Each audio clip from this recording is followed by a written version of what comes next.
Welcome as we kick off Alabama Week here at Saratoga. Good to have you with us on our FS2 coverage. It's brought to you in part by America's Best Racing.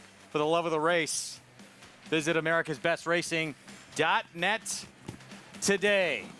Great crowd on hand for an important week ahead. It's 3-year-old fillies going that classic distance of 1.25 miles this Saturday. The following weekend, the boys get their turn in the Travers.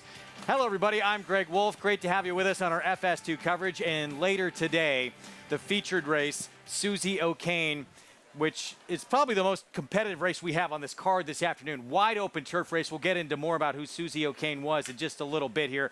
But that will be our feature on the turf. One of 2 races that remain on the grass today. Races 1, 4, and 9 come off. The first and last legs of the pick 6 come off the turf. But 2 races in that sequence remain on. And that's key because we have a $179,000 pick 6 carryover on this Wednesday afternoon. Here's what's ahead, presented by Claiborne Farm. 2-year-old maiden special weight. Our Spendthrift Farm 2-year-old race of the day will kick off our action as we're just about 8 minutes from a start. And that's Susie O'Kane, race 8 on the card. Later to come, our track conditions presented by John Deere. Fast on the main track. Turf course for the 2. They'll be on the grass, labeled as good. Again, that brought to you by John Deere and my crew with me. Champion jockey Richard Migliori, New York Racing Association handicapper Andy Serling. Good to see both you guys today.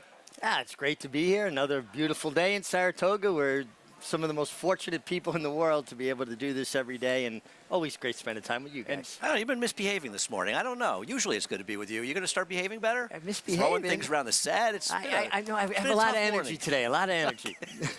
These guys can sprint, too. We were supposed to be on the trackside set. Came here with, what, about 3.5 minutes to go, and we made it somehow. I carried Richie most of the way. I don't want to make a big deal about it, though. He was struggling a little. Well done, boys. We'll get into that Susie O'Kane in just a little bit. The field that's going to line up. Andy, you and I were talking about this when we did Talking Horses.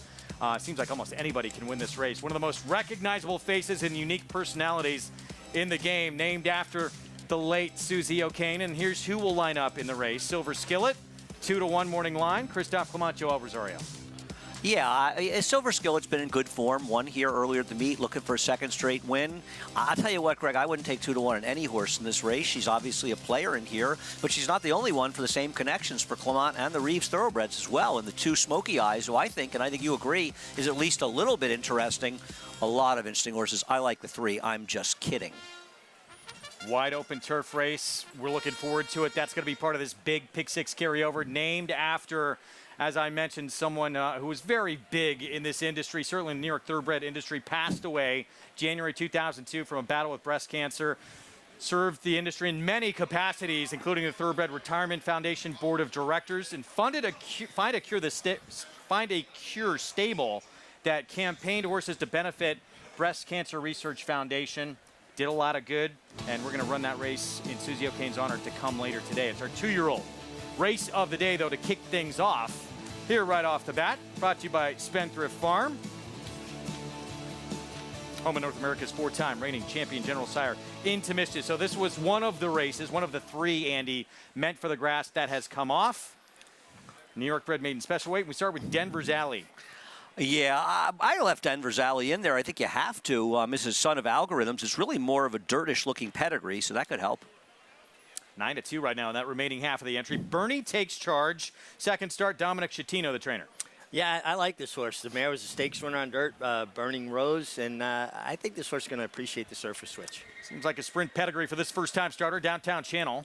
Yeah, routing on the turf, English Channel. I don't really want this horse going to the dirt. They're leaving in. We'll see if he can handle the surface, or she can. I'm a fan of the trainer. Mike Maker with Bossy Jeans debuted at Horseshoe Indy on the grass. Yeah, and I'm seeing more of a turf pedigree here. She's going to have to improve off of that effort. Will the surface switch facilitate that? Another Mike Maker runner. Run for Your Honey, who does have a in-the-money finish on dirt. I'm shocked that this horse isn't favored in here. Ran well enough to win this race on the dirt already, and actually ran extremely well on the turf last time, and oddly, in some ways, better than the horse outside of her that's favored based on a turf race. Yeah, that's Once an Eagle, who was the favorite in the debut on grass here at Saratoga. Didn't run a lot. She was blocked. Yeah, but also it's all turf on the female side of this family. Makes no sense this horse is favored. Yeah. This horse did have a big trip first time out, but it's a turf family. And here is Bertrill, Bruce Brown, who debuted sprinting on dirt, 10th in a field of 10. I mean, at least he meant to run the horse on dirt the first time, so there's that. But obviously didn't do much running, though this will be an easier spot. And Grab the Glory, 9-2. Does have a dirt start for Linda Rice after 2 sprints on the grass. Yeah, showed speed there, chasing the pace. There is more dirt in the pedigree. The mare was a stakes winner on dirt, but this horse is going to have to improve off of that dirt effort. 9-2, and a little surprising that Run for Your Honey right now. That price on the board at 7-2. 4 minutes away from the opener. Let's get more on this group as we kick off our Wednesday action with Maggie Wolfendale.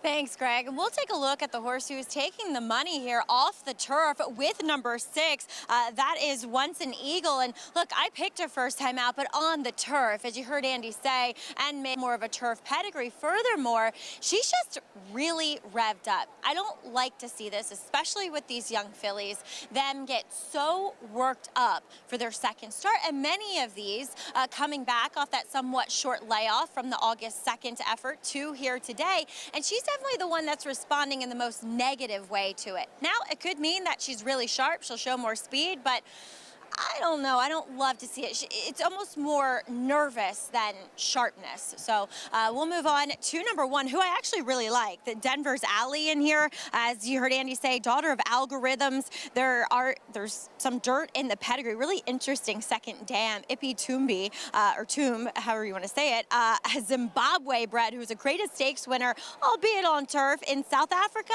Dubai, and the U.S. But watching her work out 3 back on July 30th, she was in company with the other part of this entry that does not go today, Spites Dance, and she sat off like 3 lengths behind and easily got to that workmate well in hand with Laura Duggan up, Dave Duggan's wife, in the irons, and never asked, remained on the bridle throughout to go the 48-4. I thought a really good looking work, and I like the way she moved better over the dirt than what she did in the OBS sales, where she worked 21, but she was asked a bit. She just didn't look quite as organized on that synthetic surface. She looks fit. She's been professional. She's a good-looking filly. I wouldn't be surprised if she is more talented on the turf, but she makes a great impression here overall, and with that work, hints to me that she should be able to handle it. As we'll move on to number 2, Bernie Takes Charge. She's just a lot more together.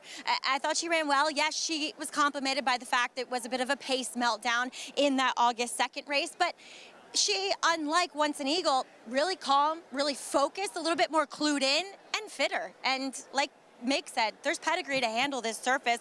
As we'll also take a look at number 4, Bossy Jeans, facing New York breds for the first time. She was another one that was a little bit revved up back in the paddock, though. She did get a nice warm-up here with Arado Ortiz Jr., taking her away from the pony.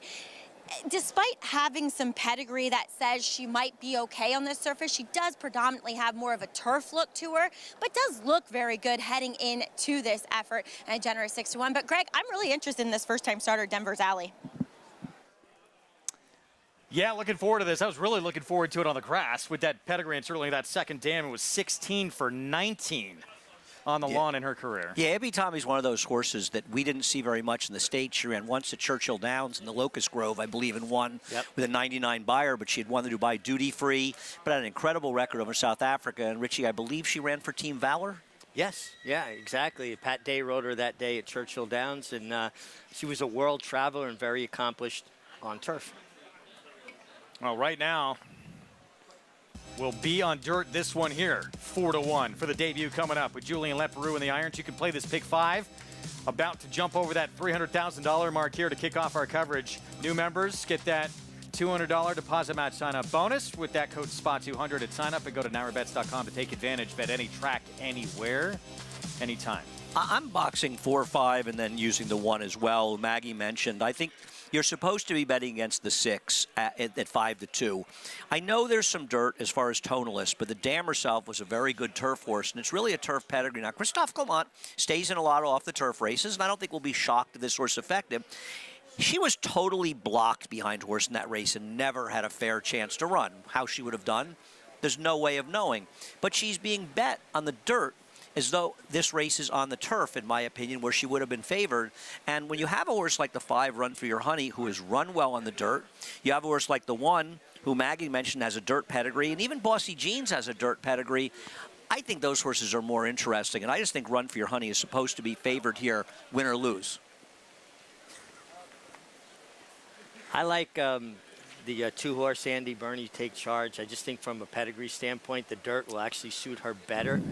But I'm boxing, full disclosure, 2-5 because Run for Your Honey makes the most sense to me, and I think she's a little bit too big a price. I think the 5 is way too big a price in this race, to be honest. I really think, I mean, Greg, didn't you think she'd be favored? I really did. That dirt race makes her the one to beat in this spot. And she was, just a moment ago, she was 4-1. Obviously, she's one she has to be on your ticket. I mean, would you go as far as say, is this is a horse that you could take a swing with and lean here? You know, it's hard to get overly excited about these 2-year-olds that have run so little. The 1 and 4 have a right to run. There's a lot of unknowns in here. I like off the turf races that are misbet when they have more form to go on. We have some opinions in the 4th race today that's off the turf, which I think is a very interesting race off the turf today. But these are lighter, so I've sort of hedged it a lot, and I've keyed the 5 in exactas with the 4 and 1. I even threw in the 7. Because I'm betting against the 6. If the 6 is part of the exact, I'm going to lose. And we talked to, and there might be some talent with some of these firsters in here. Certain we talked about Denver's Alley, but it's big, Mig, to have experience in these maiden races, isn't it? Well, absolutely, and I like Bernie Takes Charge. She's got to race a mile and a 16th on the turf. That's going to give her a lot of foundation, and if she lives up to her pedigree, where I think there's enough dirt pedigree at a price, I mean, she's 8-1. I'm taking a little bit of a swing. But, yeah, foundation counts in these situations, particularly going a mile.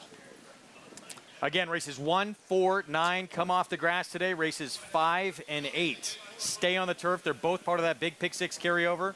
4th race off the turf starts the pick 6. The 9th race taken off the turf ends the pick 6. The 9th race is, it may just be as logical as the 11 horse in that race, but we talked about it, Greg and I, a little earlier. It's a little hard to trust that horse too much, but is much the horse to beat. Here we go. Going to kick things off with our Spendthrift Farm 2-year-old race of the day.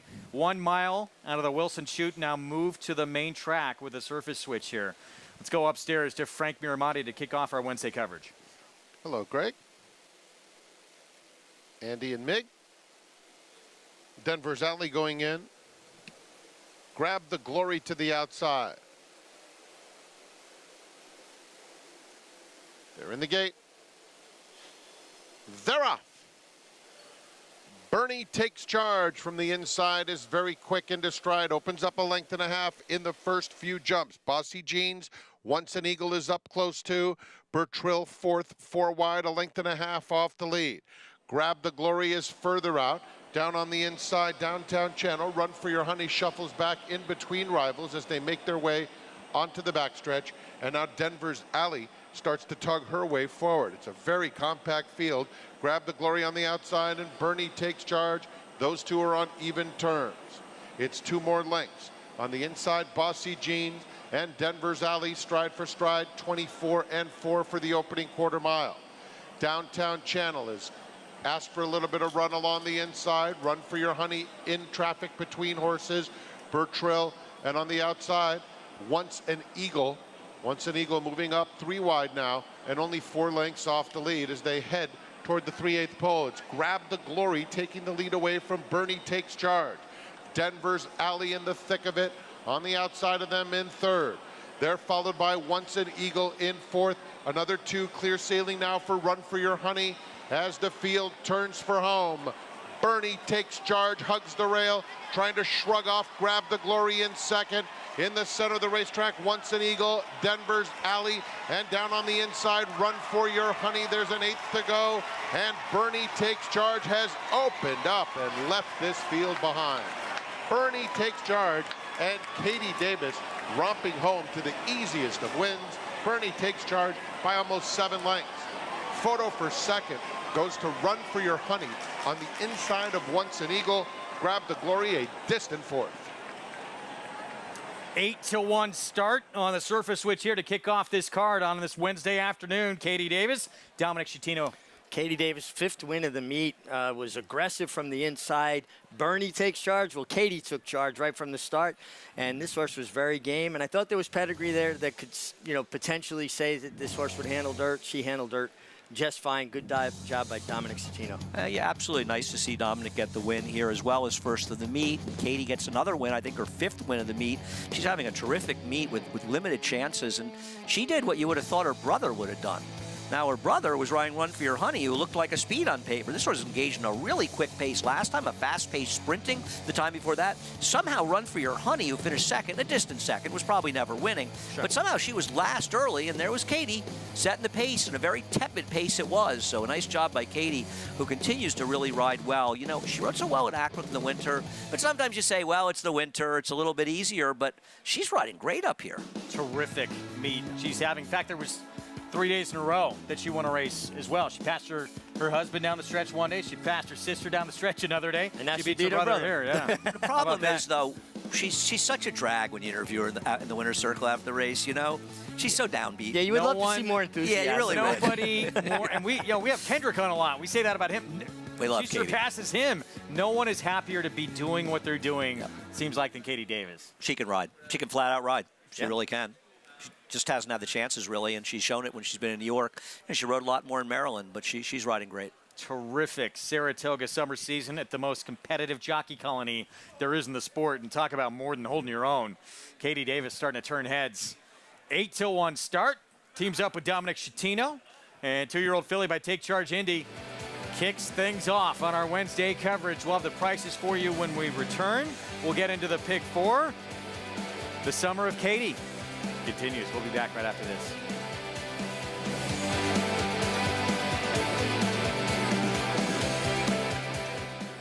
Eclipse Champion Blade, a proven sire with over 15% lifetime stakes horses. And in the sales ring, Blaine continues to prove his value.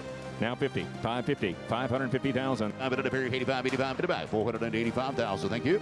310,000 upstairs. His stakes-producing daughters include the dam of Eclipse Champion Forte. Forte to win the Breeders' Cup Juvenile. Blade, standing at Claiborne Farm. Want to know a secret? The Massachusetts breeding program pays huge bonuses for finishing first, second, or third at any racetrack in the country. You didn't know that, did you? Massbreds get paid up to an additional 25% of their purse earnings for the owner, and breeder, and stallion owner, and developer. It's the best kept secret in racing, till now. Tell all your friends, and to learn more, visit massbreds.com.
Back with you on Saratoga Live on our Wednesday coverage here on FS2, underway with Bernie Takes Charge at 8-1 to kick things off and start off this pick 5 with a victory. Katie Davis, trainer Dominic Citino, team up for the victory. Nice call, Nate. Yeah, again, I was just kind of searching for something different. I thought on a pedigree play at 8-1. Don't apologize. Pick an 8-1 shot. No, I'm not apologizing. That's just how I got there. Own it. 2-5-6 finish. Let's go to Maggie. Here with Team Bernie Takes Charge, trainer Dominic Scatino, his niece and nephew Jacqueline and Justin, and the pilot here, Katie Davis. Katie, you said that Bernie Takes Charge. Well, first of all, she showed a lot more speed, but still those darn seagulls got in her way. Oh man, so our goal was to get her out of the gate this time and, you know, get away from the dirt. And she took it very well, very comfortable down the backside. And when we hit the top of the stretch, she saw our seagulls, and I'm like, oh no, pay attention. I'm yelling at her at one point, and she just kept going. I stayed busy on her, and she just kept opening up.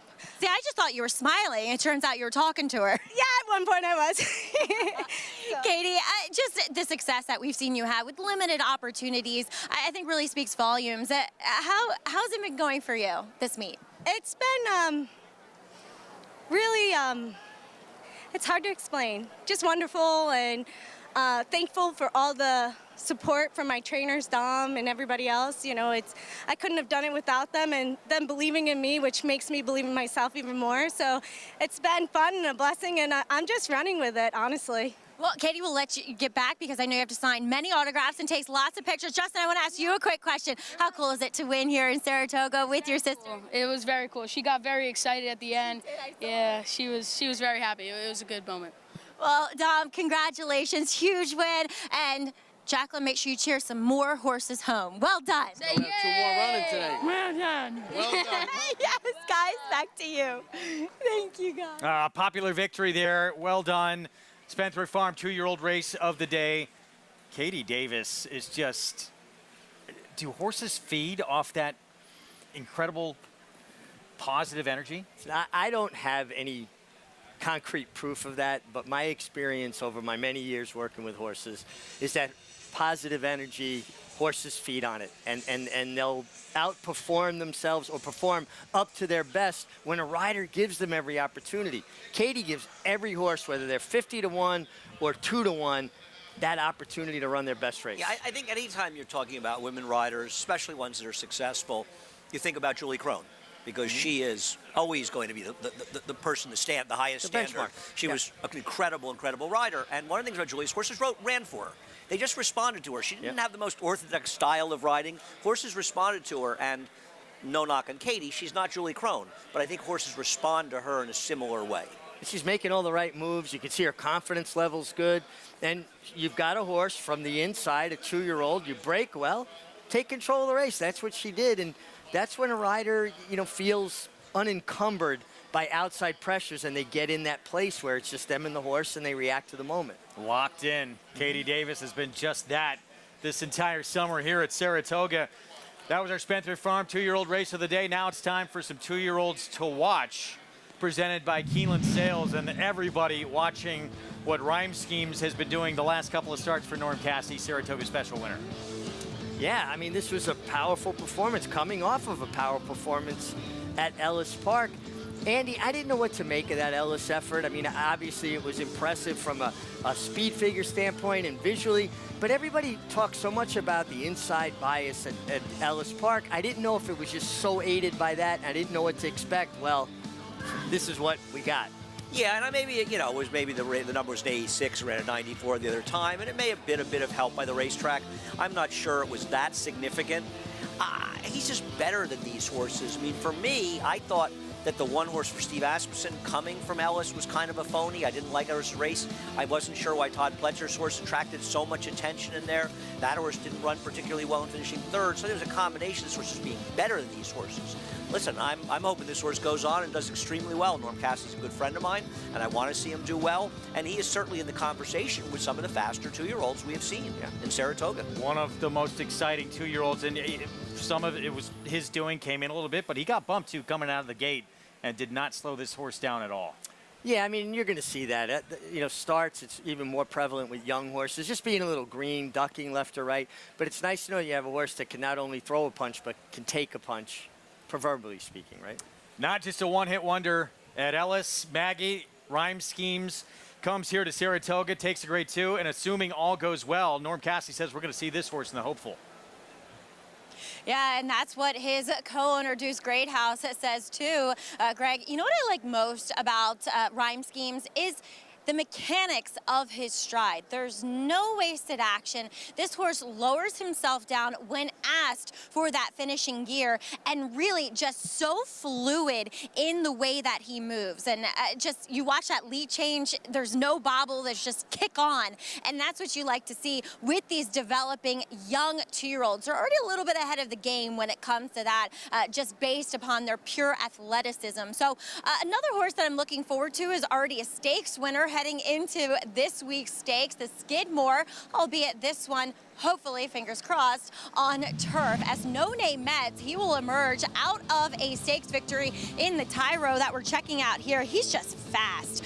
This one for George Weaver, who we've seen time and time again this season unveil talented turf sprinter after talented turf sprinter. And watch the way he kicks away from this field. He was unfazed and catching up with George Weaver just after this performance. He said that he was just unfazed by the ship over to England to run at Royal Ascot. He didn't perform necessarily that well there, but you know, respectably enough for only his second start.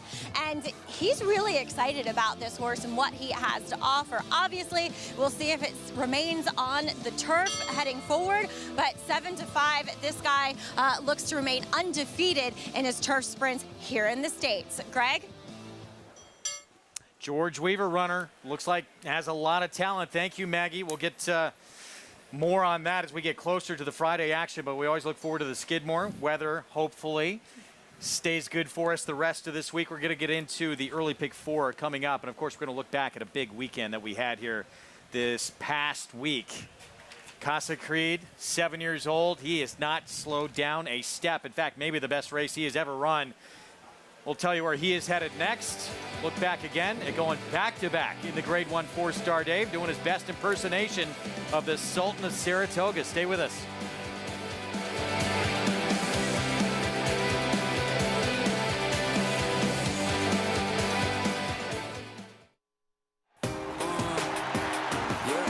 Charlatan is back, and he turns it on with 1/8 of a mile to go.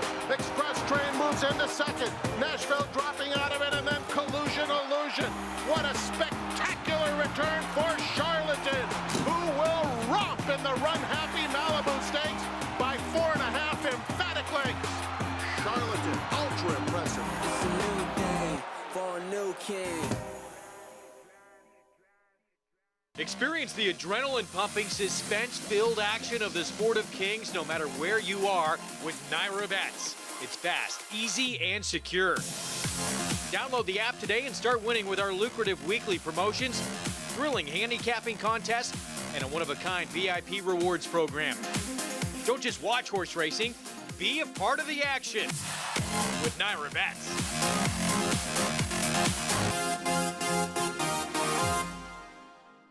I just happened to be up on the 3rd floor of the grandstand at Saratoga, so I saw a horse load up in the gate and just decided to clock it. Went like 11 and 22 and 33 and 44 and change. It was one of the fastest gate works I've ever seen. Nashville, first time out, much the best. Spice Down was a super fast horse, certainly no surprise when he has an offspring like Nashville. Never asked for a thing, track record. Nashville for the best sprint time of the Fairgrounds meet. Like my old boss Wayne Lucas always said, you can't coach speed. Just minutes from downtown Saratoga Springs, you'll find GMP Farm, a utopia of healing for equines and humans, offering revolutionary, customized equine care using state-of-the-art imaging and therapeutic technologies for horses of all disciplines. Immerse yourself in tranquility in our sacred spa, offering specialized spa treatments and holistic therapies to refresh and rejuvenate among tranquil mountain views. Start your journey to wellness. Visit gmpfarm.net and sacredspaandwellness.com to schedule a treatment today.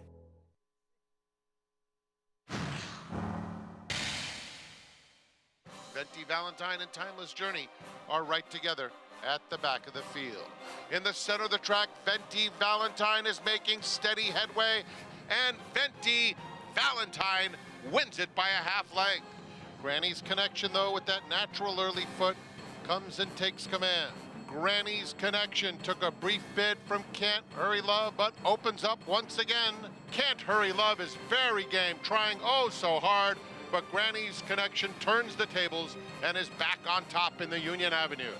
It's a gap of 4 to Carl Spackler, who's racing side by side with Mischievous Angel. Appraise is in the mix, and Carl Spackler continues to eat up the turf. Carl Spackler just goes right on by. Ultra impressive performance from Carl Spackler. Gap of 5 back to Dr. Ardito and American Revolution. And they're joined 3 deep by Dr. Ardito, who has 3 to make up on Sheriff Bianco. Dr. Ardito on the outside is up on even terms. And Dr. Ardito from last to first. LJ's Emma 5th on the inside of Reflex. LJ's Emma comes out of the pack to chase. LJ's Emma chasing with determination. Stone silent. LJ's Emma, a final surge. Here's the line. LJ's Emma got up. Rhyme Schemes gets a good spot, 2 off the pace in 3rd. And now Rhyme Schemes makes the move at the top of the stretch. It's a good one too. Rhyme Schemes running home all alone in the Saratoga Special. And Casa Creed has to go wide into the first turn. Then it's Annapolis and Casa Creed right together. My Sea Cattage, Annapolis right to him and right on by. Casa Creed still has 3 to make up. Casa Creed, Casa Creed, Casa Creed, what a racehorse he is! Then Close the Game Sugar in 4th. Just behind them comes Close the Game Sugar, and on the inside it's Close the Game Sugar though who gets the advantage. Close the Game Sugar finishes with a flourish. What a week it was, week 5. None bigger than the 7-year-old back-to-back winner of the 4-star Dave Casa Creed. He was the story of the week, and he's such a feel-good story with his owner and the connections Leon Seidler and how popular he is. Had the pleasure of being behind him when they won behind the box, and they had about 150 people here, it seemed like, and the jubilation, just, it's infectious, right? Isn't that what makes the game great? Oh, absolutely, and you know, just a very popular victory, like Andy said, on all fronts. And last time he got first run on Annapolis. This time Annapolis got the trip he needed, got first run. The best horse was Casa Creed. Was this the best we've seen of this horse? I honestly think it was his best race. I really do. I agree. He was wide the whole way. He's forcing the pace. He's 4 wide going the first turn. I don't think it was ever really inside the 2.5 to 3 path in this race. I don't think it was a huge advantage to the inside, but it's not like this is 2 times in a row that he's won despite not having a particularly good trip. I'm not saying he had a terrible trip, but winning turf races, a lot of it is trip involved, and this horse wins despite his trips. Well, it just feels like at 7, we're seeing the best of Casa Creed. I mean, he's been a world traveler. I love the fact that at 7, he won the 4-star Dave back-to-back, because I think 4-star Dave would have really approved just of incredible. Casa Creed. Obviously, a horse who won here for 8 consecutive summers. This horse now has been here 6 consecutive summers, 4 wins, and the only 2 defeats, 3rd in the Grade 1 4-star Dave both times. And, you know, even though he lost the Saudi Cup in a short photo, I thought he was the best horse that day with a wide trip. An easy pace setter beat him. And the Jaipur, he got no pace to run at, and he was wide the whole way. So he may have run as well, if not better, in defeat in the Jaipur this year as he did in either of the victories. Breeders' Cup Mile sounds like we'll see him, and it sounds like a very good chance we're going to see him again next year. I mean, that's fantastic. I mean, he's a 4-time Grade 1 winner now, and I hope eventually, you know, we get to enjoy him as long as they want to go, but eventually he finds a nice little stud deal someplace and has a second career. And it was nice looking at that list of stakes. We started out the stakes of the week with Venti Valentine winning the Johnstone Mile for Bruce Johnstone, who we were very close to and was a wonderful man, and closed it out with the Mahoney, which honoring the Mahoney family, but also Pat Mahoney, who was here, and somebody that I was very close to at NYRA. So it was nice sort of ways to remember some good people in racing as well. Well, big day coming up on Saturday as well, not just the Alabama for 3-year-old fillies. Lusgarten Foundation Day this Saturday with more. Let's go to Maggie. And please be joined here by Gary Gullo, who has spearheaded this Lusgarten Foundation Day at Saratoga for the past several years. Gary, in honor of your good friend, late Dominic Galuccio. Yeah, Dominic and my other friend, Ray Amato Jr., was a blacksmith also, you know, from pancreatic cancer. And, you know, what they're doing Saturday, 11:30 to 12:30 is a autograph signing for the trainers. Most of all the trainers come out. People bring their memorabilia, win pictures, and they have the trainers sign. They could talk to them, and you know, it's a great thing to show support of pancreatic cancer, really. And talk a little bit about what the Les Garden Foundation does to help, fund and fund research for pancreatic cancer, such a devastating and progressive type of disease. Yeah, it's more of like researching on preventative, how to find out a little earlier, and it is beatable. The thing is just trying to find it, and it's they've been doing very, very well with it. They're a great organization. 100% goes to, to the research. So, if whatever we could do a little bit of trying to help out and wear purple that day. A lot of people come wear purple. There's purple saddle towels, and Dominic used to wear a purple sport jacket. So I think it's pretty cool. It's a nice day. It's a nice, if everybody could get out and just get, see the trainers, their favorite trainers, and even if if they're not so favorite, they could yell at them and just take advantage when you can, It's your one opportunity. Yeah. Well, Gary, thank you so much, and it's such a great cause. Yes, it is, and I hope everybody shows up. That's good. And guys, I challenge you to find your best purple sports coat in honor of Dominic Galuccio and the Les Garden Foundation. I have a tie, I have a shirt. I don't know if I can get a suit that quick, but purple will be out. Obviously, Les Garden Foundation, their mission to advance scientific and medical research related to pancreatic cancer, and to date, they have funded more than $250 million in research grants. It's just fantastic, and I'm really proud of all these trainers that participate. Dominic Galuccio was an incredibly popular person because he was just a warm, generous person. And of course, he kind of made his statement, and Andy, you could speak to this, with his attire. He would really dress flashy, snazzy, and he had a lot of fun. He enjoyed it. He had style and courage in his dress. I didn't know Dominic that well. I met him a long time ago. I met him in the mid-'70s. Marty the Clocker, introduced me to him when I was a kid, and he was working for Mike Hernandez. But, I just think it's so nice that everybody gets together, not only for this great cause, but also to remember Dominic and somebody who was a big player in the New York community and the training community. And I think it's nice to see. One thing about the racetrack, there's a lot of infighting. It's like anything, like in any family. And a lot of competition among people. But I think when it matters, people have a way of coming together in the racetrack. And that's something that makes me feel good, and I know you guys too, to be part of. All right, well, Dominic Galuccio will be on everyone's minds this Saturday. And again, if you have it, wear some purple to the racetrack this Saturday on Alabama Day. Also, Dominic, for people that don't know, quite a sense of humor.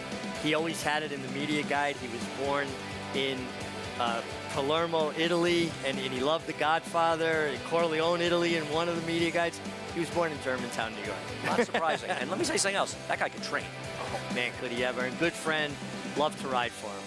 Got the pick four when we come back, and this is one of the major players. Looks like, two-horse race between the two you just saw, and this one kicking her hind legs back. Thestral. We'll be back. Introducing a stallion, as top class as they come. In 22 career starts, he won or placed in 12 graded stakes, competing in 15 grade ones, earning over $1.7 million. His undisputed speed is evidenced by 7 100-plus Spire speed figures, a 3-time Grade 1 winner, Raging Bull.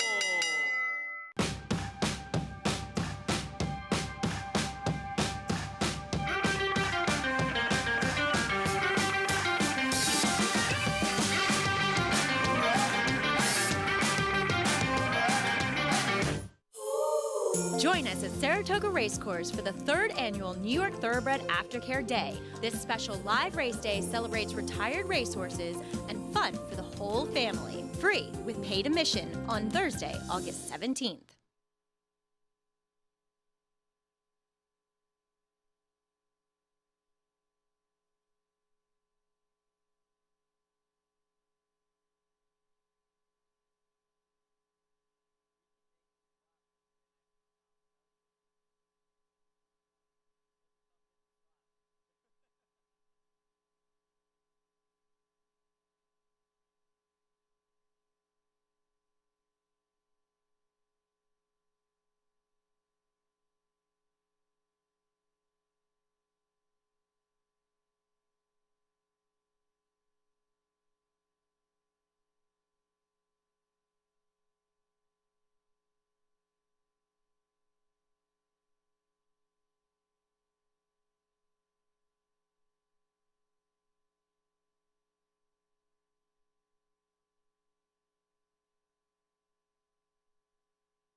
Back with you on Saratoga Live on our FS2 coverage. We're getting set for the Pick 4 coming up. You can play along with all the stats on the jockeys, horses, trainers by downloading free Equibase Past Performances. Go to NYRA.com/TV schedule and follow along throughout the program with all the races we're bringing you this afternoon. Race 2, 1 mile out of the Wilson Chute, $40,000 maiden claiming race. And here is a look at one of the 2 key players in this race. This is Thestral. Synthetic turf the last 3 starts and now back to dirt, where the last time she was on dirt, she was battling with a horse we're going to see in the Alabama this Saturday. Defining purpose. I mean, she's been running against real horses, right? Real horses on the dirt. But so is the 2. But you think Thestral can't lose? You've been you've been kind of gloating on the set. I think it's 6-2 here, but it's those 2. Yeah, I don't have any pretty problem. heavy with Thestral. I don't have any problem with the 6 being much the worse to beat, but I don't know if there's that big a discrepancy. And one thing about Don't Tell Amy, every horse she's lost to is a legitimate racehorse on the dirt, that is. The last 2 came back and won stakes, and anywho, ran a 90 buyer in her next start. She's now with like John Sadler out in California. Saw that pick 6 carryover. That's starting in race 4, by the way, $179,000. So that's still to come. But yeah, here, I mean, it would be a bit of a shock, wouldn't it? Anything outside of the 2 or 6 here? Yes. Yes, I agree with you. I think it would be. You have a different opinion, Richie? No, I like the 2. I know Greg likes the 6, but I do think it's those 2.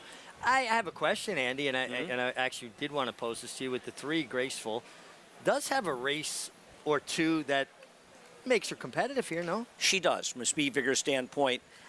A mile could be a stretch for her, even though she's a Union Rags. Interesting to see, as a Union Rags, the farthest she's ever gone in the dirt.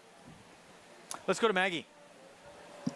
We'll check in with number 6 in here. That is Thestral, coming in from out of town. Obviously, I've never seen her before. I'm not as familiar with her as I am some of the other runners in this field, as a light drizzle is falling right now. She'll switch back to the dirt. And look, her, in the last time she was in a maiden claimer on the dirt, going a route of ground, she was just defeated at big odds by Key to Success that day. And I thought it was a very good effort. Kind of the winner got the, kind of past her, and she battled back along the rail. It was a good effort. Like I said, I don't know her that well, and she's a big type of filly, which I appreciate. Obviously she needs this mile, if not more. I wish she carried a little bit more conditioning behind. She's getting a nice warm-up with Joel Rosario aboard. And second off the layoff, she's very fit from the lean type of perspective, but again, wish she just looked stronger as a very short-priced favorite, and rightfully so. There's only 3 other options, as her main rival is number 2, Don't Tell Amy, and she's one that has had trouble kind of pairing races up back-to-back, and she is one that has struggled to carry her weight, carry her conditioning, and this might arguably be the best time I've seen her appear prior to a start. She's gotten a really nice warm-up from Jamie Torres, as he immediately took her away from the pony. She was overstriding quite nicely back in the paddock, and I think she's a good alternative to the favorite in here. She just physically made a bit of a better impression on me, Greg. All right, thank you, Maggie. Mig, Andy, siding with the 2 as well, 9-5 on the second choice here in a race with limited options to start this Pick 4. Yeah, I mean, obviously nobody's a fan of 4-horse fields unless they're in them. But as players, you don't. But you have to try to make the most situations, and sometimes you pass, and sometimes you don't. Now, Greg, you feel strongly the 6 Thestral, as does the public, is going to be very tough to beat. And I don't have an argument with that. I feel like Don't Tell Amy, she started her career out with a good effort. And while she ran well the second time, she lost to anywho. A Colt. Colt won the Monmouth Oaks. She's a Chad Brown horse. She won a couple stakes. Promise Her America followed up that maiden win with a win, the Gazelle. And I know she was well behind her. But she's shown me enough against better horses that I kind of prefer. And the other thing about Don't Tell Amy is when she ran okay in New York. I don't know that Thestral is going to run as well in New York as she has in Kentucky, and that worries me a little bit. And maybe I'm sort of being a little bit New York-centric with this play. But at 8-5 or 9-5, I would rather bet the 2 than Thestral. So, and I don't think that's a bad price, because if you think it's somewhat of a 2-horse race, I don't think 8-5 is a bad price. I didn't see the discrepancy that big between, these Yeah, I 2. didn't think they'd be that the separation be that big either. No, it's getting a little closer. The 3, the 4.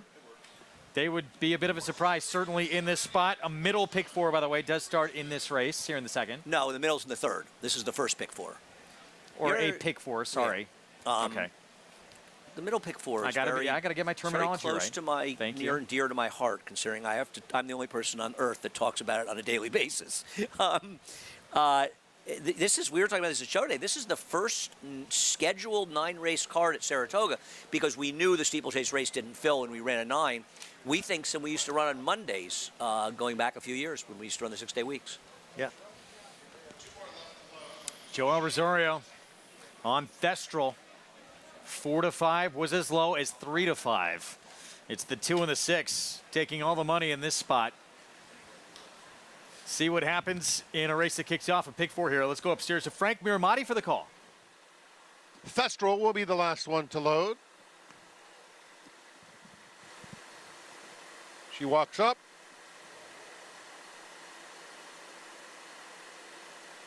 And in. They're in the gate. And they're off. Don't Tell Amy is very fast away from the gate. Graceful is up close, and Thestral. And so it's now Graceful and Thestral that go on with it.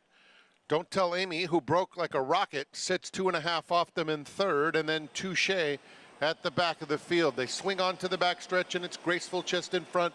Heavily favored Thestral a half length back in second, getting a little bit of a nudge as Graceful opens up a length through a quarter in 24 3/5 seconds. It's Graceful in front 3 parts of a length. Thestral is second. Don't Tell Amy a comfortable third. And Touche is at the back, nearly single file as they head to the half-mile pole. And it is Graceful who's been there throughout. Thestral within a half length as they pass that half-mile pole in 48 3/5 seconds.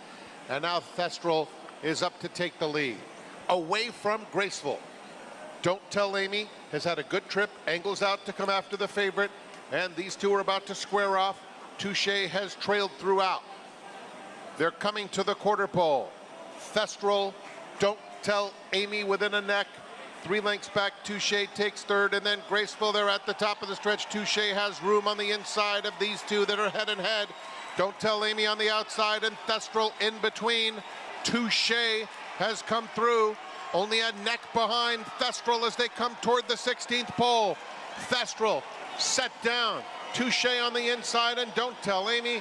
Thestral is simply too good, and Thestral takes care of business by a length.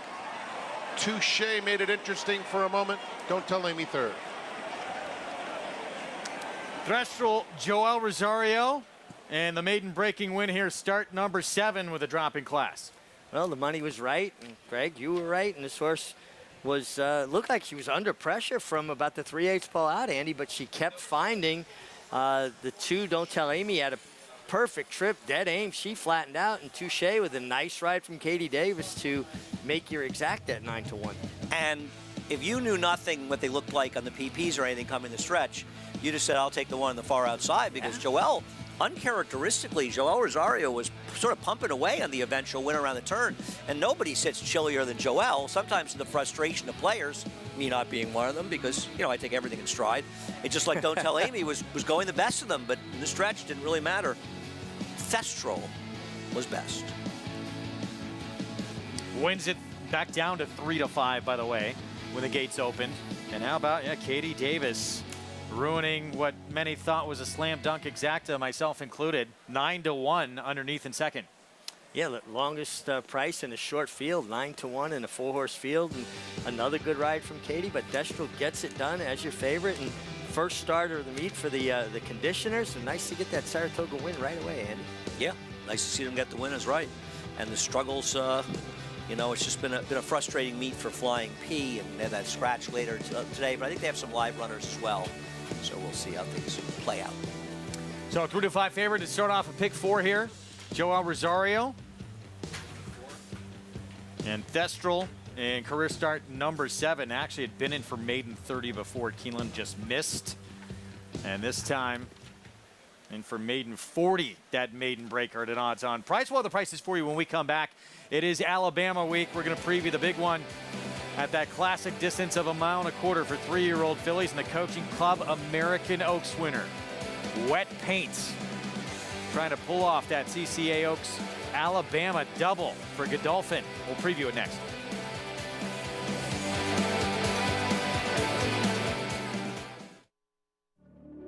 Cyberknife was a very talented horse from day one. Fast horse, able to carry it around 2 turns. Looks a tremendous amount like Gunrunner, same ability and talent. Holds the track record in the Haskell. He won it in impressive fashion, beating a very good group of horses. Excited about him passing on his durability, his soundness, and his talent. He could definitely be a breed-shaping stallion. Now more than ever, it's time to get with the program. When shopping for your next race prospect, consider that New York breds start with an advantage. Our New York breds run for serious green. At Saratoga Race Meet, New York bred maidens run for up to $88,000. New York bred allowance horses run for up to $100,000. And New York bred owners can collect awards of up to $20,000 per horse per race. So get back with the program. Seriously. This is the horse. Is just too good. This is the horse who became only the second champion 2-year-old to win the Travers in 3 decades. This is the horse who is the only Breeders' Cup juvenile hero ever to lift the Belmont Stakes. History-making brilliance. That's his essential quality. Essential quality. This is the horse. Racetrack Television Network brings you every race, from every track, on every screen, every day. With monthly packages starting as low as $5, RTN gives you great value and access to more live HD streaming and race replays than anyone. Visit RTN.tv today to sign up and watch on almost any device, including Roku and Amazon Fire. RTN has packages that start at $5 per month.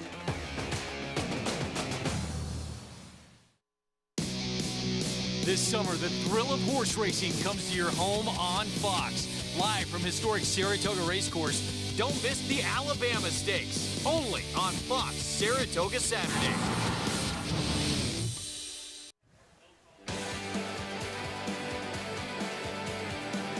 Back with you on Saratoga Live on our FS2 coverage. Joelle Rosario returning to the winner's circle. Thestral gets the first win of her career. And odds on, let's go to Maggie. Here with owner and trainer Kyle Karamori, and as you just said to me, right spot. How excited were you to see some of the scratches too in this field? Yeah, no, it was a short field and we got some good scratches. You know, we felt good coming into the race regardless, but with the scratches, much better. Now, you've shipped horses in here before. How do you kind of target which horses you want to bring up to Saratoga? Obviously not the easiest place to win. Right. Well, last year we stabled here. We did all right, won a race last year. And this year it just didn't work out logistically, but we came up here for this race and it worked out. It's nice. How fun is it to come up here? Oh, this is the greatest place on earth. We got some of my friends here. It's awesome. You guys are pumped up for this win. Oh, for sure. She got claimed, bittersweet, but yeah, it is what it is. So we were in the right spot. Okay, congratulations. Go enjoy. Have a few beverages. All right, thank you very much. Kyle Karamori with Thestral getting the win up here at the Spa, guys. No matter what kind of race it is special to be in that winner's circle at this racetrack. And those connections celebrating with Thestral getting it done. Yeah, it's great. Always nice to see people experience that, and we're a part of it, even if we're on the periphery. But Andy, no place like the winner's circle, no matter where you are, but Saratoga extra special. You know, I think sometimes we get a little jaded because we're around so much and we've been around a long time. I remember last year, my mom was here with a couple of her friends, and they'll come to the track once or twice a year, and they went in the winner's circle for a race, or a friend of mine won a race, and they were just incredibly excited. I got them the pictures, and they're not even really racetrack people. They're just really excited by it, and it's really nice, and it is. It's a great experience, I think, for people to get a chance to go down there and participate in so much of the great stuff at Saratoga. It's a big week. 3-year-old fillies taking center stage. We're going to get into that in a moment with the Alabama at 1.25 miles coming up on Saturday. Race 3 first out of the Wilson Chute. 1 mile, $16,000 claiming race, suspended campaign. 2-length winner got by. It's Cold into Hair, who has the outside post today, and that horse just sort of stopped in the stretch that day. Yeah, go ahead, Richard. You know, but I just thought kind of did the hard work and made that middle move and opened up. And didn't she have a right to get a little bit tired? I mean, I looked at it like this. They went 25, and which we know the first fraction slow because the lack of a run-up. But then 23 and change the next quarter, and that was basically when this horse kind of launched her bid, I thought, into the teeth of the pace. I mean, you can say that. I thought it was sort of a two-horse race, and they did similar running there. I thought the one thing with it's in Colton DeHare was, I thought the rail was probably not the place to be that day, and I think when Jose Lozcano dropped his Colton DeHare down to the inside in the later stages, that might have been when she lost the race as well. I don't think the Splendid Campaign ran a significantly better race, as Greg had pointed out to me earlier. Splendid Campaign was on the rail earlier in the race, so she did some running inside as well. You know, I didn't want either one of them. I made it easy. I just took Vegas Weekend, but she was my second choice when my top choice scratched. Linda Rice, who had just a sensational start. The first half of this meet was leading the way most of the way till Chad Brown broke out with that 4-win day. She's going to send out the odds-on favorite. Let's talk our ABR race of the week. Alabama, 3-year-old fillies, 1.25 miles, one of the most historic and significant prizes out there for 3-year-old fillies in this sport. And we just found out the field that is going to line up 10. We'll go postward on Saturday, including our Coaching Club American Oaks winner, Wet Paint. Yeah, randomized is in that, not listed up there, and she's in there as well. So this performance, which for a moment looked like Sacred Wish was going to win this race, but Wet Paint Mig just keeps on coming and grinding, and we'll get there. Well, that's what makes you feel like the 1.25 miles of the Alabama probably benefits her more than anybody else. And she's got that relentless kind of run, Andy. She takes kickback, and she's just a very nice, honest kind of filly. She is. She's a nice horse. I mean, we haven't seen spectacular performances by any of these horses. To be honest with you, Pretty Mischievous has run the faster races of winning the Oaks and winning the Acorn as well at Belmont. I'm not inclined to take a short price on Wet Paint. I'm not knocking her. She's good. I want to look at the race. You know, Sacred Wish almost beat her last time. Julia Shining is back. She hasn't run since the Ashland. Crazy to see her showing up now almost 4.5 months after she ran in the Ashland. Fireline won the Delaware Oaks, an improving horse. Or no, she was third in the Delaware Oaks. She was kind of disappointing there. Right. Chocolate Gelato is in there, and she had disappointed so badly in the prep. The Jersey Girl, I'm wondering if she's a bit of a rabbit. It's Mike Rapoli. I'm just guessing this because she's Mike Rapoli, and he has Gambling Girl, who ran so well to be second in the Kentucky Oaks, and she did not run well in a comeback when she ran the CC Oaks, but maybe it was a little bit of a, not using Grade 1's a prep, but she may have needed a race, and maybe Chocolate Gelato injects a little more speed in the race to help her uncoupled stablemate. That also helps Wet Paint, too, though. It does. It does. I agree with that. And Taxed is in here, who won the Black Eyed Susan, and she beat our boys' horse. Yeah, who's your filly? Ran another good race in Defeat as well with a very wide trip. Defining Purpose, Kenny McPeak, he's had pretty good success in this race in recent years with a couple of victories, including Swiss Skydiver. Defining Purpose, he believes, will have no problem with the distance. Well, trainers never think they'll have a problem with the distance, but Kenny has done so well in this race that I think he has a right to pontificate on that. I thought she ran fairly well to win this race, a big upset in the Ashland. Without looking at the PPs, I'm not going to form an opinion here, and one thing I'll say is I don't think there's anybody that sticks out of the field. The horse with the fastest figures in here is randomized. I mean, whether or not she gets 1.25 miles remains to be seen, but she's the one with the highest buyer figures. And I think probably other figures as well. That was a victory over Tax, who Andy mentioned was the Black Eyed Susan winner. Tax, though, ran a pretty big race to defeat with a wide trip all the way around that racetrack. Fun to see those two go at it again, but it does seem like this division is just wide open right now. No one's taken command. Well, to me, it's Pretty Mischievous and everybody else, right? Of the group that's lining up on Saturday. Saturday. The routers. Basically, someone's got to step to the fore and show that kind of consistency, right? But it's nice to see a 10-horse field showing up because it shows that people are looking at it and saying, there's nobody here. I'm not losing sleep running against Wet Paint. No disrespect meant, but she's not exactly running huge, fast figures and scaring anybody. And it's good to see 10 showing up. It is one of the most important, and it's one of the oldest races in America. And plus, you miss 100% of the shots you don't take. No, I'm glad to see a lot showing up because this race is wide open. Dating back to 1872, oldest race run for 3-year-old fillies in this country.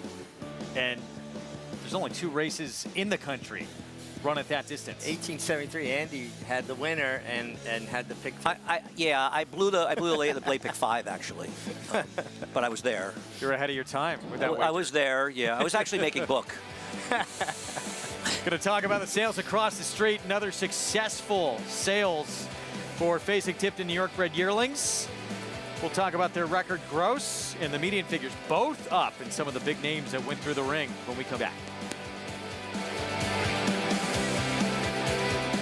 Warfront. This son of Danzig ranks among the world's elite sires. Ranked #1 by percentage of stakes winners, graded stakes winners, and Grade 1 winners. No stallion has a better strike rate. Warfront is the sire of over 100 lifetime stakes winners, including some of the sport's most talented runners both at home and abroad. Down to the wire, Verstappen. Tina Ella, Tom's regret surging. Tina Ella. Warfront, standing at Claiborne Farm.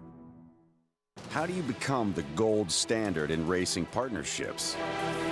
One horse, one partner, one victory at a time. Congratulations to all our partners who have made West Point the gold standard for the last 3 decades.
The National Museum of Racing and Hall of Fame welcomed 20 racing stables to this partnership and syndicate night. Every stable mentioned protecting horses through aftercare when they leave the racetrack. Saratoga Stable showed off trophies and saddlecloths won by its famous winners of Triple Crown races, Funny Side, who won the Kentucky Derby and Preakness in 2003, and 'Tis the Law, who won the Belmont in 2020. Because we have a great training team and advisors, Barclay Tagg, Robin Smullen. We feel, any time that we're buying a horse, they know what to do with a good horse. Bond Racing Stable showed off its homebred yearlings on video and explained they offer horses to partners in 10% increments. They make the decisions for the horses, which will all be trained by James Bond. I think if you really want to get into horse ownership, this is the best way to do it, so you learn what it's all about. It's fractional costs, a very risky business, but at least you're not in it alone. West Point Thoroughbred showcases its champion racehorse Flightline as an example of the heights to which a partnership can take partners. At Dreammaker Stable, Tom Gallo promotes buying into New York breds, which can race and win an open company, but have the protection of running in races restricted to New York breds. Jeff Michalowski liked what he was hearing. We hope to one day see some winners if we get involved. And before you get involved, it's recommended you perform due diligence on any partnership offerings. Back with you on our Saratoga Live coverage here on FS2. For more information on the New York Thoroughbred Breeding and Development Fund. Go to nybreds.com. Well, sale across the street. Pretty big numbers with 217 state-bred yearlings sold. Numbers healthy, and that's a positive sign for the industry. Yeah, it sounded like people were happy with the results, and that's an important thing as well. I know it's an important sale. It's very important in New York State, obviously. The New York Bred Breeding Program is such an important part of our racing here and an important part of the whole business. And I just think it's spectacular. The individuals they were selling from a conformation standpoint were incredible, but then they had pedigrees to back them up. And I often believe, and this is something I believe, that the health of the breeding industry in a state is a direct correlation to the health of the racing product in the state. Coast sales toppers, we're going to show you both. Hip number 306, Bay Colt by Violence out of Liam's Lookout, $380,000. Nice. Good looking individual. He was solid. I was looking at him the other day by the sales grounds. Just powerful hind end on that colt. And same price here on hip number 628, Practical Joke out of Golden Mystery. Andy, you got to get a kick out of this. Practical Joke, good racehorse. Looks like he's even becoming a better sire. I love seeing him do well. He was such a nice, honest racehorse he was really more of a closing sprinter type, 7 furlongs to a mile, but he still ran well in both the Bluegrass and the Haskell as well. He won our Alan Jerkins. He was such a neat, honest racehorse. It always showed up. He won a photo and win the Champagne, the Hopeful as well. What a good horse. Record gross and one of the best median figures of all time, which ticked up a little bit as well with more. Let's go to Maggie. Yeah, I remember it showed up the first night of that New York bred sale, and my husband Tom told me to go look at 306, and wow, he was very powerful looking, very classy acting too. I think he kind of started the bidding and then faded dramatically in the stretch when it got up into the 300s. But always so good to be over there at the sales ground, and at Fasig-Tipton doing an amazing job and selling in the select sale and the New York breds as well. As we'll turn our attention to this race here, today's third race, beginning with your favorite suspended campaign. Look, she looks amazing.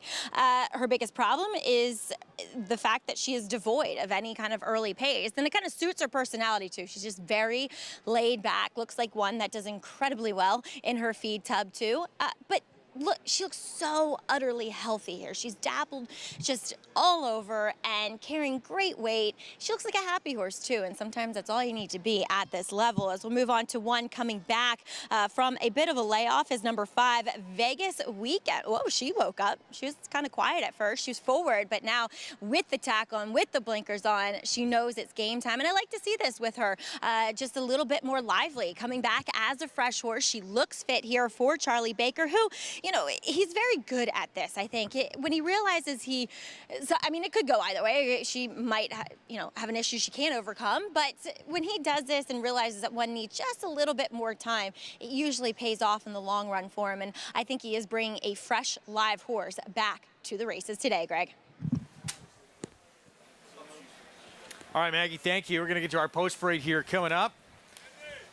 Third race, approaching the 7-minute mark to post. And then it's time for the big pick 6 carryover beginning in race 4. $179,000. No one able to solve that on Sunday.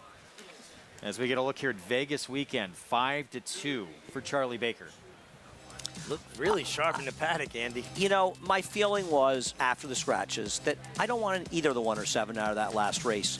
Both of them were dropping down. They ran 1-2 sort of by default in there. Now, as far as Vegas Weekend, to be fair, I scratched into, but listen, her last race was bad. She hasn't run for 3+ months since she was claimed by Charlie Baker, but she does have some back form, and I'm just kind of hoping in the new barn that maybe she can be the new one. I just took her as a different face. Sometimes I just see horses from a race I'm not thrilled with. They're going to be favored, and I try to go in a slightly different direction. Not a huge opinion. As a rider, what would you do in a race like this? 3 horses that came out, they all were the speeds of the race. So, yeah, who takes advantage here? I think the rider that wants it. I think, we've seen it time and again here in New York that the guy that shows the most initiative is usually rewarded with being able to make the lead if they want it. Yeah, I mean, the horse that's supposed to be in front here is the number 5. She is the fastest horse in this race. Whether or not she's aggressively ridden, Trevor could be aggressive with Gringotts, but the 5 Vegas weekend is supposed to be in front. Kick off our post parade with now the 4-5 favorite. First off, the claim for Linda Rice, suspended campaign. Linda's had a great meet. I can understand that, but it is a Rudy Rodriguez drop down last time out. She got it done. We'll see. She's the horse to beat, I guess. Gringotts, it's 6-1. Trevor McCarthy will be aboard. Yeah, it just feels like she's going to have to improve for the couple of these. Just look a little better on paper to me. 5-2. Just talked about Vegas weekend, 5-year-old mare and a one that's been popular in the claim box. Obviously, she's going to have to improve. Her last couple races have been atrocious. You hope the layoff for Charlie Baker, and first time for Charlie Baker, in my opinion, is one of the better trainers in the ground. And it's cold into here. She had a 4.5 length lead in the stretch, but suspended campaign came and got her. Did have a bit of a wide trip that day. Yeah, but except in the stretch when she should have stayed wide and she went over the rail, which wasn't the place to be. So maybe if you want to make an excuse for her losing to the now favorite, it was because she dropped over the inside. Luis Saez will be aboard here. The rematch between those two that met at this racetrack, the 1 and the 7 back on August 3rd. Yeah, I think it's a very interesting matchup. Out of the two, I like the 7 better. Andy made a nice, compelling argument for the 5 Vegas weekend, and she certainly looks really sharp physically. I find the 5 to be like an anti-handicapping opinion, to be honest with you. And I think this is what we were talking about. Right now, the number 7 horse is out in the middle of the racetrack. And Jose drops her over the inside, and as that happens, she starts tiring a bit, and the number 1 suspended campaign has moved outside, starts getting more momentum. Now listen, she might have just run by her anyway. I'm not trying to knock Jose, but it is interesting because if you look at the races that day, I think there's a very strong case the rail was not the best place to be. So part 2 between these two mares.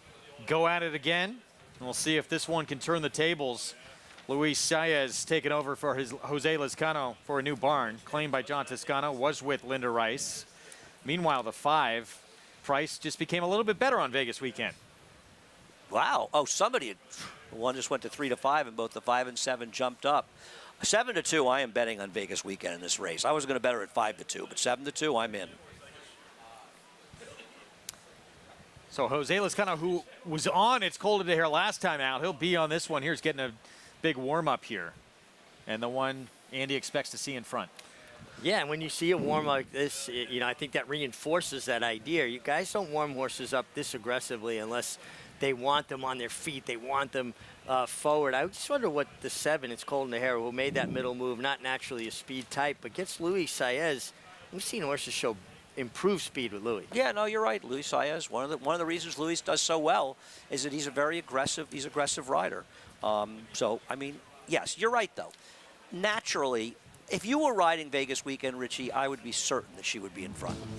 Because well, if we broke clean, I'd be looking for the lead. Well, she might run last, but you'd be in front, and you'd lose the right way. Because you were able to identify horses that had tactical advantage, and you never ceded that advantage. I mean, if somebody wanted a mission, there's nothing you could do. This was her win, Aqueduct, March 24th, sitting just off the pace for 16,000. And it was not a strong field, but she won quite easily, and this was a relatively quick pace when you look at the final time where the pace, and she was just sitting off of it. She's got the speed to be in front. It's just up to Jose Lezcano to use it. Listen, I'm not going to be surprised if she doesn't run well today. She has 2 bad races before the layoffs. But I'll take a little 7-2, maybe even 3-1 to find out. Let's go to Maggie. And we'll take a look, yes, at number 5, Vegas weekend, as I think also the aggressive warm-up that we saw from Jose Lezcano is because she's a filly that is just a little bit sticky behind, you know, needs to kind of get into and find that stride. It looks as though she has, and that's just the thing you want to do is just kind of get everything moving, get everything working back there. And I think she's very dangerous in this spot. Now, I would pick number 7, It's Cold Into Here, if she wasn't a claim off of Linda Rice, because I feel like that barn was going very well when she was, you know, picked up from her. Now, I will say, coming back off relatively short rest, she is a little bit more subdued, relatively speaking. Now, this is a mare who can get herself so over the top, you know, washed out, profusely sweating and really on her toes. And I know Acacia was in the paddock last time and she was saying she was behaving that way. And I think today she's a little bit more reserved than what I can see from her at times. So I like the way she's warmed up too. She settled in quite nicely. Granted, staying with the pony with Luis Saez aboard, but she makes a great impression. I just opted to take the fresher horse coming back here and not having had run 2 weeks ago in Vegas weekend. Maggie, thanks. 2 minutes from the start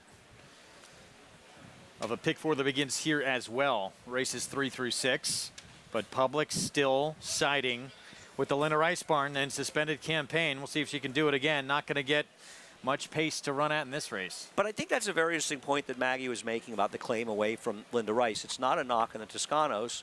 It's more claim from Linda. But I think the one thing is, comes back just 13 days later. Right. So in a way, they say it's running off the other trainer's training. It's not an insult in the current trainer. It's saying, I claim this horse from a good trainer. I don't want to, you know, sure. I don't want to lose that edge.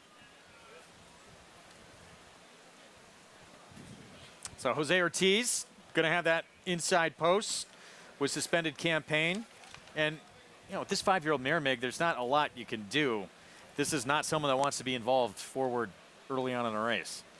No, and you saw last time, it looked like she was running for second until it's cold and the hair drifted down towards the inside. And I think a couple of things happened there. She drifted to the worst part of the racetrack after middle moving into what I thought was the fastest part of the race. And suspended Campaign got to the clear and was able to run her down. There's not that much pace on in here. Suspended Campaign might be up against it from a pace standpoint. That's a good point, though. Do you find with a 4-horse field, they don't usually separate that much? And sometimes it's less of a disadvantage for a deeper closer. Yeah, but we talk about it all the time, right? When you have a horse with natural speed, use it.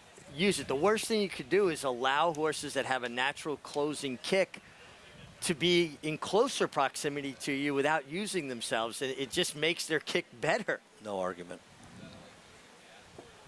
But there's no burner in here that really wants to lay it down either. No, and that's when it comes in what you were talking about, Richie, with a rider like Luis Saez in the 7 can be more aggressive and perhaps make that difference. Yeah, if I'm Jose Lezcano, on the 5 Vegas weekend, I am going to try to control the race from start to finish. You have to think that's what they're intending to do here. I'm a big Charlie Baker fan, his trainer, Charlie Baker. I think that Charlie is one of these trainers that flies a little bit under the radar here, but, I mean, Claim Joking won a grade 1 with him. Yeah. Charlie is an extremely good trainer who, given the opportunity, delivers. So many of the horse men and women that come out of Finger Lakes do an amazing job because they're dealing with horses with lesser ability, maybe, more physical infirmities, and they're racing to put food on the table, not for headlines. So the foundation they get as horse people and getting the most out of, lower level stock really bodes well for them when they start getting better horses. And I love the work pattern on Vegas weekend since Charlie has her. And I love that her penultimate work before this race was a sharp 5 furlongs in a minute and a fifth. For lower level horses, that's a tremendous work. And then she comes back with that nice maintenance 49. That's the perfect way to go into a race in my estimation. Penultimate? What about you, a thesaurus? I've been working on this. See, you're really stepping your game up. And, it was last summer that we reintroduced this Wilson Shoot. I felt there was a little more gamesmanship early on with trying to put some riders into trouble early, but it's played pretty fair, hasn't it? I think it's played really fair. I think the way the shoot was set up was really, really executed perfectly. And now you see they've added that rail and angling them a little bit. I think the riders spoke with Glenn Kozak, his crew. Too close to the rail. Yeah, and said, we need a little bit of a buffer zone so we could fall into that. And because you go out there now and listen to them when they run into that little bit of, that first half a turn they got to run into, it's quiet. You're not hearing the hollering, the yelling, the cursing at each other. Everybody seems to, feel pretty comfortable with it. I agree. 3 to 5 favorites. Suspended Campaign, just won here on August 3rd. Among those she beat that day, the 7 in today's race. It's cold into hair right there, loading up. Past her in the stretch. Let's go to Frank Miramati, the rematch coming up. They're in the gate. And they're off. It was a very even start. Gringotts in the red colors and Vegas weekend to the front. It's cold into hair, inches up on the outside. And stretch running Suspended Campaign is already 6 lengths off this leader, Vegas weekend. who swings on to the backstretch, leading by a length. Gringotts in second. It's Cold into Hair on the outside. 3 deep in third, just a length and a half off the lead, and 4 more to a very comfortable Suspended Campaign. The opening quarter went in 24 4/5 seconds, and it's Vegas Weekend leading the way by a length. Gringotts second, same margin.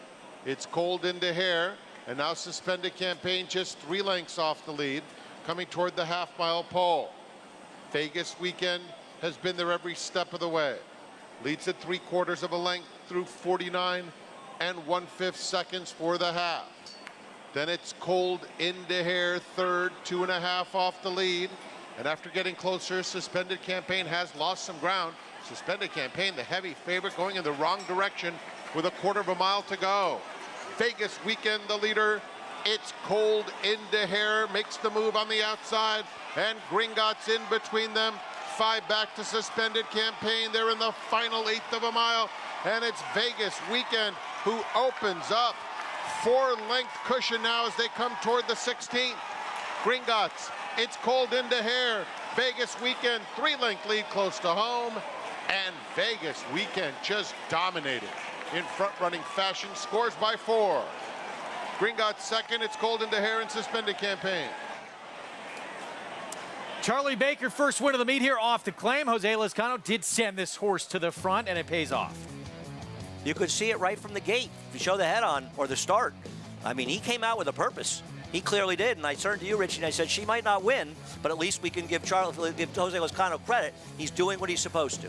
Yeah, he did what he was supposed to on a very sharp runner in Vegas Weekend off the Charlie Baker claim.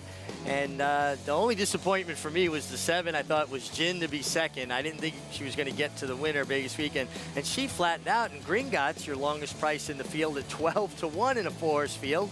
Well, runs second, game performance for her for second.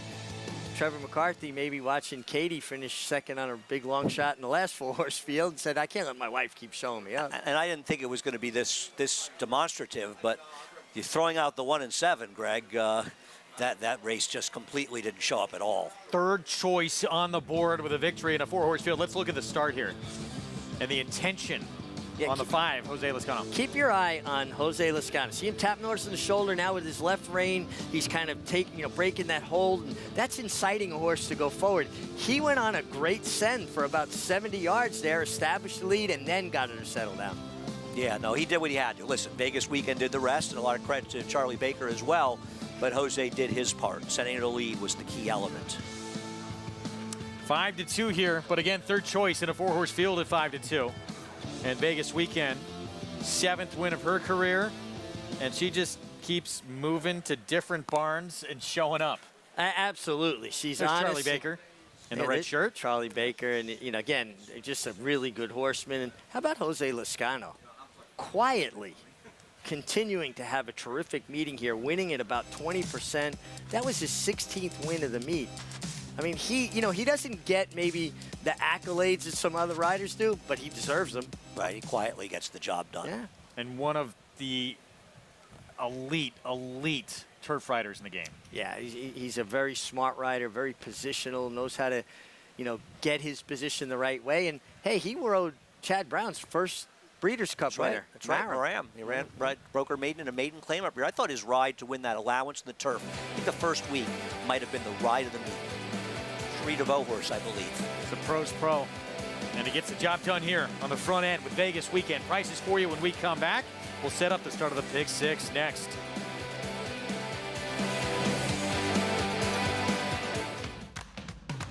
And they're off. Power is pretty close up in the early stages as the field approaches the quarter pole. And it's Gunite trying to fend off Elite Power, who's motoring like a big chestnut tank on the outside. And Elite Power and Gunite, Elite Power got him right on the money in 109.22 seconds. Herman, the classic sire. When it comes to horse racing, you can never have too much information. With TwinSpires, you can place your bets with confidence. Whether you use handicapping insights like our Brisnet speed ratings, prime power, and past performances, the guidance of our experts' top picks, Or just choose a name that catches your eye. Yes! No matter how you pick your horse, bet with Twin Spires. Start earning your $200 sign-up bonus when you sign up with offer code GET200. The momentum continues for War Dancer as Epic Queen scores at Monmouth. Epic Queen just won't give up. Epic Queen gets the score. Niagara Skyline goes wire to wire at Woodbine. And Niagara Skyline in terrific form here today by 3 lengths. And Queen's Dancer with a big upset as she wires the field. A photo coming up once again, and it's going to be Queen's Dancer. Shouldn't you have a War Dancer? War Dancer, proud to stand in New York. There's a big, bold, beautiful world waiting to be explored by you and your friends, of course. But not just any friends, the best of friends. The kind of friends who let you do you. Because in this world, it's positive vibes only. And when you get in the zone here, you stay a while. These aren't just good times, they're the best of times. And your time is now. So come explore. Resorts World. Join us at Saratoga Racecourse for the 3rd annual New York Thoroughbred Aftercare Day. This special live race day celebrates retired racehorses and fun for the whole family. Free with paid admission on Thursday, August 17th.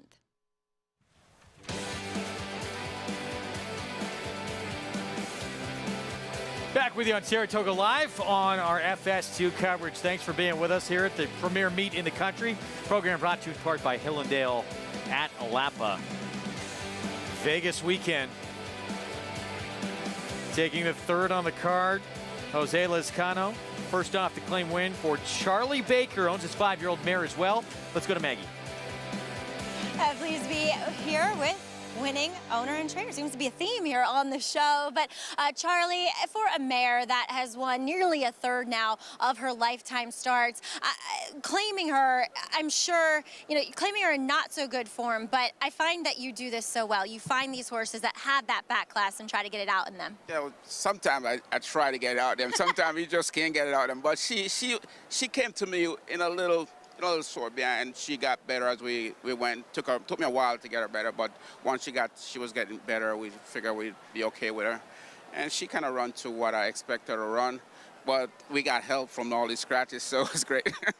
I know, I'm sure as an owner and especially as a trainer, I get excited when you look pretty live on paper when the scratches do come out. But Charlie, talk a little bit about Jose Lezcano and just knowing that she was probably fastest early. Yeah, no, definitely. He said it when he come in the paddock. I thought he was, but just to hear him say that, I felt good about it, that he was going to go.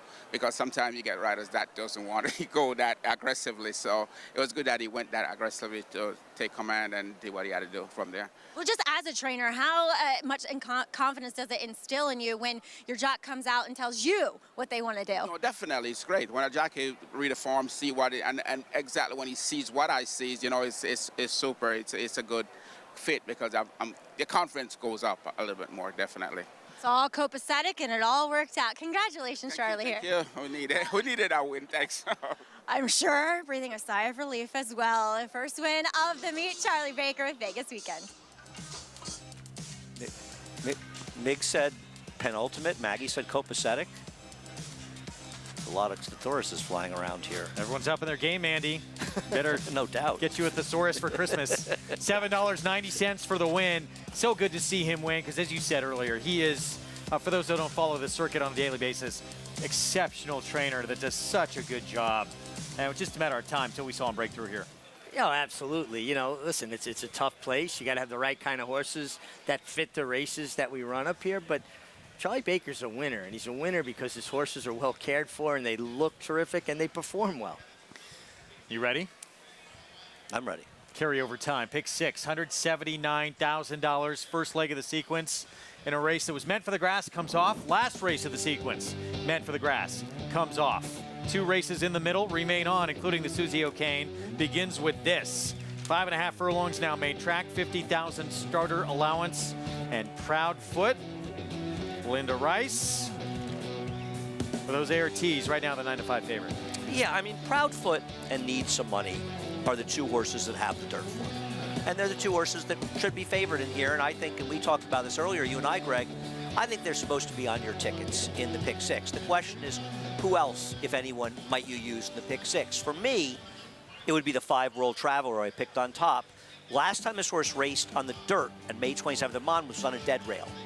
Either the form prior to that, prior to layoff, they were fast enough to be competitive here, and the horse has regained her good form in turf races. So that's where I would go and try to beat the 6 and 10, but I would use 5, 6, and 10 to start out this pick six. World Traveler, yeah, maiden win, came on a good sealed surface at Monmouth. Tom Amoss needs some money, 3-1 second choice, and the favorite, Proudfoot, Lynn Rice. Jose Ortiz, 2 main track onlys do draw into this race as well. We're going to have our WinStar Ride of the Week. When we come back, Mig will talk us through it right after this.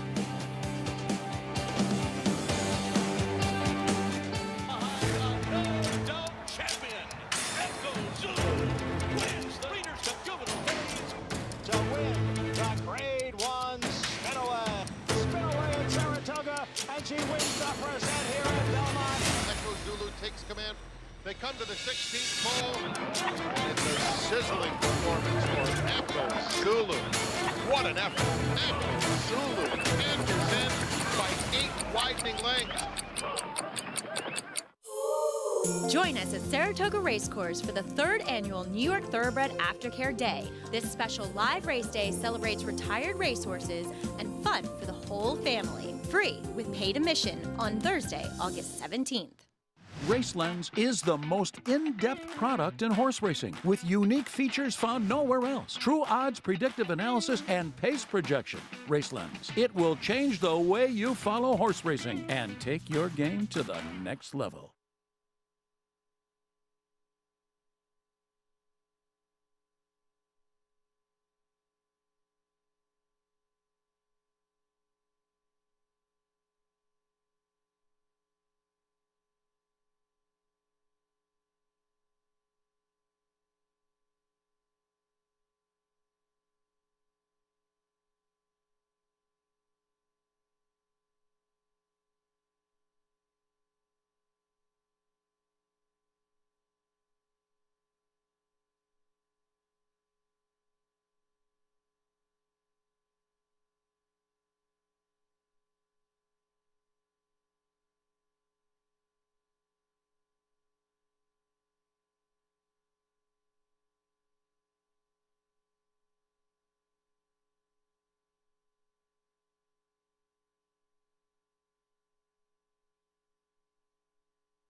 For Mr. Trout and most owners in the business, I think the Kentucky Derby is their dream race.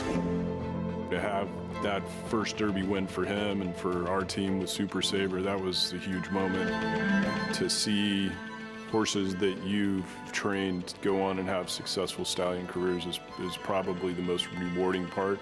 WinStar's provided me with some real quality horses. Our team has been able to deliver with some good wins. There's always that next big race, that next big goal. The objective is to try to have accomplishments on the racetrack that will get them to the WinStar Stallion division. We've been fortunate enough to do that a number of times. There's kind of no end game. There's always another something to look forward to.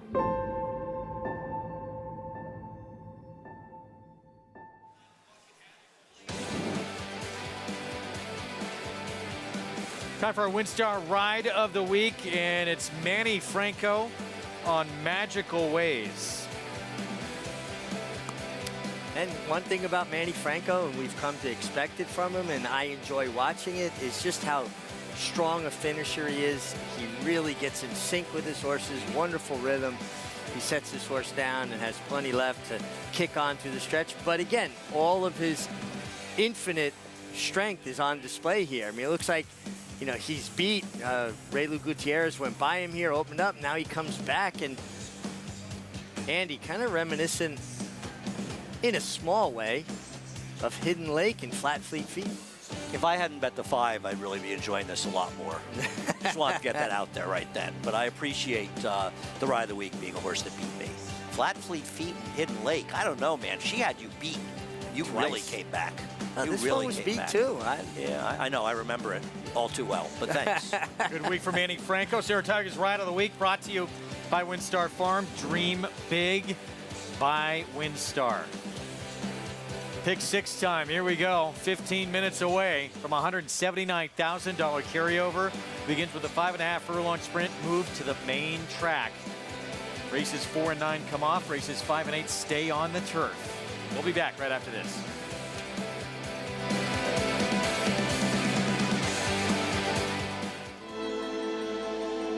The level of racing that he's achieved is extremely rare. Anybody who's witnessed Matoli running sees a level of ability that doesn't come along that often. Matoli's a monster! Matoli wins the sprint! Oh, what a horse he is! Matoli, he did it again! Wins the mid-mile! The only thing to be better than one Matoli's a few Matolis. The mighty Matoli, who won the Fargo by 3.5 lengths, the new stakes record. Experience the adrenaline-pumping, suspense-filled action of the Sport of Kings no matter where you are with Naira Bets. It's fast, easy, and secure. Download the app today and start winning with our lucrative weekly promotions, thrilling handicapping contests, and a one-of-a-kind VIP rewards program. Don't just watch horse racing, be a part of the action with Naira Bets.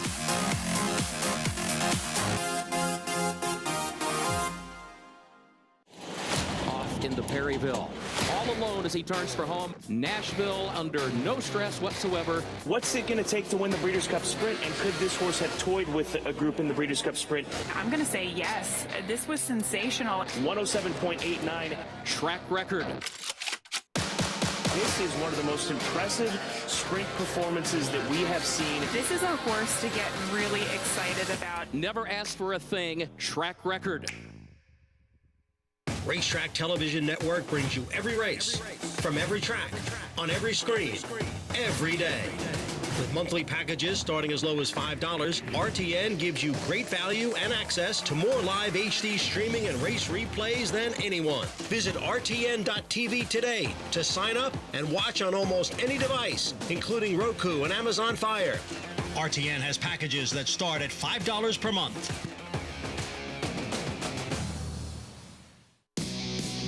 This summer, the thrill of horse racing comes to your home on Fox. Live from historic Saratoga Racecourse, don't miss the Alabama Stakes. Only on Fox Saratoga Saturday.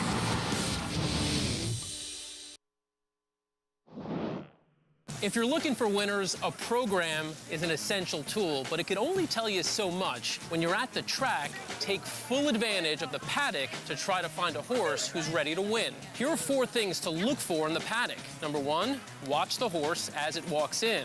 Observe how they carry themselves, looking for fluid, smooth movements, a walk that's almost cat-like. Number 2, look for a well-muscled and fit appearance with a shiny coat, bright eyes, and ears that are perked up that are saying, I'm paying attention. Number 3, notice how the horse interacts with its handler. A horse that's responsive, obedient, attentive to their groom, that's a good indication of good training and discipline. Number 4, take note of any excessive sweating or lather on the horse's coat. While some sweating is normal due to excitement or heat, sweating in excess could be a sign they're expending too much energy before they really need it in a race. Getting eyes on a horse provides valuable visual clues that can help inform betting decisions, so incorporate it with your handicapping. For more race day insights, go to americasbestracing.net. Back with you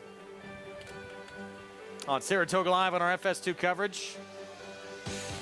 Brought to you in part by America's Best Racing. For the love of the race, visit americasbestracing.net today. $179,000 pick 6 carryover.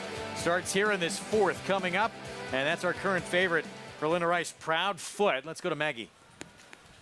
Yeah, we'll check in with her first. And albeit the only other time I saw her was coming in off of a layoff. That was 7 starts ago, and she definitely did not look as fit as she does now, going back to February at Oaklawn Park. She looks so much different than what she did that day. And she, going back to her last dirt race, which was at Ellis on June 10th, it was dominated forwardly. We saw Obregato. She would come back up here for Linda Rice in her second start for the barn and win convincingly with the 78 buyer in this spot, although scheduled for the dirt. The problem is Proudfoot has had a little bit of trouble getting out of the gate. She's just kind of stumbled out of there and hasn't been tidy coming out of the stalls. Now, I don't see anything prohibiting her from doing so today. Obviously, she's going to have to, going the 5.5, but she looks strong behind. She's overstriding quite well here at the walk. I'll watch how she warms up. And 2, I think it does her a favor that she's drawn more towards the outside as opposed to the inside as she has been in her last 3. Moving on to number 5, World Traveler. Look, she's probably better on turf, to be fair, but she has won a race on the dirt before, and she's one that when you think about the 5.5 or the 5/8 at Monmouth, you have to be really quick out of the stalls, and you don't have to be that quick when it's a dirt race. Dirt speed isn't quite as quick as those turf sprinters, and she comes in here really sharp for Greg Sacco, and I'm wondering if she could be a little bit more forwardly placed, which would help her chances, I think, getting back to the dirt, because when she won and broke her maiden, she was fairly forward that day. So I know it was a slow pace race on a wet track, but again, just an interesting one that's definitely showing her hand as being one of the more sharper horses in here, Greg. Maggie, thanks. 9 minutes away here from this first leg of the Pick 6. 9-5 favoritism. Again, still here on the 10. Proudfoot, but here's Tom Amos's Need Some Money. And Tom Amos, I brought it up Sunday after he had another win, another great win. Highest percentage trainer at the meet for trainers with at least 10 starters. Good for Tom. Listen, we love to see Tom do well. I mean, 4 for 10 and 4 wins in Saratoga, especially for a guy coming from out of town like that. It's hard, man, to win. You could come here and get shut out. You win 1 or 2, you feel good about it. And we're only a little over halfway through the meet, so good for Tom. Let's keep in mind, too, he's coming here for us to do these shows. He's not coming here to base his horses to be here. I was going to say the bulk of his stable's not even here, right? He's on the air out of sympathy? I thought. You sure of that? It was a pity job, really. There's Tom, well dressed, going cash today. Yeah, it's nice to be Tom Amos, isn't it? So really we celebrated his 4,000th win as a trainer last year, right? Is it 4,000? Yeah. Yeah. He won the stake. And he's got the highest percentage of any trainer in the top 10. Yeah, I believe also, though, Tom, I know when he had 3,000 career wins, he had the highest percentage of anybody that did. I'm guessing it's probably gone on that way. And it's, listen, his horses run, and Tom runs in a lot of different places. But he comes here as well with his stable, and he's figured out how to bring some of the right horses. And you and I talked, Greg, earlier about this, would need some money. I'm sure when Tom looked at this race, at least part of him was thinking, there is some rain forecast. Maybe the race will come off the turf. He was taking a shot. She doesn't really have a lot of pedigree for grass, but I have to imagine in the back of his mind, he was thinking, I'd prefer it gets rained off. And he gets what you would have to think, he wants here. So with that, she's 5-2, second choice right now, and a major player in this race. Dylan Davis will ride. Does her lack of speed concern you at all? There's a 5.5 furlong race, and both she and the 10 Proudfoot, they don't have much speed. I think Proudfoot can be a little bit closer, but, man, Need Some Money has no speed whatsoever. That worries me a little bit. She's an unusual horse for Tom, who's only had her 2 races that she doesn't have speed, because he's a trainer that really values speed. With Proudfoot, it's just more, she can't get out of her own way out of the gate, isn't it? Maybe a little bit, but she's just not that quick. I mean, Will Be Famous is fast, the 11. She's got to be out there winging, don't you think? Main track only entrant. Yeah, Katie Davis gets the pickup mount, by the way, on Will Be Famous, who is going to try and fire out of there. Well, I think she's the speed of the speed in here. For a 5.5 furlong race, there's not a tremendous, there's not that true 5.5 furlong speed. I think she is the one that controls it. No question about it. I think the 2 and the 5 might be a little bit more forward, but I mean, we'll be famous, could have the lead in theory, assuming she breaks, by whatever she wants. She's just way faster than these Pick horses. 6 coming up on a gorgeous Wednesday afternoon here in the Adirondacks in upstate New York. An additional $460,000 bet into this Pick 6 pool. Carry over $179,000. Here's now showing Luis Saez for John Terranova gets the rail. Yeah, and does have some speed. I mean, sprinting on the turf, she shows speed. Is that going to translate to the dirt? She did show speed in her second start on the dirt. Explosive exchange for Mike Deeney. She could be forward as well. She has some speed, but she's much more of a turf horse. Her one dirt race was not very good. Jose Lezcano, we just saw him with a crafty ride on the out of the Wilson Chute in the last race here with Greg Sacco. She's my selection in this race. I can make a big excuse for her return race, which stunk. I think she's got a couple of dirt races that make her tough. Tom Amoss, 40% at the meet. He's got Need Some Money here with Dylan Davis. Yeah, 25% lifetime for Tom Amoss, and Need Some Money, I think, was aided the most by the surface switch here. Proudfoot, still the favorite for Linda Rice. Ran very good sprinting on the turf last time out, but has had success on dirt. Yeah, she's got 2 wins, 5 seconds on fast dirt racetracks. But I think she was equally good on either surface. Katie Davis will look to add another main track only entrant with speed here. She has a race 3 back, which will give the rest of them absolutely no chance whatsoever. So somewhere in there is a horse that can wire the field and win convincingly. And Manny Franco on Shigeko to the outside. This horse ran against Yo Cuz, who was a bit of a beneficial winner of a stake here early on in the meet for the boys, for the 2-year-olds. Yeah, I like Shigeko. Still won. I like Shigeko last time for 16,000. She didn't do any running off a very tough trip back in December. This is a tougher race, and turning back in distance, I just think she gets really outrun early. That was the Sanford I was referring to. Her goal sweep stumbled out of the gate. 46-1 shot. Yo Cuz able to win that race. Back to the 10. So here's Proudfoot. Now second choice, actually, with Jose Ortiz. The problem that I have with her is not that she doesn't have dirt races good enough to win, is that part of the reason she's getting bet like this is because she ran well on the turf last time. I didn't like her turf race. I know you're right that she had trouble at the start, but that race completely fell apart. The pace collapsed. So I think she's a bit dressed up off that. But listen, getting back to the dirt, this is another one for Linda, where Linda Rice entered this one. And like Tom, she wouldn't mind running the turf, but I think she's happier running on the dirt. Yeah. It's not just that she can handle the dirt, it's the others don't have much form on the dirt, right? Yeah, so it's a little bit of both, but a lot of problems, not just last time, getting out of the gate. She causes her own problems. As we take a look, I believe at the 11, will be famous. So Katie Davis, gotta be game plan. Take it to this field early. And this horse can let it rip. She really can. And she's always had a little ability. She had some trips early in her career against some pretty good horses. On the other hand, she's also claimed the beginning of April, and we now haven't seen her for 4.5 months. That's a bit of a concern, Richie. Absolutely, it is a concern. But I do think she's going to be in front, and she's 8-1. 8-1. I mean, if you like her, and I actually like her a little bit, but I mean, I went with the favorite, the 6. Tom Amos's runner needs some money. Her lack of speed bothers me at a short price. That bothers me, Richie. That's fair. Not that she's not logical. I use the 5. I use the 11 with the 5 as well. I'm not letting her beat me. Meanwhile, the 5, World Traveler, Andy's top selection, did break her maiden on a race that was meant for dirt. Going 6 furlongs, that was at Monmouth last year. Yeah, and she also ran in New York in her debut and ran a respectable figure. After breaking slowly, I make an excuse for her May 27th race at Monmouth, which was coming off a near-year layoff. She rode a dead rail that day, so she has, in my opinion, a viable excuse. And then she gets the turf. Now, maybe she is a better turf horse, but I think at least her turf races say that she's refound her good form. So she comes to the race in good form. She has those early races in the dirt that are at least comparable, and that was relatively early in her career. So I'm hopeful that the surface will be okay for her. She's shown an affinity for it in the past.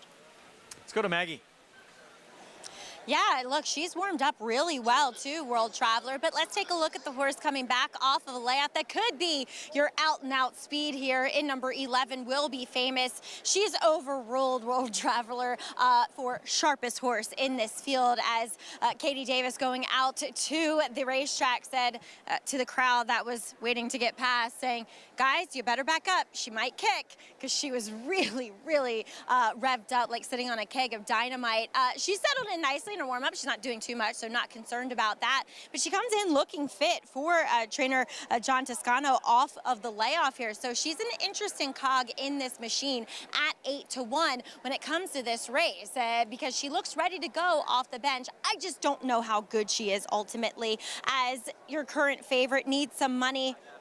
I just don't know how well she's going to perform at 5.5 furlongs, to be honest. I mean, if anybody can do it, Tom Amoss can do it, but she's huge. And while she is more compact, so probably sprint races are better, her just lack of early speed, the fact that she is so big and probably one that, you know, needs the distance to unravel that stride, just pushed me another direction. She looks fantastic. And Tom's horses do tend to look that way. So I'm not going to be surprised when she wins here. I just did not think the conditions were optimal for her to do her best running. Greg? See how it plays out here. Yeah, needs some money, going the shortest distance she has ever gone. She's the 2-1 favorite now for Tom Amoss. One of the best spots to catch all the action. How much time you spent back there? I lived back there. Years ago, Andy, there weren't as many people on the backstretch. And now they put, you know, there's betting windows back there, there's a snack bar, everything.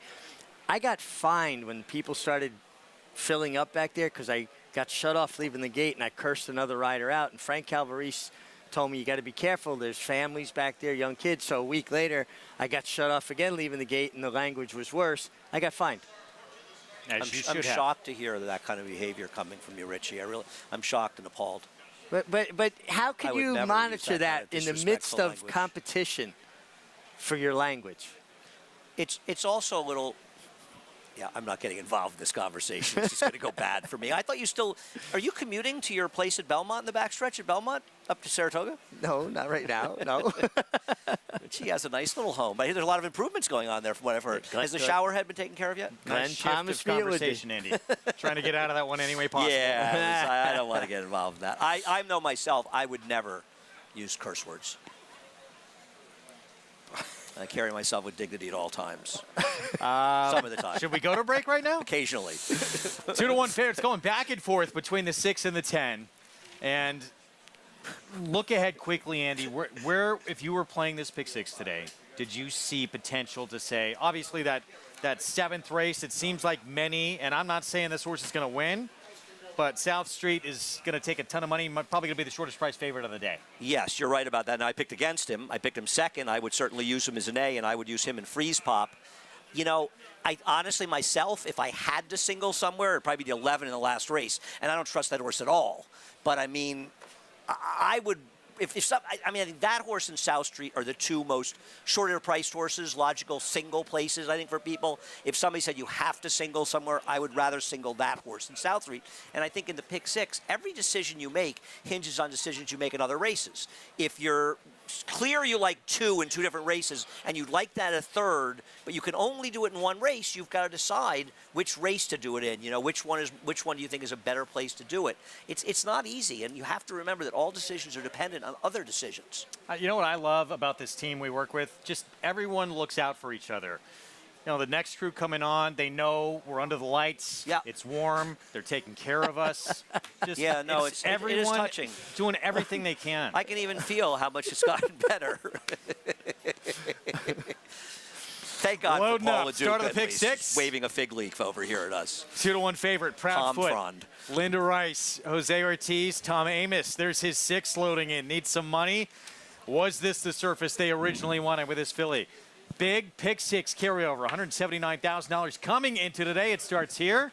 Let's go to Frank Miramati. 2 more left to load. The main track only participants will be Famous, Shigeko to complete the line, set to kick off the pick 6. They're in the gate. they're off. Proudfoot half a step slowly. World Traveler is very quick. Here's Explosive Exchange, hard ridden to get to the front, and now Showing is up and on the pace too. Needs some money for 3 lengths off the lead. Proudfoot in the orange colors, right next to that rival, and a very wide Will Be Famous, 5 wide in fact around the far turn. At the back of the field is Shigeko, but it's just 5 lengths front to back. The opening quarter in 22 and 3. Explosive Exchange is the target. Has it 3/4 of a length, needs some money, moves up nicely in between horses, needs some money, is the new leader. On the outside is Proudfoot. Shigeko is deepest of all, has 5 lengths to make up at the top of the stretch. It's Needs Some Money just in front, pressed by Proudfoot. These two shoulder to shoulder coming to the 8th pole. Shigeko still 5 off the pace behind Will Be Famous. Coming to the 16th, Needs Some Money, digging deep inside Proudfoot. Needs Some Money, 3/4 of a length. The answer's money. What's the question? Needs Some Money wins it by a length. Proudfoot was second. Will Be Famous a distant third. Terrific meet for Tom Amoss continues. Now 5 for 11 here at Saratoga. Dylan Davis in a duel with Jose Ortiz here in Proudfoot. Yeah, sharp effort here by Needs Some Money. Proudfoot was her own worst enemy. She blew the brake again and had to, work hard to get back into the race where the 6 was getting the right kind of trip, and she was able to sit and save while the other filly worked hard to get back in the race. A little bit left and kicked on, and 5th win of the meet from 11 starters for Tom Amoss. And there was aggressive riding in here. Jose Lezcano tried to be aggressive with the 5 World Traveler, but Joel Rosario was having none of it with Explosive Exchange that came out there. So they actually were contending a little bit, and the 11 Will Be Famous couldn't even make the lead as it was. But as it turned out, the horses that were the 2 most logical horses on paper, they ran 1-2. But you're right, the 10 is her own worst enemy. Probably was best, but it's something we even talked about before the race. Yeah, it's habitual with her. She does that almost every start where she just doesn't get away cleanly. Who is that guy? Looks familiar. Tom Amoss, good for him. Highest percentage winning trainer at this meet with trainers with at least 10 starters or more. It's 5th win now. And it just keeps on rolling for him. And you're going to see him live on the show this weekend. He's doing so well, maybe we can get rid of him. What do you think? He may start, demanding things, He's usually he started pretty that already. Yeah, he's starting to get cocky. We'll take care of that. And good for Dylan here as well. Yeah, Dylan, is having a good meet. His 13th win of the meet. And when Dylan rides well, he's aggressive. He gets his position going forward. And this was a horse that actually got position, considering the lack of speed, and it was a relatively aggressive pace for these horses, but she gets it done. Proudfoot, her own worst enemy. We done? 5-2. Need Some Money shortly. We will be. We're going to stand in front of the air conditioner when the other guys get in there? I didn't I'll say point one at anyone did that. LaDuca because he was nice, but the rest of them, they're out. 6, 10, 11, 12. They're waiting in the wings. We're going to pass things over to the next crew here in just a minute. And pick 6 underway here with a second choice on the board. We got a long way to go, obviously. This race kicked it off coming off the turf. The last race on the card, too, comes off the turf to close out the sequence. And as a result of that, you and I were talking about it earlier, in some ways it became a lot more difficult race. I agree. I mean, is or not, I'm not sure. I mean, I had an opinion. It was never easy. I want to ask Jonathan, who's off the set, what do you think of my idea of the single? Would it be South Street or the 11 in the last race? You would single him. Okay. I think, Greg, you agree with that more. Yeah, I do. Yeah, okay. I'm not saying you guys are wrong. I don't have a strong opinion either way. And if anybody didn't hear it at home, he said South Street, just in case they didn't pick it up. Yeah. South Street? South Street. Okay. Jonathan would single before the 11 in the last. Is Jonathan the guy who was blocking the air conditioning unit? He's coming up next. I don't want to rat anybody out here. We got show left here. You're giving our time away. I'm not giving it away. I'll stay around. Okay. Let's just stay here. We're going to welcome in a new Send audience them to the bees. In just a moment, which we have the late pick 5 coming up. I'll say this. If South Street does get beat, this is really going to blow things up a little bit in this pick 6 and pick 5, isn't it? Yeah, you know what's funny? You guys, I'm going to believe you guys because you guys feel very strongly. I think you'll probably be right. I didn't see the great appeal of him, but maybe in that field, he's just way the worst to beat. I prefer Diodorus off the claim. If he does win with that horse, yeah, that would be the first winner of the meet. Yep. For that barn, one of the best claiming trainers there is in the sport. That's Freeze Pop, the 3, of course. We're talking about race 7. Welcoming in a new audience right now.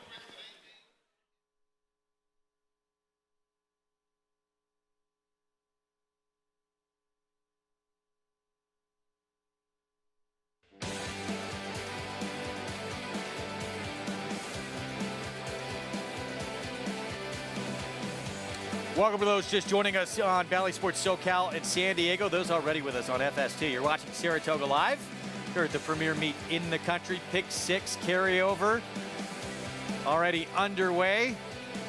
Where can we get those glasses? Greg Wolf, Richard Migliori, Andy Serling, the three of us just about done here. We're going to turn it over to the next group coming up. We have the late pick 5 ahead, and we are underway in this big pick 6 carryover. Tom Amos, our colleague, starts things off with his 5th winner of the meet. Yeah, his horses are really delivering. It's nice to see. I was going to take a look and see how much money was bet in that pick 6. I think the key to this was obviously the start. Proudfoot not getting away cleanly, needs some money, and we all need some money. And she just got forward position and was able to wait for that challenge while the other filly had to use herself to get back in the race, need some money, had plenty left, and very well turned out. Daughter of Street Sense gets it done. Tom Amos keeping up that torrid pace here in Saratoga. Best Saratoga he has had, and it continues here. $7.20 to kick off this pick 6. Proudfoot will be famous. We expected to see that one a little more forward. Not the case. It still ran well, but caught wide. That was the layoff. And it looked like they went in with the idea that they were going to rate her. I guess being outside gave them that option. And actually, it was a pretty good effort from her. I think they could feel pretty confident. If they wanted to go, they can go, or they could sit on her off of that. I always want to go. I think they bet a little over $750,000 in it. That's the number I think I have. Late pick 5 next. Next crew will bring you that. Lafitte and company standing in the wings here waiting to unseat us. So we're going to unhook here, let them take over. Dylan Davis, Tom Amos with the victory to start this pick 6. Let's go to Maggie. Yeah, connections don't need some money now. They just got the horse to do that. So, but Dylan Davis, talk a little bit about a filly who was turning back in distance and was devoid of early speed in those longer races. She really bounced out of there today. She broke so sharp, Maggie. Just got in the paddock with Tom. Thanks to Tom getting this filly ready today. But he said just try to break well. She usually gets that first jump or two pretty strong, and then she kind of wants to sit back. She doesn't have that pace. So she broke well with me today. I stayed aggressive with her. I didn't give her a chance. Maybe that was the key to her today. But after that, I was trying to work out a clear trip. You made sure that she didn't want to get no dirt in her face. But after that, I was laying great. I was laying third. I had an outside press early, but she was wanting that battle. She wanted to win that battle on the outside, turn for home again. She was able to fight that battle again off of that other horse and persevere. You also had another one to the outside of that one, and that was your sister, Katie Davis, who you said, I could not let Katie turn the tables on me again after she won the first race. Talk a little bit about riding with Katie. No, it's incredible. Even Jackie, too. Us siblings and also my brother-in-law, Trevor, we're all over here riding competitively, and Katie won the first race. I was very happy for her, but I had to show her that I could still get a winner before the day's over, and I was able to get that one, and I'm closed out for the day. Your dad, Robbie Davis, very accomplished jock in his own right. How proud is he of all of his children? Oh, he's super proud. Yeah, he says it all the time. Got a great coach, family, father. He's everything to me and for everybody here, and he's paved the way, and he's loved New York racing. That's why he was here for 20-plus years, and I moved on for the second generation. It's just great to be here.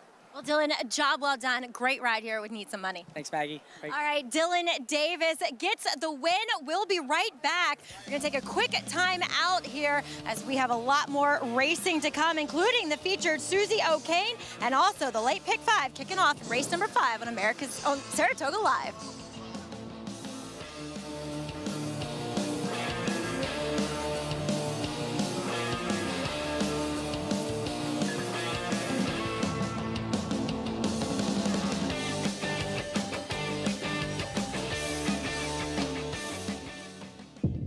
Reach for the unreachable.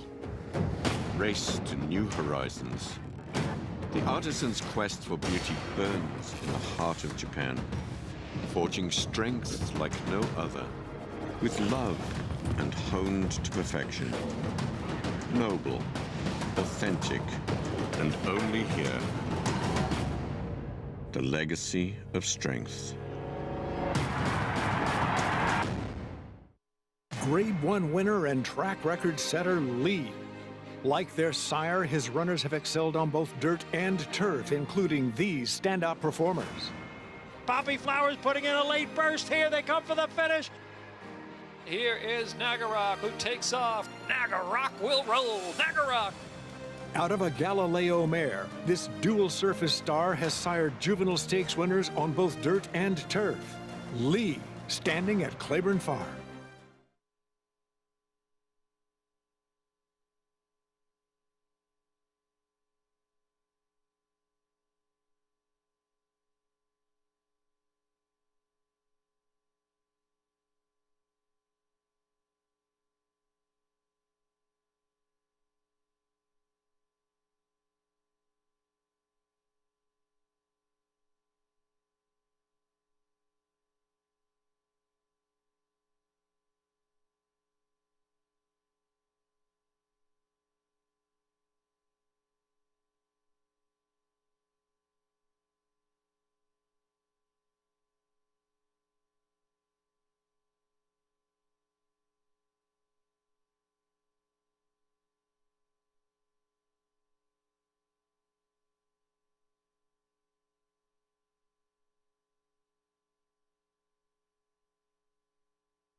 Join us at Saratoga Racecourse for the 3rd annual New York Thoroughbred Aftercare Day. This special live race day features the Rick Violet Stakes, named after the pioneer in aftercare in New York, and celebrates both retired racehorses and the great organizations established in New York to support them. Bring the whole family. It's a day at Saratoga you don't want to miss. Free with paid admission. New York Thoroughbred Aftercare Day, Thursday, August 17th. New York Thoroughbred Aftercare Day tomorrow. Today, the Wednesday program rolls on. As always, our coverage brought to you in part by Naira Bets. But any track, anywhere, anytime, visit NairaBets.com or download the Naira Bets app to get started. Just outside the paddock, welcome everyone. I'm Lafitte Pinkai, excited about the second half of the Wednesday program. We are off and running in the pick 6. The late pick 5 is just around the corner, included the featured Susie O'Kane, the first of several stakes races Alabama week here, gearing up to the most prestigious 3-year-old race for fillies at Saratoga. You're looking at the rundown. New York breds today and tomorrow. Friday, the Skidmore, where Golden Pal broke out a few years ago. On Saturday, 143rd running of the Grade 1 Alabama Championship. Implications are very, very real as I welcome in my championship caliber co-host, Jonathan Kinchin, Paula Duca, Hall of Fame jockey Gary Stevens. Guys, some of the Week 6 headlines we're looking forward to, Gary, starting with the chase for an Angel Cordero riding title. And yes, Arad Ortiz still has like a cushion, but not the cushion he once had. No, he had a 3-day suspension last week, and Louis closed that gap to within 6 right now. It's 34-27, so he's eaten into it and had an excellent week last week with the 7 winners. 7 winners total, Gary. Total. And the 2 stakes races. The upset he pulled off in the Galway, and of course the main event, that masterful ride aboard Casa Creed in the 4-star Dave. Yeah, he's got so much confidence in him right now and continues to grow, and this horse continues to get better with age. I think this was his best race that he ran in his career, and Louis just pushing all the right buttons right now and making no mistakes out there. Chase for that Angel Cordero riding title, Paul, and of course the Alan Jerkins training title, a familiar name right at the top. Well, yeah, Chad Brown is a kid right from Mechanicsville, and he comes to this meet, and he's always well prepared. And you got to understand, he's in front with a lot of turf races being taken off of turf, and that's his forte, no pun intended. And he always looks dashing as usual. But you know, Chad's had a wiggle a little bit with a lot of these races taken off the turf. He did wheel out freaky to kind of 2-year-old in ways and means that we cannot wait to see run next time out. But he's had a solid meet, especially with the start that Linda got off to, Linda Rice. got off to a big lead, and then, you know, Chad just started closing that gap more and more. I think it's, again, I say this all the time, him and Christophe Clement, I think a lot of people pinhold both of those trainers that they can't train horses on dirt. They can. He has won 4 of the last 5 training titles here at Saratoga in 5 overall, JK, but he doesn't train the favorite for the Grade 1 Alabama. That distinction belongs to Brad Cox and Wet Paint, looking for a second Grade 1 this meet. Yeah, look, and she was outstanding in terms of getting the job done in the coaching club American Oaks, especially kind of bouncing off of that poor performance, well, poor to her standards in the Kentucky Oaks. The issue I have with Wet Paint is that she's not really doing her job very fast. She's getting the job done, but her buyer speed figures are not very high. Feels like she's, you know, she could be up against it, you know, especially with her style. I think a lot of people think that just because she's a closer, she's going to appreciate that added distance. That's not always the case. I think last year, when we watched the Coaching Club American Oaks winner, the way she did it that day, that's why she was such an overwhelming favorite for the Alabama Nest. And the competition is like, no, you go ahead. We're going to sit this one out. They're not exactly finding other spots to run their 3-year-old filly. She's going to face a good-sized field as Wet Paint, to add to your point. Yeah, she hasn't really scared anyone away, right? I think that, you know, we've seen that at times in races where you get these horses that run these really big numbers, and I think trainers and owners start looking at other spots to run their horses. Wet Paint isn't that type of horse. She's talented, and she deserves to be a kind of the leader in the clubhouse, I think, from a championship standpoint, but she's not an overwhelming type that the other horses are going to start looking for easier spots. Much more on her jockey, Flavian Pratt, and he'll be moonlighting a little bit on Saturday. We'll have more on that story later on in the broadcast. As for today's feature, it turned out to be a gorgeous day in upstate New York. We have the Susie O'Kane, well-known, loved, missed New York breeder. We lost her last year. The Susie O'Kane, fitting New York-bred 3-year-old fillies. Number 5, Silver Skillet, who is a 2-to-1 morning line favorite. Gary, this was opening weekend. You'll see while Kasuke has led throughout, Silver Skillet is poised for the stretch drive and has Kasuke right in her sights. Yeah, and I don't see any reason it's going to change today. She came with a really nice run the last quarter of a mile and got the better of Kasuke, who ran third in there. And it was a great performance that she put out. Watch her extend her lead once she makes the lead here in the final 50 yards or so. She's just better on grass, Paul. Just better on grass. Yeah, she's a filly, you know, that went into a stakes race in her 3rd career start. You wonder out of this race, though, was the fraction slow? Is it going to be a faster pace race today? But, you know, Silver Skillet is a kind of great filly that can, you know, lay in a certain spot and just kind of puts herself in the right position. She's been a horse that's won, you know, by open lengths on slot. And now she's won on turf, so she's an honest filly. Lafitte, my biggest issue with Silver Skillet is that if you compare her last race, she did win to other horses in this race. It's not that impressive, and it took place over a turf course that was listed as good. Mm-hmm. So I'm wondering if she's going to not appreciate the give in the ground here. That's why my attention's gone to the 2, who as a 2-year-old ran on good ground and ran just as well as some of these horses have been running at 3. A good race. Exciting edition of the Susie O'Kane. A race 8 post time around 5:08 Eastern. Today's races brought to you by Claiborne Farm. That late pick 5 starts in moments. Race 5, the 5th and the 8th. Susie O'Kane both on the turf. Main track is fast. Turf courses, plural, are good. Temperature around 77 degrees. It's Alabama week. Lots of great racing left at Saratoga. Travers week as well. Get signed up if you haven't. Join us at Naira Bets. And when you do so, use that promo code SPA200. Earn up to a $200 deposit match after your first deposit. Bet any track, anywhere, anytime. Join now at NairaBets.com to earn your $200 deposit match. Horses in the paddock for the 5th. Unleash the power. There he is. Strength of schedule in his favor. Just chased My Sea Cottage, who just finished 4th in a Grade 1 event. Late pick 5 is next. You're watching Saratoga Live here on Fox Sports 2.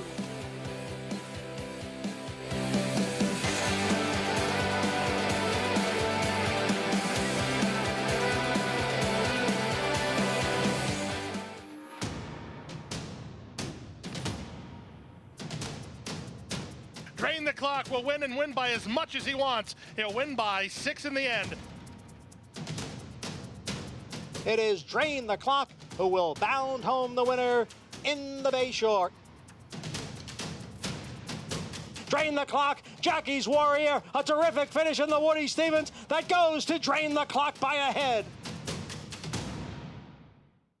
On a perfect day, there is no finer place in all of sports.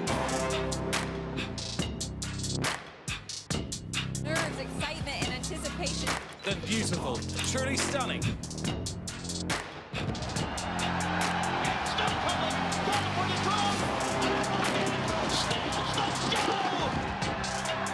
For the Breeders' Cup World Championships. Flightline is in full flight. Flightline turns it on at the top of the stretch, and he's in cruise control. And Flightline takes off. Take a good look at this, because you're not going to see this too often, maybe never again. Flightline, 20 lengths clear. World-class racehorse, world-class performance at a world championship event.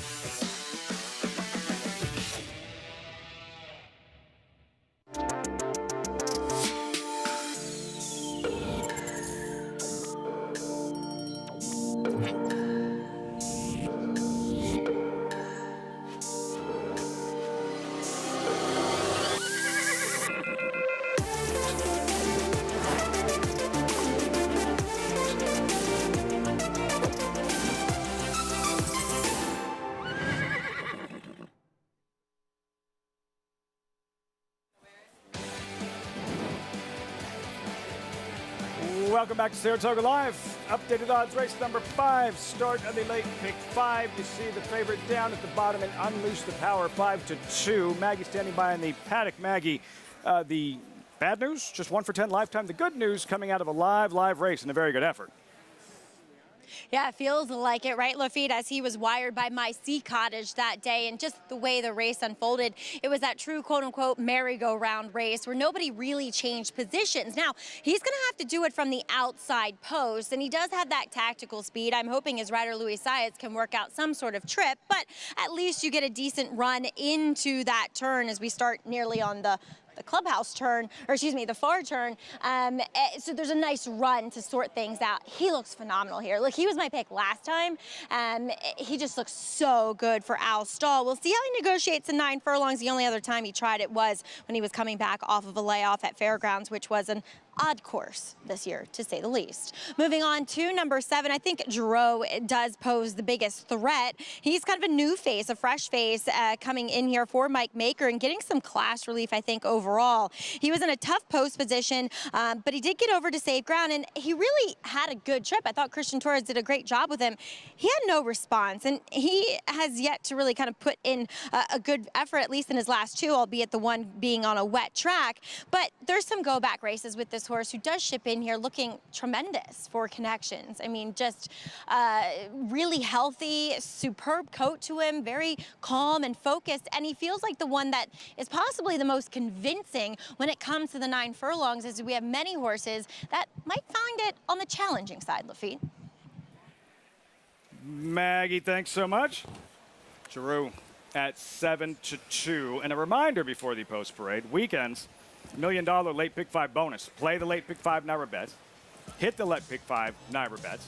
If you're the only one, bingo, $1 million bonus. That's on weekends. JK, of course it's hard. It's supposed to be hard. But if you manage to hit the pick 5 and didn't happen to play it through Naira bets, and you happen to be the only one, you just coughed up $1 million.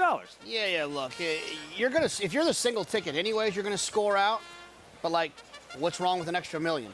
You know, you might as well play it. There was a woman alive who would have been the only one like a week and a half ago or something. Yeah. I mean, the horse is still running, but it was a thrill, I'm sure, you know. Gorgeous day here in Saratoga Springs. So glad you could spend part of your afternoon with us. Tom Amos with a win again. Ridiculous percentage to kick off the pick 6. Now the pick 5 in a post parade. Their splendid summer. Rudy Rodriguez puts the blinkers on. Yeah, and, you know, Pratt's on the other Rudy Rodriguez runner, and this one puts blinkers on with Manny Franco. I think he's going to try to be forward. Number 2, Lord Flintshire. Last race at Laurel happened to be Belmont Stakes Day. Yeah, cutting back from the 1.5 miles. I think this horse will be finishing when the rest of them might have some distance questions. Look out for him late. Then number 3, Wise Kraken, and Saratoga special winning jockey Ricardo Santana. Yeah, 3 years old now, and his 3-year-old debut. He got Lasix and kind of wired the field, but like got past and then came back. It was actually a gutty effort. 16-1. Number 4, Shinsun, New York bred, trained by Barclay Tagg. Look, I love the last race, and I like this animal. I just am curious if the 9 furlongs is gonna help or hurt. If it helps, this is probably your winner. At a price, 5-1. Then number 5 in Frontman, a 4th facing similar opening day. Does have a win at 1.8 miles, does Frontman. You know, last time here at Saratoga at the mile, he was wide most of the way, and I thought he ran okay. Number 6, Bucker 2, 2nd of 2 for trainer Michelle Nevin. Yeah, this one's a little tricky because this horse has been sprinting. Tried the mile on the dirt last time, didn't do any running, but still, Michelle Nevin decides to try again at 1 1/8. Maybe she knows something we don't. Number 7 in Giroux, and Arad Ortiz in those 3 diamond colors. You know, Mike Maker obviously excels in these type of horses that go long on the turf, but he's been trying this gelding really long. This is actually a cutback for Giroux. Michelle Nevin has 2, so does Rudy Rodriguez. There's Ghostly Prince and Flavian Pratt. Look, I love nothing more than to see a Rudy post-race interview with his AirPod in. I just don't feel like this is the one that's going to get him there. Because he's probably listening as we speak. Kingdom of Paws is out to unleash the power. What will Luis Saez do from that outside post? Yeah, very similar to the 4. I like this horse a lot as an individual, but you do have the distance questions. Is the 1 1/8 going to help? Got the outside draw as well, so likely going to travel a little bit further than the competition from that outside post. Makes a ton of sense, but I would look elsewhere at 3-1. On the Mellon Turf course, not the inner, the Mellon Turf course, his latest, Unleash the Power. Opening day, same level, mile distance, Gary. Unleash the Power, tracking My Sea Cottage, again, who just came back to run 4th, setting the tempo in the 4-star Dave. Yeah, and there's no My Sea Cottage in here, nothing close to it. I like his chances to move one better today, finish this race in front. Sits a good spot early on. He's got some good tactical speed. Doesn't need the lead, but can be on the lead if needed. There's some other speed in there as well. Where would you like to see Saez place him from the 9 post at this distance on the Mellon Turf course? Hey, he needs to get over and save some ground around this first turn. That's going to be the tough thing, but we know how good Louis is at getting position, getting horses away from the gate, and we watched him ride this Mellon Turf course the entire meet and be able to get over from the outside side several times and be able to set a good trip. Yeah, it's true. If you look at the contrast between the 10 and the 7 in here, you know, you look at the 10, Unleash the Power, you know, he's been in really tough spots. He was 3-1 last time out. His other 9 races on the race form, he's been 15 to 35-1. Where you look at Giroux, who's been in pretty tough races, and he's eaten up some money. So which way do you really want to go with here? I end up going with the 8. I understand the horse is a little light on numbers. I just think the change to Flavian Pratt will help the 8 here, and you're getting a wonderful price at 15-1. The reason I ended up picking the 7 is because while a lot of them have some distance questions, that's not a question you have for the 7.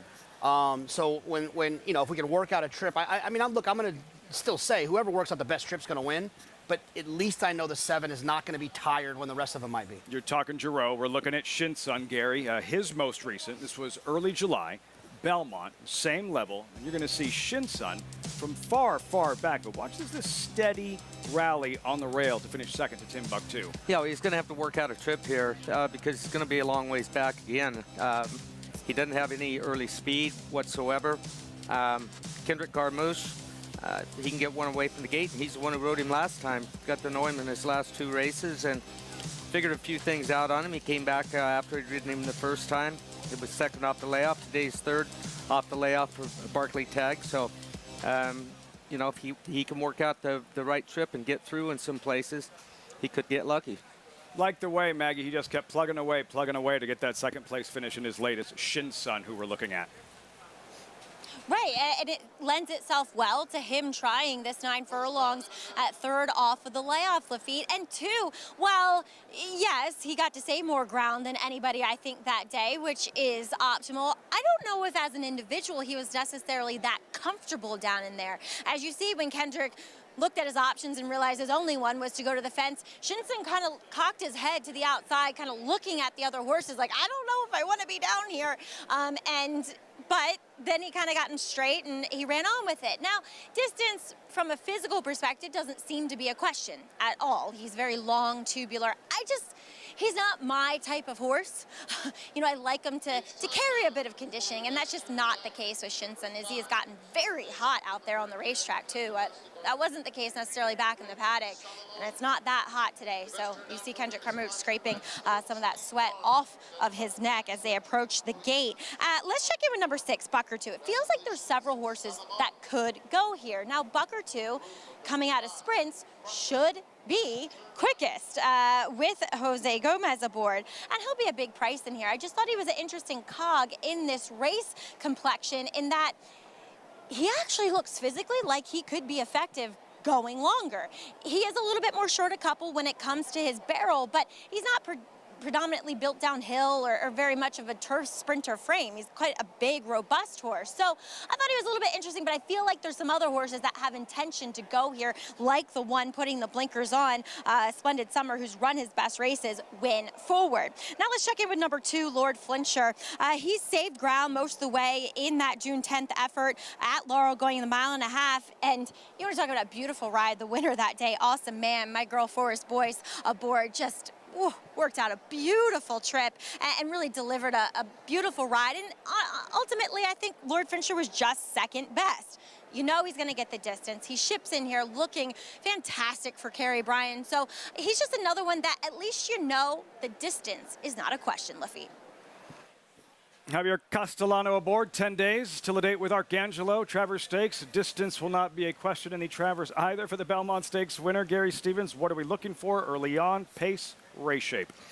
I think that the two main speed horses are Bucker 2, the 6 horse, and Unleash the Power. I think that Unleash the Power wind up getting a good trip, sitting just off of Bucker 2. And then most of the other ones have got, you know, the same kind of styles, horses that are either want to be on the lead or sit just off the pace. The one horse, Splendid Summer, he'll be somewhere in the middle. 2 horse will be just off the pace, I believe. And like I said, Shinsun has not much speed at all early on, so he'll be looking to close ground and get lucky with the trip. Yeah, I mean, look, I think in this situation, like we talked about earlier, you want to be able you can try. If you love a horse in here, good for you. I just don't love a horse in here. I think whoever works out the best trip. So I'm looking for someone to try to get over and save ground. I'm hoping it's going to be my top choice in here, the 7. But I also think the 2, Lord Flincher, is very interesting. If that horse can pop away from there with Javier, save some ground, and then get clearance late to be able to make one full run from the 3/8 pole, could be very dangerous. Rails way out. The trip is everything. No, it is. Listen, the 3, like, you know, the 2, like Maggie said, that horse coming out of a hurdle race 3 starts to go. That's not going to be an issue. I'm just hoping that the 8 lands that trip that Gary's talking about right in 3rd and has enough speed to land a golden trip. See how it all unfolds. There goes Unleash the Power. Frank Mirmati with the call. Time for the late pick 5, race 5, Saratoga. And they're off. Bucker 2 and Frontman both quick. Unleash the Power sprinting at a high rate of speed on the outside, but will be packed out very deep into the first turn. It's Wisecracking at the rail, Bucker 2 in between them, and Unleash the Power ends up only about 3 wide. A hard-to-handle Splendid Summer is having a little difficulty with that first turn. A joint 3rd, and then comes Lord Flincher, settled in a good spot, 5 off the lead, the opening quarter in 23 and 4/5 seconds. Frontman is under a tight hold. Ghostly Prince a neck behind him, 3 clear of Shinsun, and Giroux is at the back of the field. They're onto the backstretch with Longshot Wisecracking leading the way by just a neck. Bucker 2 comfortable alongside second. It's 2 more lengths to Unleash the Power and Splendid Summer. Those 2 races a team as they head to the half-mile pole. Down on the inside comes Frontman with Lord Flincher outside of him, clearly into 5th at this stage. Ghostly Prince 7 lengths off the lead, a length and a half back to Shinsun and Giroux. They went 48 and 2 for the half mile. And it's Wisecracking stride for stride with Bucker 2. They've been together throughout. Unleash the Power a length and a half back 3rd. Lord Flincher getting closer on the outside. There goes Unleash the Power. Unleash the Power makes a bid right now for the lead, takes it, and is challenged instantly by Lord Flincher, Ghostly Prince is on the scene on the inside. Bucker 2 drops back. They're inside the final eighth of a mile. And from the back of the field, Giroux, who was last, within 3 of the front runners. Lord Flincher puts his head in front, trying to fend off Ghostly Prince. Ghostly Prince, Lord Flincher, late run from Giroux, who keeps on eating up ground. Here's the line, photo finish. Looked like Ghostly Prince held off Giroux. Then it was Lord Flincher third. Driving finish. Ghostly Prince repelling the charge of Giroux. Well done, Paulie. Another look, deep stretch, Gary. How was Ghostly Prince able to pull off the upset? His name's Flavian Pratt. That's how. And listen, rode a good race. 7 horse. This is closer than we thought, I think. Yeah, I'm going to start sweating. Giroux's rolling on the outside under IRAD. I'm the one 2 horse ran here, well. Lafitte. I got money on this. Good horse race. I may have called the wrong winner. Well, I got to say this. I mean, I made the joke about the AirPod. I didn't see this horse at all, Paulie. Whether you win or you lost here, Paul, I want you to know you were on the right horse, and it was a great pick by you, especially at this price, and we'll try to root you home here if we can. I'll tell you what, Flavian was unreal as that. You know, Gary, he's uncanny of knowing which horse to follow. And he shadowed the Kerry O'Brien runner, the 2, Lord Flincher, when the 7 was coming over the top, Giroux at IRAD. So, but the brilliance of the ride, if you go all the way back, and I get it, the horse on the outside got all the best of the bob, but I don't know if he physically got in front of the 7 and of the 8. Now, here's the thing. I'm going to call this, and I bet the 8. I think it's the 8 or it's a dead heat. I think it might be a dead heat. I'll go out on a limb. I want you to win, Paul. I do, because I don't have a dog in this fight. It might be a biased call by me here. I think it was the 7. Yeah, it's very. I want you to win. You don't miss with these photos. I want you to win. It's very, very tight. I think the 7, 8 physically was in front, but the 7 got all of the bob. So this is really, really tight. Let's see if we get down the wire a little closer here. You see Flavian. It's one of those things where you don't really know. Plus, you got the inside, outside. Oh, you see where the wire is here. It's right here. See, I don't think the 8 ever 7 physically got by the 8, but I might be wrong. Cameras are back on the 8. They've got one on the 7. There you go, Paulie. I'm like wow. Like 99, 999. I missed one, and I'll tell you the one I missed. I still think Toralure got up. I still don't know how Toralure didn't get up in the Breeders' Cup Mile, yeah, Churchill Downs, Court Vision. Missed. I can breathe again as well. Not a cent invested, but yeah. I would like to go back, if we can, to show, because Gary's right. All he said was Flavian Pratt. I mean, he shadowed the 2. They got an unreal pace. We didn't think 5 horses were going to go to the front end, you know what I mean? Look, and when he gets in that last 40 yards of a race, you saw it, both hands up on the behind the horse's ears, perfect rhythm, but he doesn't lose too many photos when he's in them. That's all I guarantee you. He Paul wins 90% of them. 17-1 shot in the first leg of the late pick 5 by a flared nostril, or 5 lengths makes no difference. A win is a win, especially at that price. Ghostly Prince, owned and trained by Rudy Rodriguez. You know, you used to say, Lafitte, doesn't matter if it goes 486 feet or 303 feet. If it's a home run, it's a home run. Counts all the same. Ghostly Prince, Flavian Pratt, perfect segue when we come back. Yeah, over the last couple of years, you've learned a lot about Flavian Pratt, going from California to New York and seeking a bigger challenge and succeeding. Another layer to this story, his harness background. And on Saturday, he'll do it all. Ride by day, drive by night. That's next.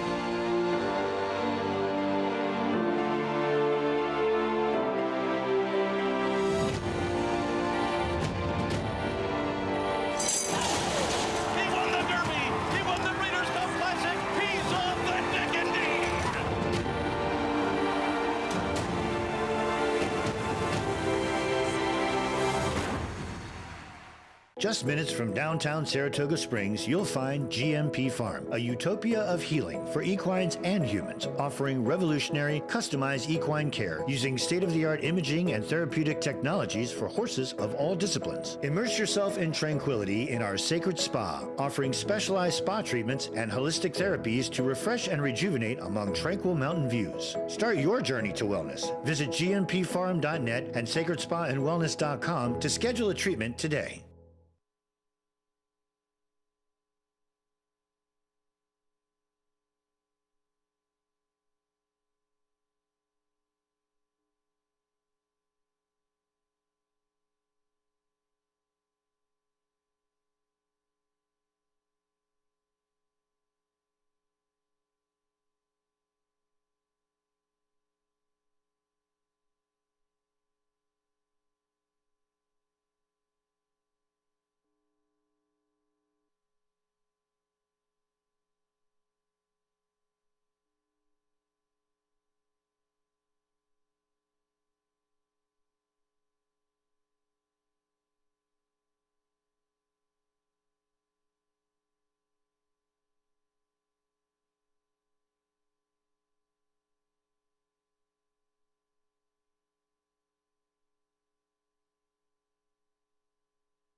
Welcome back, and thanks for tuning in to Saratoga Live as we just saw Ghostly Prince with the win by a flared nostril for owner-trainer Rudy Rodriguez. And please be joined by winning jockey Flavien Prat. And Flavien, you had things just timed so perfectly. Talk a little bit about your trip and kind of your thought process going into this 9-furlong affair. Trip was good. My horse broke well out of the gate, and it felt like going into the first turn, the pace was pretty fair. So I tucked myself in, and I was traveling well all the way around. Then I had horses that could get me, you know, right there, turning for home, and then he got really brave to get the win. Paul LaDuca said something very accurate. You seem to always know which horse to follow, what the live cover, so to speak. How do you do that? Yeah, I wish I would know, but no, sometimes I'm wrong. But no, I mean, I try to, you know, look at the form and see what horse could be good to follow. But as I say, I'm not always right.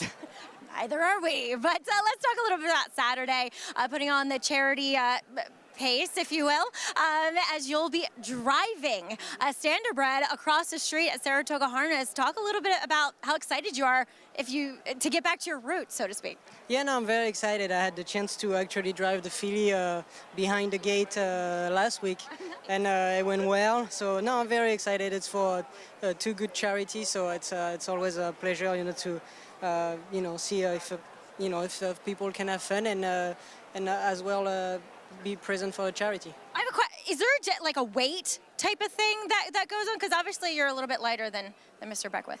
There's no weight. I think it's, I mean, I'm assuming it's better to be lighter. But Brett is pretty light. He's a young guy and he's pretty light. So, but we'll see. I mean, I think the 2-hole, I drew the 2. I don't think it's the best, but we'll see how we break out of there and go from there. So exciting, and thank you for raising money for those two very important charities, and congratulations here with Ghostly Prince. Thank you very much. All right, Flavien Prat, going back to his roots, Lafitte, and getting back behind the horses on the harness track.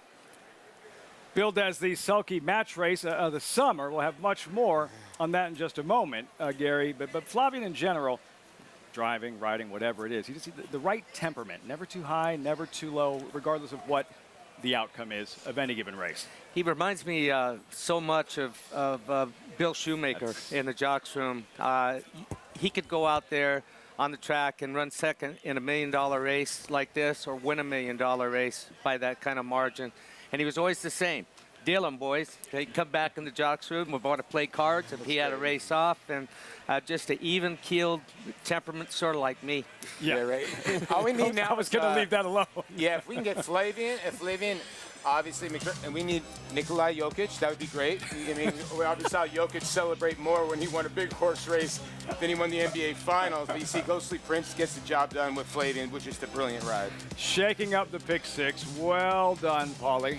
$36 and the first leg of the late pick five. So what we've seen thus far in the pick six, we had Tom Amos, who's batting like, I don't know, 6-something here at Saratoga, would need some money. That one was a little bit more predictable. Ghostly Prince, $36 with jockey Flavien Prat in the saddle. So, yeah, you just heard about part of this story. Star jockey Flavien Prat, he will be riding here at Saratoga, the usual stuff. He'll be on Wet Paint, the morning line favorite for the Alabama. Yeah, then it gets interesting. He'll go across the street, Saratoga Harness, as Maggie said, going back to his roots and driving for a great cause.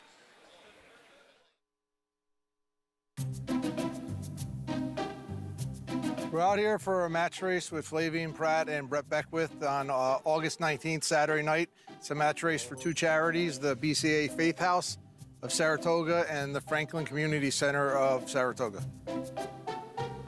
So it's good. It's for charity, and it's hopefully everybody's gonna have fun. Well, my daughter, who organized this whole thing, told me that Flavien drew the one hole, and I told him, and he was all happy because he didn't want Brett to get around him. And then we just found the bad news out this morning that he has the two hole. Strategy was to go to the lead and then never look back, but we'll see how it goes. Breezed the filly today, and I really had good feeling with her. So. Well, Flavien beat me at the wire there, but I dropped my whip around the far turn and I couldn't get the earplugs out. So it's the only reason he beat me. That went really well for me. Not for him, but for me, it went really well.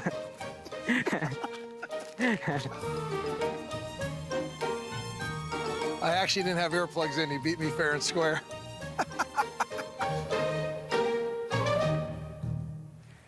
All goes down Saturday night. Beckwith versus Pratt, sulky match race of the summer, all for a great cause. Beckwith representing Franklin Community Center. Pratt, Faith House of Saratoga. There's the lid. There is the hat. Gary Stevens serving as our model spokesman for this charity event. Promise me, Gary. Promise me, promise me, promise me. You won't tell Flavien Prat what happened to my old man when he decided to do something very similar. I actually mentioned it on the show last week, man. and he was in the jocks room. I don't think he didn't see it, but I've told him the story. He already knows about it. We'd gone over to drive a charity match race years ago at Los Alamitos, and his dad was right next to me, and his horse broke stride and kind of stumbled, and when he stumbled, whatever they call them, the front forks or the sulky. Yeah, the hobbles. Yeah. The front, they hit right on into the racetrack and shot him as high as you can't see our roof in here, but it was like something shot him up there. Like something out of Ben-Hur. He was there, then he was there, and then he lost the mount on Criminal Type Horse of the Year. Two broken collarbones. In Criminal Type Horse of the Year. Yeah. Lost the mount. Jose Santos took over, and Bayacoa for a couple of years. Yeah, so you're going to be just fine, Flavio. Don't worry about it. It doesn't bug you, though, at all. Not at all. I'm over it. Like, you know, Gary, he won a lot of races last year, JK, but this year he's winning the big races. 5th in the standings, but 3 Grade 1 victories, the Diana Coaching Club American Oaks and the Saratoga Derby, and a very good chance to win in Alabama with Wet Paint on Saturday. Absolutely. He'll be favored to win that race. And you know, look, it's hard to move your tack into this room, right? It's such an established room and so many great riders. What do you got? 2, 3 Hall of Famers in there. You got 5, 6 future Hall of Famers. So I think when Flavien first came here, I think a lot of people thought that, you know, there's going to be a little bit of an adjustment period. But he won a lot of races last year, but this year he's winning races and he's winning the big ones. So I'm sure he's pretty happy with the move. The thing about it is you got to think about what Flavien now is gotten to. So when he goes out to California, he rides all the Diamato horses. That's the main man. And now Bob puts him on. Now Chad Brown puts him on horses. Now Todd Pletcher puts him on horses. Everybody's starting to know what his skill set is, and he's gotten better and better. He got on Flightline. I mean, a horse of maybe of a lifetime. So they're starting to realize that he can do anything. So he's starting to get on some of the best horses. Brad Cox on Saturday looking for that 4th Grade 1 of the meet, Flavien Prat, and then driving in the evening for a terrific, terrific cause. We still have the late pick 4 coming up here, Saratoga, plus so much history and prestige. Aforementioned Alabama, where titles are clinched. 2016 Songbird, you remember how good she was? No stopping her. A stroll through the history books and the numbers. Next, you're watching Saratoga Live.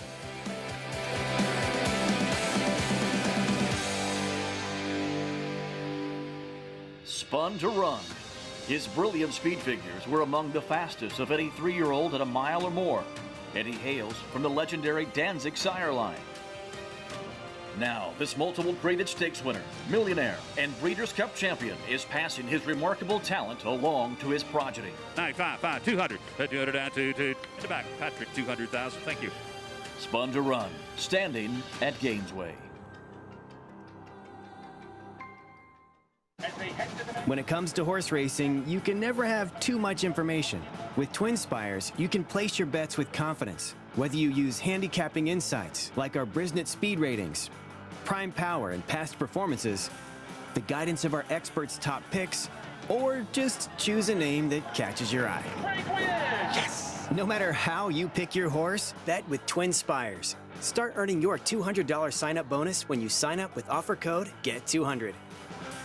Forte on the outside, Cave Rock along the rail, and Forte to win the Breeders' Cup Juvenile.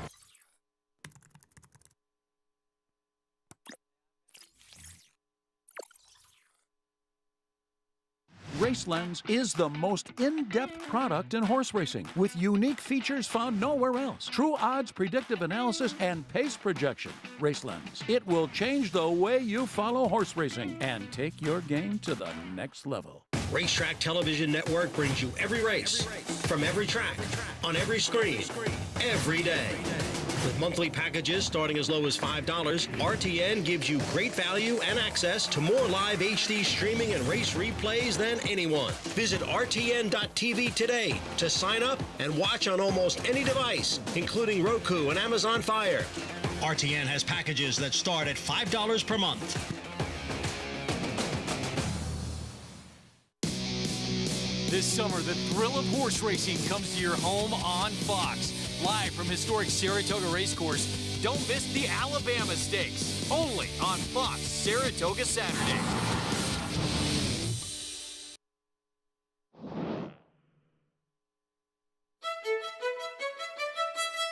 Late was she would be a third-generation homebred from one of our families.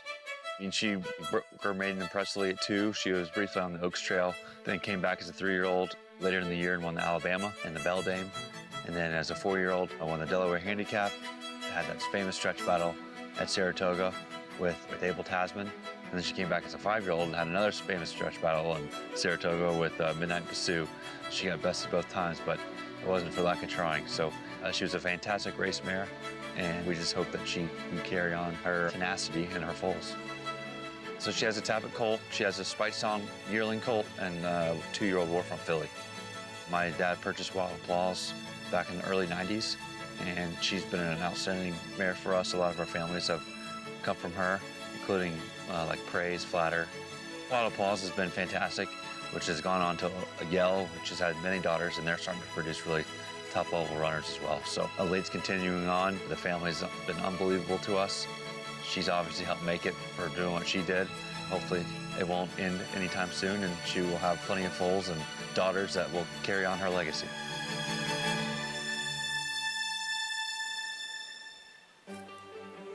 What a mare. Elate, 2017 Alabama winner. As always, our coverage on Saratoga Live brought to you in part by Claiborne Farm, 100 years doing the usual, unusually well. And on Saturday, the Alabama. Let's go by the numbers. First number, 1872, first running. That is a long, long time ago. So who was fastest? New York's darling, Go for One, 1.25 miles in 2 minutes in 4/5. Most wins by an owner, Bel Air stud, 5 Alabama victories over 3 decades. Most wins by a trainer, a legend, Sonny Jim Fitzsimmons, 8-time Alabama winning trainer. Most wins by a jockey, the number is 5. 3 are the very best, Mike Smith, George Velasquez, and Jerry Bailey. The only mare to complete the Alabama Breeders' Cup Distaff sweep, Royal Delta, 2011, Alabama winners crowned champion. Look at that, 27. 27 Alabama winners crowned 3-year-old filly champion. And finally, Alabama winners in the Hall of Fame. 12 Songbird, most recent, inducted just a couple of weeks ago. The Alabama by the numbers this year's field. 3-year-old fillies, 1.25 miles. And yes, Wet Paint JK will be the morning line favorite at 2-1. But as you said at the top of the broadcast, they're not exactly running and ducking for cover. No, I mean, I'm not trying to take anything away from her, but, you know, this is a game where I trust speed figures more than I trust what I see visually. And although she's visually impressive and her resume is nice, she's not that fast. You know, she's just not. She's a mid-80s type of horse, and that doesn't get you locked up as an easy win. And there's a lot of other horses that could be improving, including Sacred Wish, which she ran down last time. It was more relentless in the CCA Oaks than brilliant, as we saw from Nest a season ago. So with championship implications on Saturday. Fox Saratoga Saturday, just 2 broadcasts left. The Travers, August 26th, and on Saturday, the $600,000 Alabama 3-year-old fillies. Coverage begins 3 Eastern. Fox Saratoga Saturday, right here from the Spa. Late pick 4, Saratoga. Field and updated odds. Big scratch. The morning line favorite is out as we welcome in Acacia Clement to the broadcast. Cupid's Heart really changing the complexion of the race. So now, Acacia, Cuz You're Pretty emerges as the favorite, 2-1 with about 12 minutes to post. Yeah, Lafitte, and up at Finger Lakes, she's been an absolute win machine. See if she can take that show on the road, coming here to Saratoga for the first time. Her only race outside of Finger Lakes was a defeat at Delaware, and that was followed by a bit of a layoff. But she's won by open lengths in her last few efforts, beating True Empress last time, who would come back to win her next 2 races. And she was 1-2 that day, and this was a filly that went right out to the front end. I did notice that when she was alone in the stretch, she started to almost get a little bit distracted, started to wander a little bit. When she's facing tougher company today, that's just something to kind of keep in mind, because I can't imagine that she'll be just alone cruising on the front end by herself like she was last time.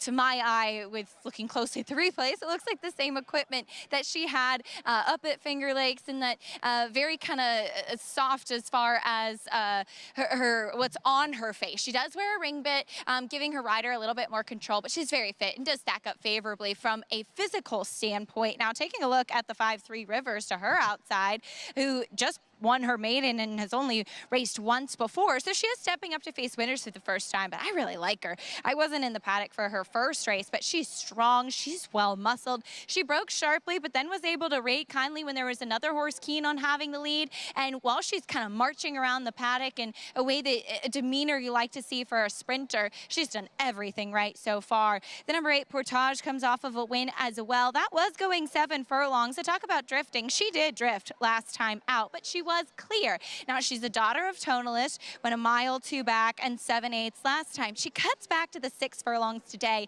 which I have my concerns about, given the fact that she did drift, she never switched leads last time, and she's a big, tall, leggy filly. I do wonder if this is just a bit too sharp for her, and she might get run off her feet, especially as she steps up off that maiden win. Lafitte? Something to watch regarding Portage at 5-2. Race 6 Saratoga, called to post. And while we have a moment, wanted to remind you that you can earn a $10 bonus today by playing with Naira Bets. Bet $50 each at Saratoga and Delaware Park. Earn a $10 bonus. Win or lose, all you have to do is opt in. Visit NairaBets.com to opt in. Post parade for the 6th. You're looking at Mongolian Panther David Jacobson barn right now, is not to be dismissed. Yeah, 7-year-old mare here, though. That is 3 for 15, where a lot of her counterparts are a lot younger. The entry, owned and trained by Jacobson. Yeah, Starship Defiant does show a little bit of speed, and I would think would be part of the pace. Did try to wire field at Monmouth last time out. Sa Foradada, Arad Ortiz riding for Rick Dutrow. Yeah, Rick Dutrow wheeling a horse back. He did this one time with a horse called Willie Beeman a long time ago. Won the Albany on Wednesday, and then won the King's Bishop on Saturday, which is now the Alan Jerkins. Steamin' Willie Beeman.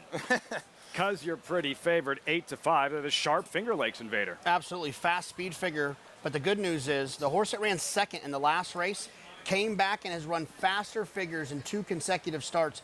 That speed figure is real. This horse deserves to be the favorite. I'm betting the 8. Steeler fans, there's Three Rivers, debut winner at Belmont for Vilmont. Yeah, Three Rivers, an old great ballpark. Willie Stargell hit some balls maybe out of Three Rivers. This is a filly by American Pharoah that one first time out, she could have some talent. Should probably be good on synthetic, right? Three Rivers, the 8 Portage, and Jose Lascano 5-2 pictured. Yeah, I mean, look, I understand the case for the 4, but the 8 is drawn outside, has faster pace figures, has a tactical advantage, and runs just as fast. I'm going to go with the 8 here. Divine Cross, Mandy Pope, homebred.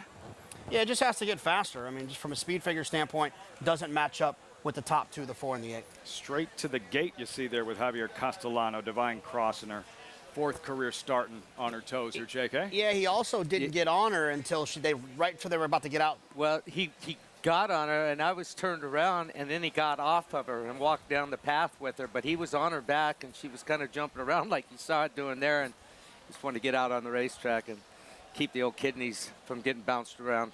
Not settled just yet, not just yet. We'll keep an eye on Divine Cross, and we've been keeping an eye on Luis Saez, Gary, and coming off that big week, the 7 wins, the 2 stakes wins, including the 4-star Dave, which is his 4th and 3rd in the last 4 years. And as it stacks up right now, the jockey standings, 7 behind is Luis Saez of Irad Ortiz. Yeah, he ate up some ground on Irad. He took advantage of the suspension. Both Ortiz's had suspensions last week for 3 days, and he made good use of it, winning 7 races just during the week. And, you know, he's still got, talking about Irad, it's still got a nice little cushion there, but Saez he's in a mode right now, tunnel vision, and horses are he's getting everything out of them. I'll just put it that way. Game of Silk's jockey standings. Here's the 5-3 Rivers and Junior Alvarado. Let's go back to her debut. Polly, this was late June, Belmont, and she was 9-2 on this particular afternoon, and you'll see 3 Rivers, and just a professional debut and a professional win first out. It was, because, you know, she took a lot of heat from the outside, and then she kind of rated, as you can see right here, she kind of is rating on the inside, Gary, which is hard to do for a first-time starter. Most of the time you want to rate towards the outside, but you could tell that Junior was sitting and had a ton of horse and was just waiting. He didn't want to engage till he needed to. Yeah, and going down that long backstretch at Belmont, you know, it's a wider racetrack with sweeping turns, more sweeping than what we've got up here, but to sit that trip first time out, down on the inside, but that's typical Billy Mott. They're well schooled when he leads them over there the first time. And, you know, I think I've seen more first-time starter win with him up here at this meet. It's been, you know, just crazy how well he's doing. And to have this one should improve. Second time out, third time out, Billy's horses improve with running. That's 3 Rivers, Paul. And then your top selection, trying to go back-to-back. You had a $34 horse or whatever it was in the last race. Here, sticking with Sa Foradada. Yeah, you know, Rick Tetrow was always famous for this move, bringing these horses, wheeling horses back 1 to 7 days. Now, he's only done it once. He's come back to training after a 10-year suspension, but he's 0 for 1 so far. You know, he won with this horse going a mile. You know, the horse was a slowish mile, but you really can't tell with the Wilson Chute how it really plays. The race before that, this horse lost to Into Happiness, who came back to win. The horse that launches from way out of it. You know, Dutcher will always tell you, when I had horses with him, hey, babe, we don't grow moss on their feet. When they're ready to run, they run. And that's what's going on right here. I think he thinks this horse is sharp. Now, coming back to 6 furlongs where this horse has not really been successful, it's going to be the key for her. She's going to have to step it up. Good call, Willie Beeman. I had forgotten about the quick turnaround on the win in what was the King's Bishop, now the Alan Jerkins. For more on Sa Foradada, we check in with Acacia.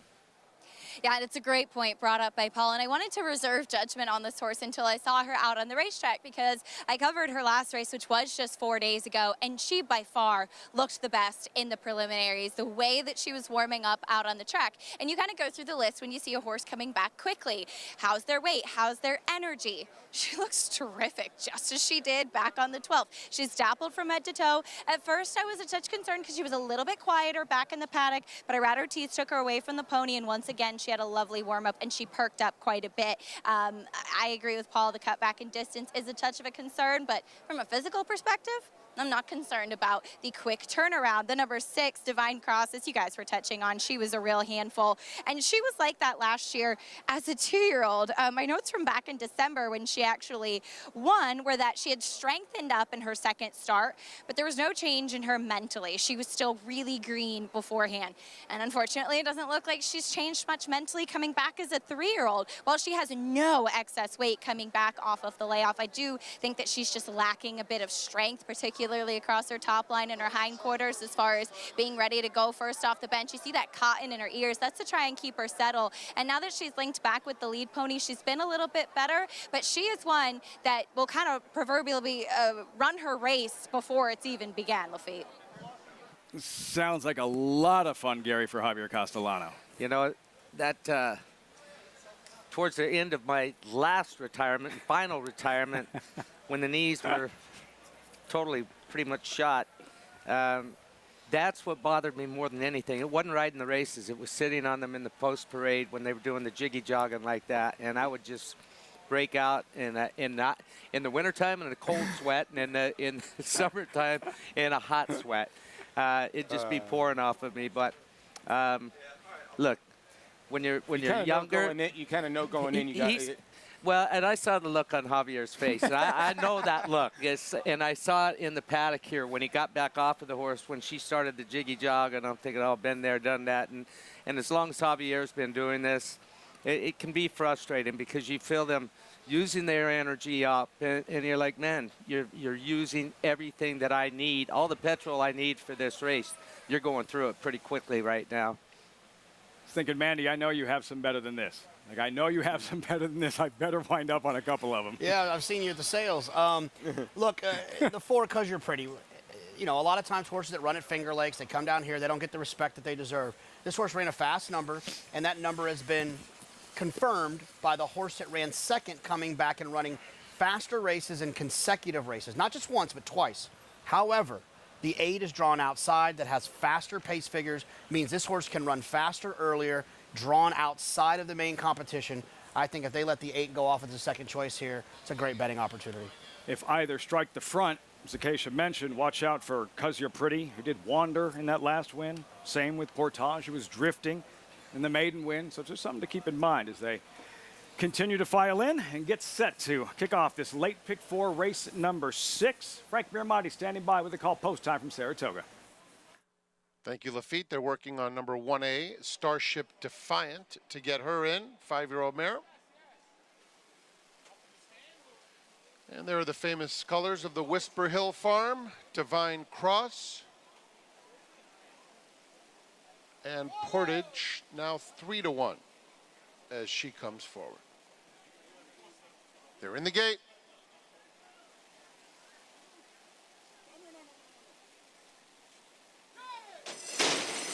And they're off. Starship Defiant is out alertly, but it's 3 Rivers who's up to be on even terms with Cause You're Pretty. Cause You're Pretty intent on getting to the front and flashing some sharp zip to do so. 3 Rivers a half length back in second. Mongolian Panther now third. Entry mate Starship Defiant fourth, and 3 lengths off the pace. It's a gap of 3 back to Portage on the outside of Divine Cross, and 2 lengths behind them, Saforadada. 22 seconds flat for the opening quarter mile. And Cause You're Pretty leads the way, getting pressure throughout from 3 Rivers. Mongolian Panther on the outside. 3 Rivers takes the lead away from Cause You're Pretty as they pass the quarter pole and turn for home. 3 Rivers sharp on the outside. Cause You're Pretty trying to dig in at the rail. It's 3 lengths back to Mongolian Panther. Starship Defiant, center of the track, it's Portage. Final furlong, and 3 Rivers opens up with authority. 3 Rivers, a perfect 2 for 2, plenty of promise here. 3 Rivers by almost 5 lengths. Portage rallied into the exacta, followed by Mongolian Panther, and Saforadada, who was so far back, got up for 4th. Going all Jack Lambert, Franco Harris out there. 3 Rivers by daylight for Billy Mott, Junior Alvarado, undefeated in 2 starts and blast her competition in this one. Yeah, this is a really good filly here. We're going to see Billy Mott run through her conditions, and she's going to be in stake races sooner or later, and she deserves to be daughter of American Pharoah. I love the way she runs with her action, her head stretched out. She's using all of her body, every piece, no wasted action whatsoever. Look for her to stretch this speed out that she showed today and have a really good career. Looking forward to it. Watch her ears right here. They go right up, right at the wire. She's wanting to do more. You know, the 8 Portage had a really, really wide trip. They were not beating this filly today. Safa or Dada got left in the gate. But again, this horse clipped sub 110, JK. This little filly ran home. No, she absolutely did. She sat off of, like we talked about. I mean, I think the 4, Because You're Pretty, you know, was a well-meant horse, and 3 Rivers sat right off of her and put her away easily, and then held off the rally. Well, didn't really hold off the rally. She was so far clear, held off the rally of the 8 Portage as well. Acacia locking in on this one, 5-2 at post time. Right here, Gary. 3 Rivers puts away the favorite, Because You're Pretty. Shaking the reins at her, Junior Alvarado. Question was only how far. How far, and watch him in the final strides. He actually reaches up and grabs a hold of her. He said, "That's enough for today, Mama. Save something for next time." But this filly, she's well bred, and I'm not going to forget her name real easily. I'll tell you that. Neither will he. All smiles. Bill Mott, Mike Rutherford, just a homebred in 2 impressive races. Belmont now this, and yeah, by American Pharoah, as Gary mentioned, out of a Giants Causeway mare. Name to remember, indeed. Perfect 2 for 2. This one, lopsided. 3 Rivers by many. 5-8, 1-3. Results, reaction when we come back as 3 Rivers rolls at the spot.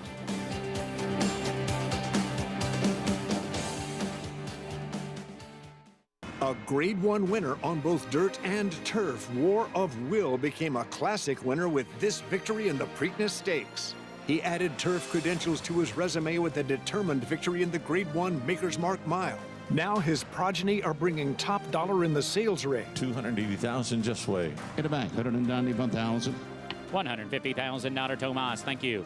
A dual surface classic winning son of Warfront, War of Will, standing at Claiborne Farm.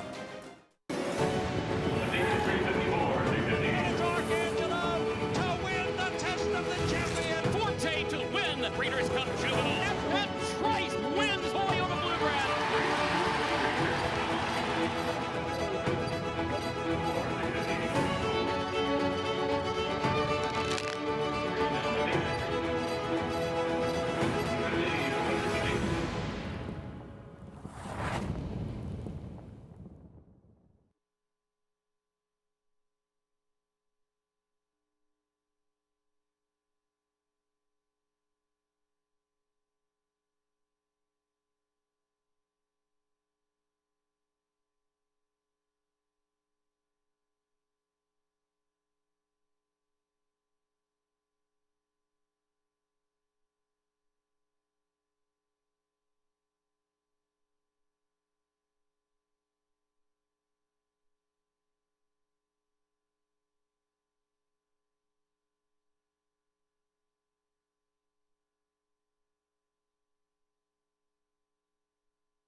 Great to have you with us. Kicking off Alabama Week. Saratoga Live, as always, brought to you in part by America's Best Racing. For the love of the race, visit americasbestracing.net today.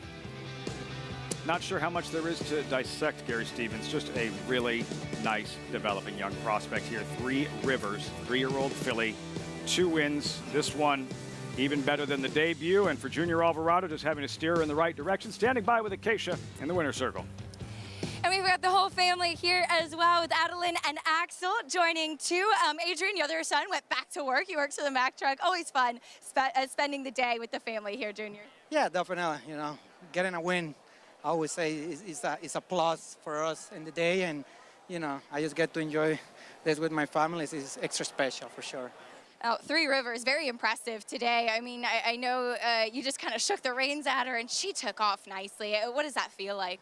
Yeah, you know, we always thought she was nice. You know, for Billy Moore, you know, to win first time out, she might have to be a little bit nice, and then, you know, it give her a little extra time to come back again, you know, against winners. And I mean, she was very nice today. Impressive performance. And talk a little bit about your relationship with Bill. Of course, you ride a lot of horses for him. It must feel, when you win together, much more like a team effort, being through all those steps together. I mean, it is just, you know, like I said, I mean, I guess, you know, I personally take it to another level, you know, since he's the one that allowed me to do whatever I want. He doesn't tell me anything. Rarely he will tell me tips here and there, but normally, you know, I'm the one that I'm in charge, and, you know, whatever I do, you know, he's okay with it, win or lose, you know, he's always, you know, okay with that. So, you know, it's always, like I say, special when everything works out good. A good win together today. Congratulations. Enjoy it with the family. Thank you. Lafitte?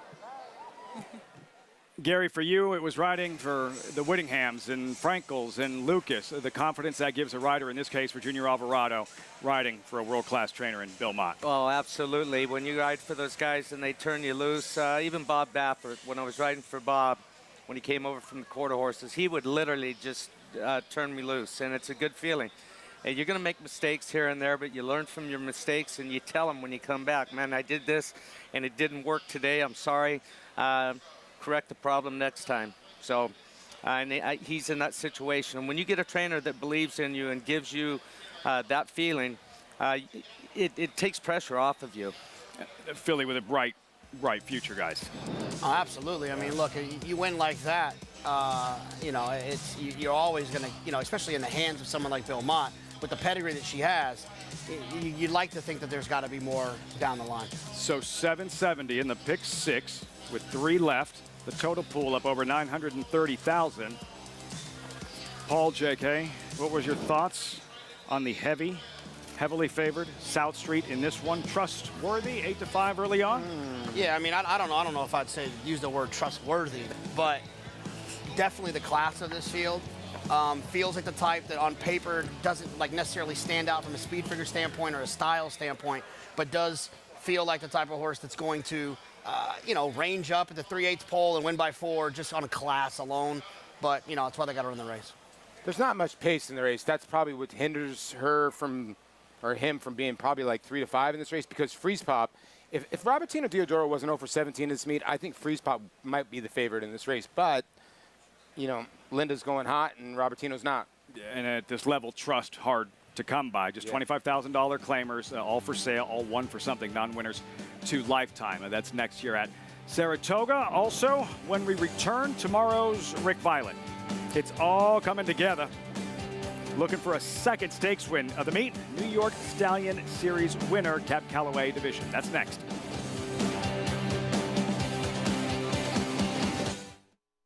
They say breed the best of the best and hope for the best. Vacoma broke well on the outside. But you don't expect to get speed like this. It is Vacoma, the one to catch. Vacoma has a 5-length lead in this grade 1 quarter.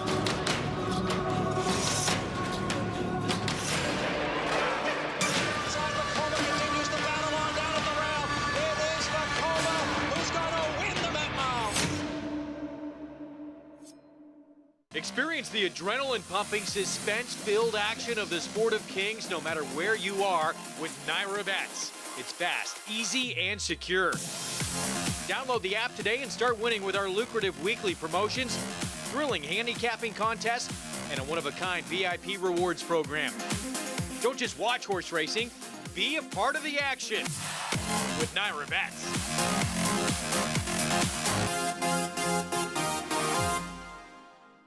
If you're looking into racing partnerships, you should know they're not all the same. When you partner with Bond Racing Stables, you become a member of a growing family of racing enthusiasts, all guided by 3 generations of experience in thoroughbred breeding, training, and racing. Share in the excitement at Saratoga and Belmont Park, where we've graced the winner's circle with winners like Giacosa, who was bred, born, and raised here at our Song Hill farm. Get more than just a partnership. Become a member of the Bond Racing family. 3 generations of thoroughbred excellence. There's a big, bold, beautiful world waiting to be explored by you and your friends, of course. But not just any friends, the best of friends. The kind of friends who let you do you. Because in this world, it's positive vibes only. And when you get in the zone here, you stay a while. These aren't just good times, they're the best of times. And your time is now. So come explore. Resorts World. Join us at Saratoga Racecourse for the 3rd annual New York Thoroughbred Aftercare Day. This special live race day celebrates retired racehorses and fun for the whole family. Free with paid admission on Thursday, August 17th. That's tomorrow at Saratoga, Thoroughbred Aftercare Day, 3rd year running, paying tribute to the organizations involved in finding new homes and new careers for retired racehorses. An important day and a terrific cause. It's no coincidence that the Rick Violet Stakes will be run on Thoroughbred Aftercare Day. Of course, he's probably best known for winning a Whitney with a New York bred in Diversify, but Rick Violet was much more than a trainer. The difference that he made for so many in the lives in this particular industry, and the difference he made for so many retired thoroughbreds.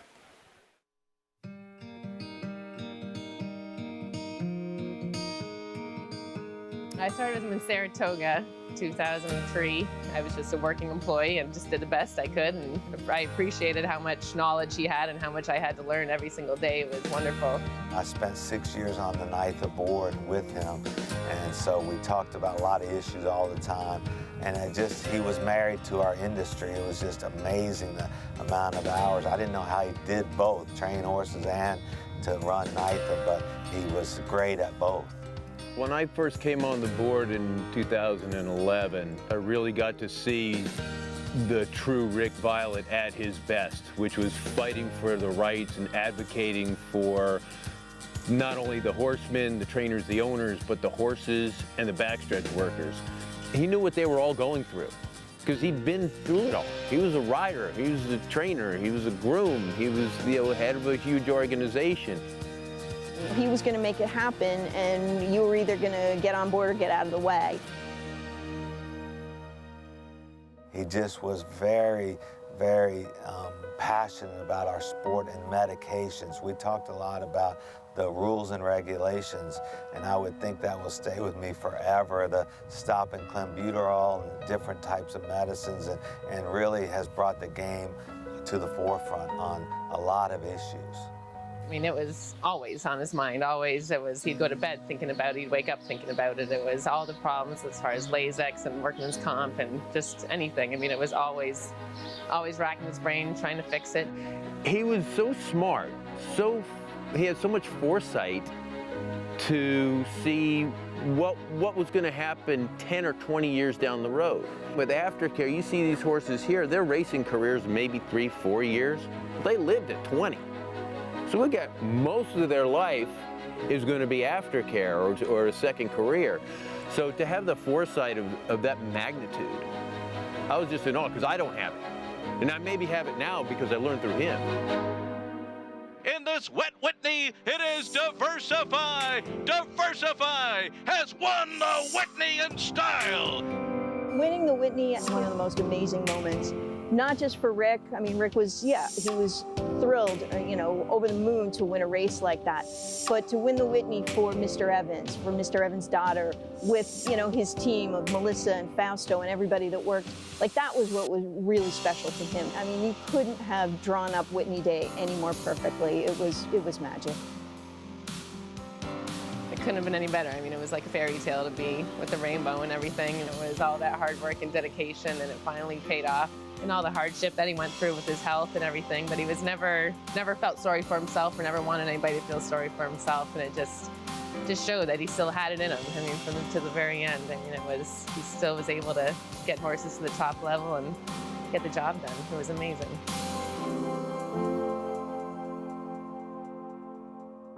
He created initiatives and organizations that will be here long after we're out of the business or gone altogether. We miss him so much because of everything that he did, and so many people don't know what he was doing all the time, working day and night for everybody, but he always was working. Will never be forgotten. I mean, you say, yeah, there's plenty of people out there that will say that he saved racing in New York and all of racing, period. There was nobody else like him. No one else like him. Rick Violet, sorely missed. Acacia is with us. Acacia, given your involvement in Thoroughbred Aftercare, what does tomorrow, Thoroughbred Aftercare Day, mean to you?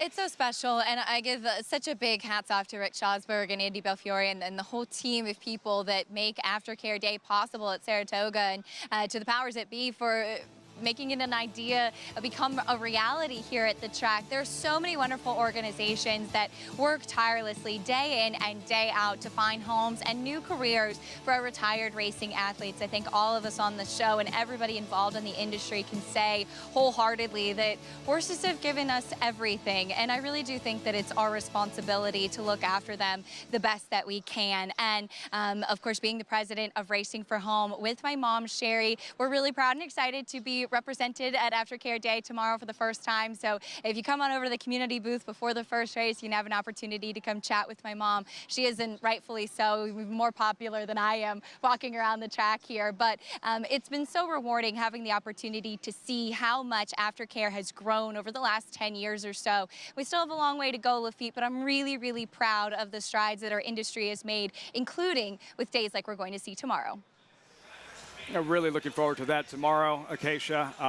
And guys, just how much this particular cause, Gary, it has changed. As she mentioned, over the last 10, 15, 20 years, the emphasis on Thoroughbred Aftercare that you just didn't hear as much about a decade, 2 decades ago. No, I can't really say anything that Acacia didn't already say, but to see the care that these horses are getting now after their racing careers over with, being retrained to do other events, keeping them happy, keeping a lot of other people happy as well, the people that look after these horses. And it's great to see us as an industry putting back into what these athletes have given us and the joy that they've given us. And for Rick Violet, again, just fitting that the Rick Violet Stakes takes place on Aftercare Day here tomorrow at Saratoga. Take a look at the field with 6 of them.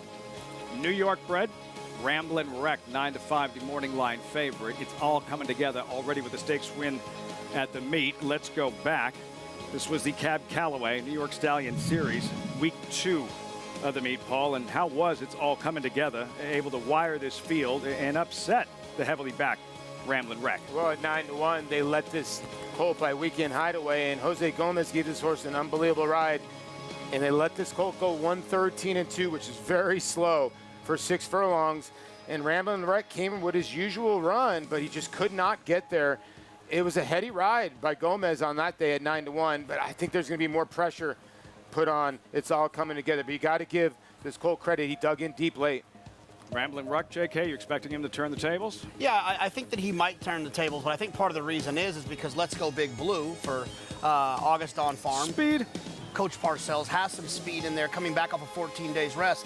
And George Weaver's one of those trainers like a Tom Amos, like a Brad Cox. He's not going to get in the way of a speed horse. He's not going to say, oh, I won wire to wire last time. Let me grab my horse this time and try to rate him. He's going to send away from there, especially from an outside post. So I think that could make things a little bit more complicated for It's All Coming Together. The same could be said. Go ahead. Well, the 4 horse is putting blinkers on, willing to risk it all. That horse went 22:44 in a 7 furlong race. So that horse has got blazing speed too. So I'm wondering, and it's Luis Saez, so I think they're going to send 2. Gary and King of Comedy, his latest. This is early June. Belmont going a mile and an eighth, like It's All Coming Together, and a couple of others in here has speed and not afraid to use it. Yeah, we're not going to see a 113 3/4 in this race in the Rick Violet by any means, I don't think, which it's going to turn into a slugfest, and who knows, it could set it up for the horse that was third in that last race, Vacation Dance, was beaten 4 lengths. He's got 4 lengths to make up. Comes from off the pace, but there's a lot of heat in here. I'm sorry, Lafitte. I'm just wondering if that big boy is growing up a little bit and he can rate. That's the strategy early on is what we'll be looking for, JK, and this is who you were talking about. And for Bill Parcells, let's go Big Blue. Watch how just tenacious and tough he is on the lead, taking fire and dishing out heat. No, he sure was. And his prior races, he hadn't really found the front end. And that's a dangerous thing. I think that George Weaver's determined that this horse likes to be on the front end. You know he's going to fight. It's exactly what he did here. He had every reason to get past and the stretch, and at no point did he allow that to happen. And I'm sure he made the coach extremely proud. Someone who spent the majority of his life around tough guys that didn't like to get beat as well. I would imagine that he was very proud of that situation. The way he dropped his head late, Gary, he was like, you're not getting by. Yeah, and from that outside post, you know, he might set the perfect trip with that other speed that's in here, and he showed his fight and his courage in that race. That Rick Violet coming up tomorrow afternoon, and of course all leading up to the Alabama on Saturday with 3-year-old fillies championship implications. This Alabama week 6 at Saratoga. The Wednesday program rolls on with 3 races left with the pick 6 and the carryover coming into today's action. And these $25,000 claimers, non-winners to lifetime. There's a outsider, Mama Ban Me. The favorite, though, South Street. Paulie in for trainer Linda Rice, now second in the trainer standings, off to a terrific start at the meet, was the leader until Chad Brown really turned things on last week. Yeah, and this is a horse that she claimed for $40,000, 3 back. She's tried in 2 starts. Not much success, although the last race was not that bad in a starter allowance. Now she drops for 25. And listen, with a purse of $45,000 and probably will get claimed, that's why this horse is the favorite, thinking on the drop. Linda's been deadly on the drop. Now this horse is wheeling back, though, in 7 days, although she's 28% on this move, JK. Yeah, and the thing about it is like, you know, Linda plays this game well. She's like, all right, yeah, I'm going to run for a tag, claim him. And she doesn't mind. She'll get the win, sell the horse, and then move on. And she's giving her owners a great experience. They're getting action. They're getting involved. They're running in races. They're getting their picture taken, and they're moving on. And they're not getting themselves stuck into horses that you're still paying bills on, that might not be able to win at that higher level. You know, run for a tag, win, and lose the horse, and I think that's what's going to happen here. How well so many of those horses she claimed in Kentucky have already run well here at Saratoga this meet. Absolutely. I mean, this one wasn't one of those. Not him, but yeah, of course. But that's what she. I mean, look, she's had an. You don't win the Belmont meet, and you don't lead the Saratoga meet for half of the meet if you're not making the right moves. And like I said, if you're owning horses with Linda and you're playing the claiming game with her, you're probably having some success too. And I mean that financially. You're not getting stuck into positions that you shouldn't be in. It's a lot like poker. You know, there's hands that you got to fold. It doesn't matter how much you bet into the turn or into the, you know, you got to let go sometimes. And I think that's what's happening here. I think that they might have raised pre-flop. They realized, okay, we're in trouble here, and they're folding. It's kind of like, you know, listen, I've been in the claiming game, did it for a long time. Sometimes you got to cut your losses. And it's the same thing. Sure. Same thing when I was a catcher. Never let the big inning kind of stop the bleeding. You know what I mean? Instead of a 6-run inning, let's have a 2-run inning here. Let's just keep it. And I think that's kind of what's going on here with South Street. Because I look down, I see bullet drills, and I'm wondering, wow, this horse has been working so well in the morning, hasn't showed up in the afternoon. Now the drop, 2-1. I thought this horse might be I thought he'd be shorter than that. That's where I'm There's also a chance that she's got 2-7 off suit and she pushed all in, and there's going to be a 27-way shake, and she's the smart one. It's also the possibility as well. Get another look at South Street in the post parade. We start with Mama Ban Me. Just overmatched on paper. Yeah, I think my mama banned me from Turf Paradise at one time. 27-1. Sounds about right. Lucky Luke in a red. Ortiz a drop in class, and Ortiz taking over. Yeah, I just simply can't take this horse while the Noda barn is 0 for 13 at the meet. Freeze Pop, you thought might be live here, Paulie. I just think that this horse is the speed of the speed and is going to try to take him all the way around the racetrack, and it's very dangerous. Break the ice, 4th at this level, week 2 of the meet. Yeah, lifetime best probably isn't good enough for this group. Strong light there. He is kind of spinning his wheels against similar for a while. Yeah, he's 1 for 22. Now they take the blinkers off, and hopefully that will help. He's 1 for 21 the last 2 years. Boys Code, a third at 25-1 with Katie Davis, July 22nd. I got to tell you, I think it's kind of funny that Katie Davis is riding a horse named Boys Code against a bunch of male riders. Already one win on the afternoon. The favorite, South Street, 2-1. Yeah, your favorite for Linda and Jose Ortiz. He's been the hot connection so far at the meet. Achilles heel, 1 for 23 lifetime. Ouch.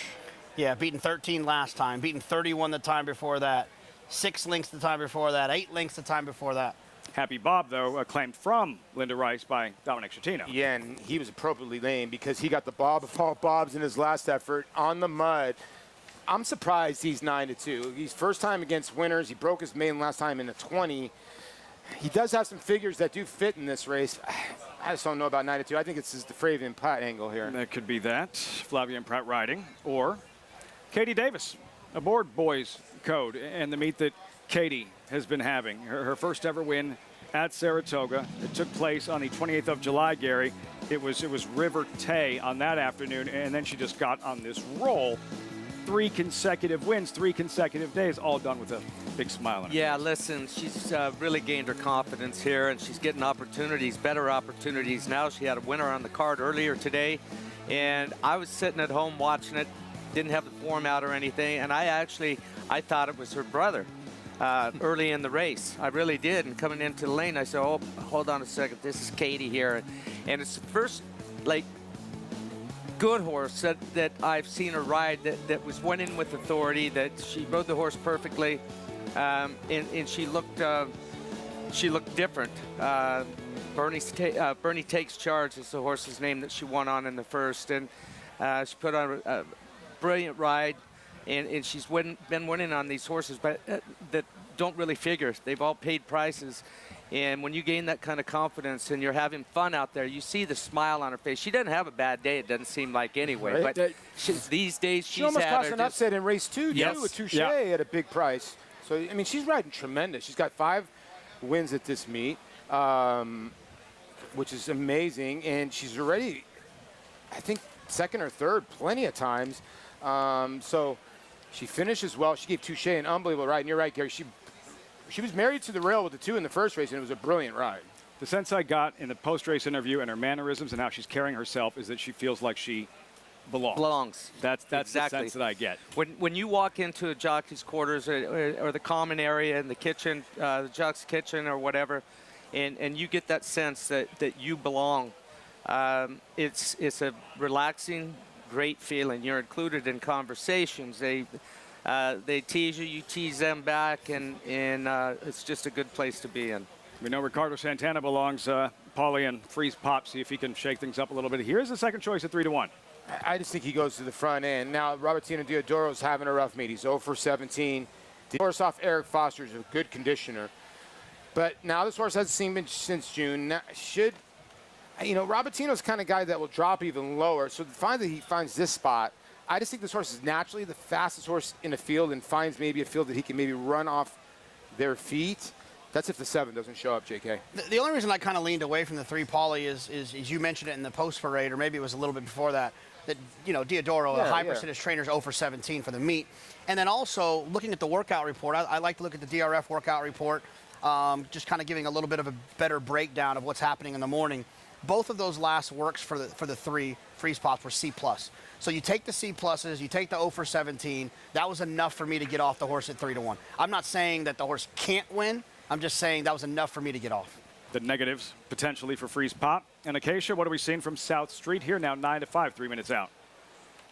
Well, he had a big warm-up just as he did last time when he was a main track only, finishing 3rd just 6 days ago. But Linda Rice does have strong numbers with quick turnarounds, horses that are doing well and coming back quickly.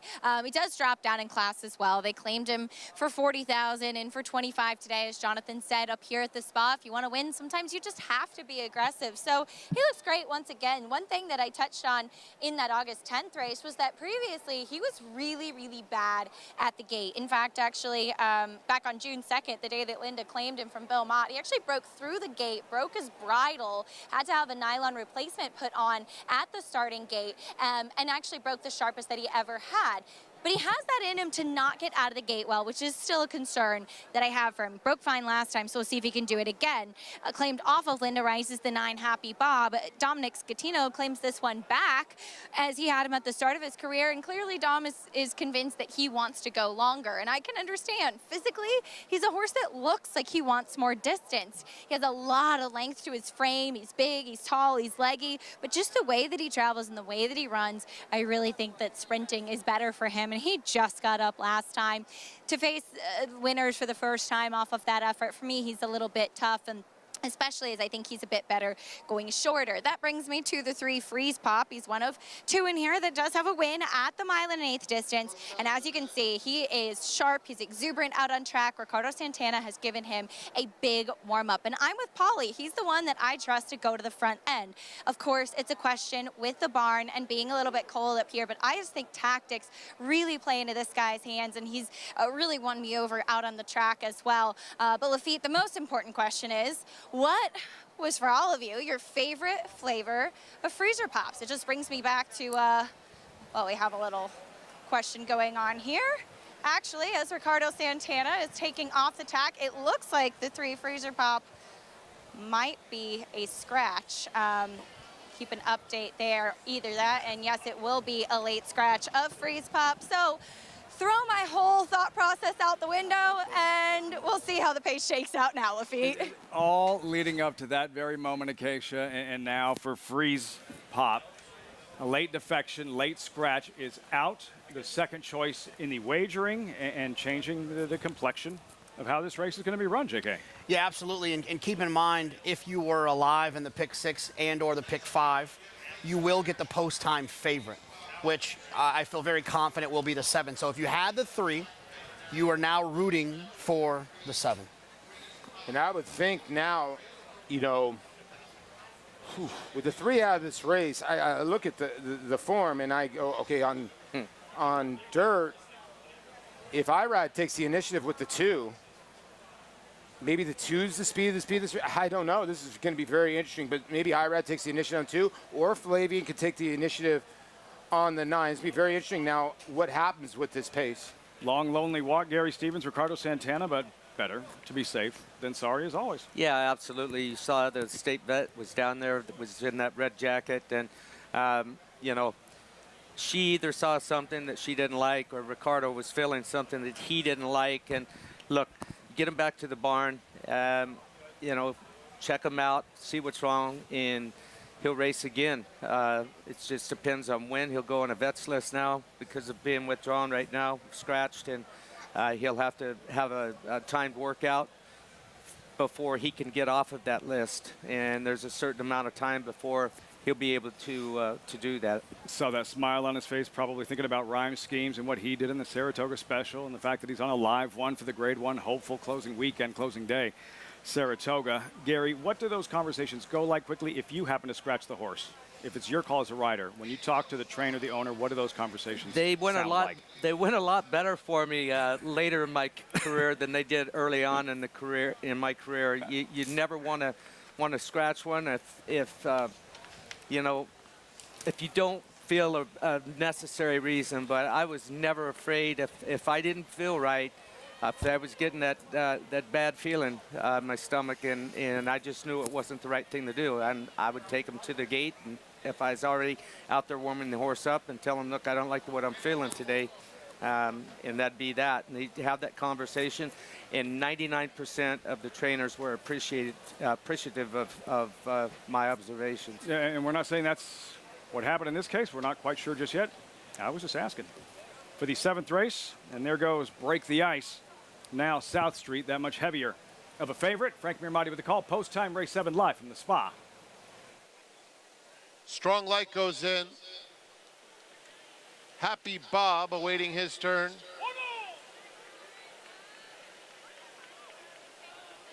They're in the gate.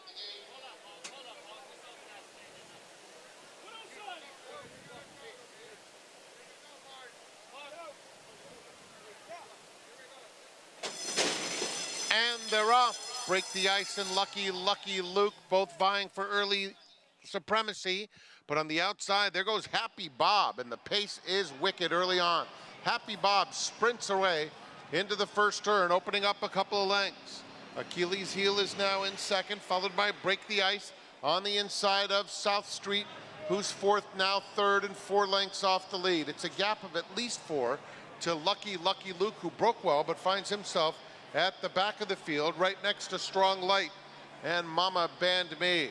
The opening quarter went in 23 and 2/5 seconds. Down the backstretch, Happy Bob, trying to slow things down, has a 2-length advantage on Achilles Heel, who's in the second spot. South Street on hold while third, and about 5 lengths off the lead. Down at the rail, Break the Ice is fourth. It's another 3 back to Lucky Luke, and Strong Light right next to him, 4 in front of Mama Band Me. 47 and 3 for the half mile.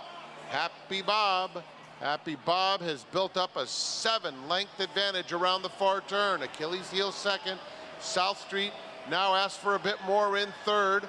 South Street with plenty of work to do at this stage.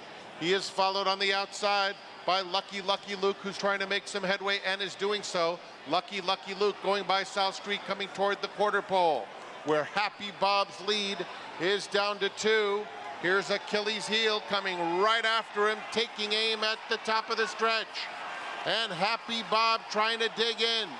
On the inside, just behind them, a sustained bid from Lucky Luke. South Street is virtually eased inside the 8th pole. Achilles Heel on the outside of Happy Bob. They're head and head, but Achilles Heel has the lead. Achilles Heel drifting in just a touch, and Achilles Heel defeats Happy Bob. Boys Code came from out of it, and then Lucky Luke. That just happened. South Street off the board, non-factor. Achilles Heel, 1 for 23 going in, 17-1 upset in the 4th leg of this pick 6. I had 2 things circled on this horse. Blinkers off and 5 pounds off because of Jamie Torres riding. Talked about him the whole meet.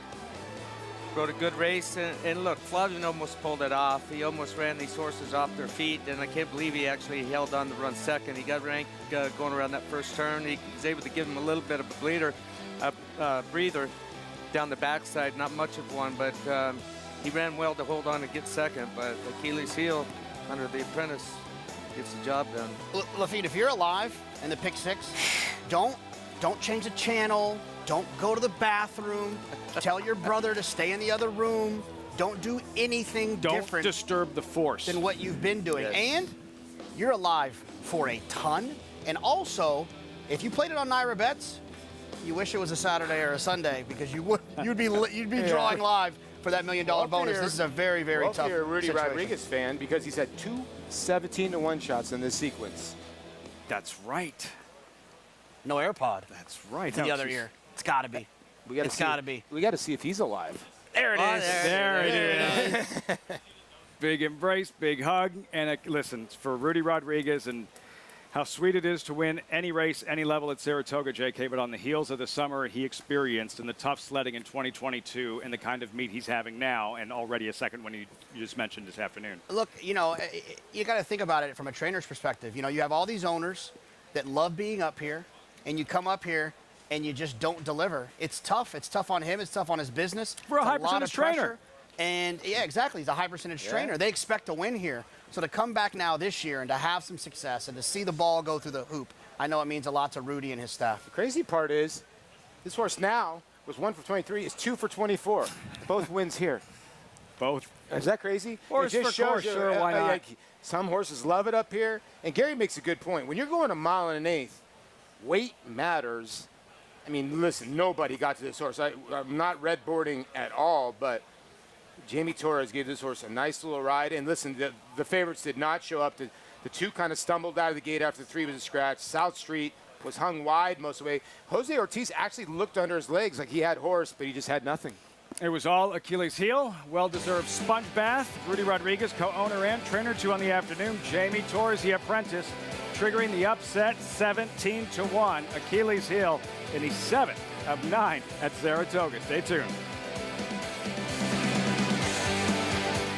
What makes Life is Good so exciting as a stallion prospect is his freakish talent.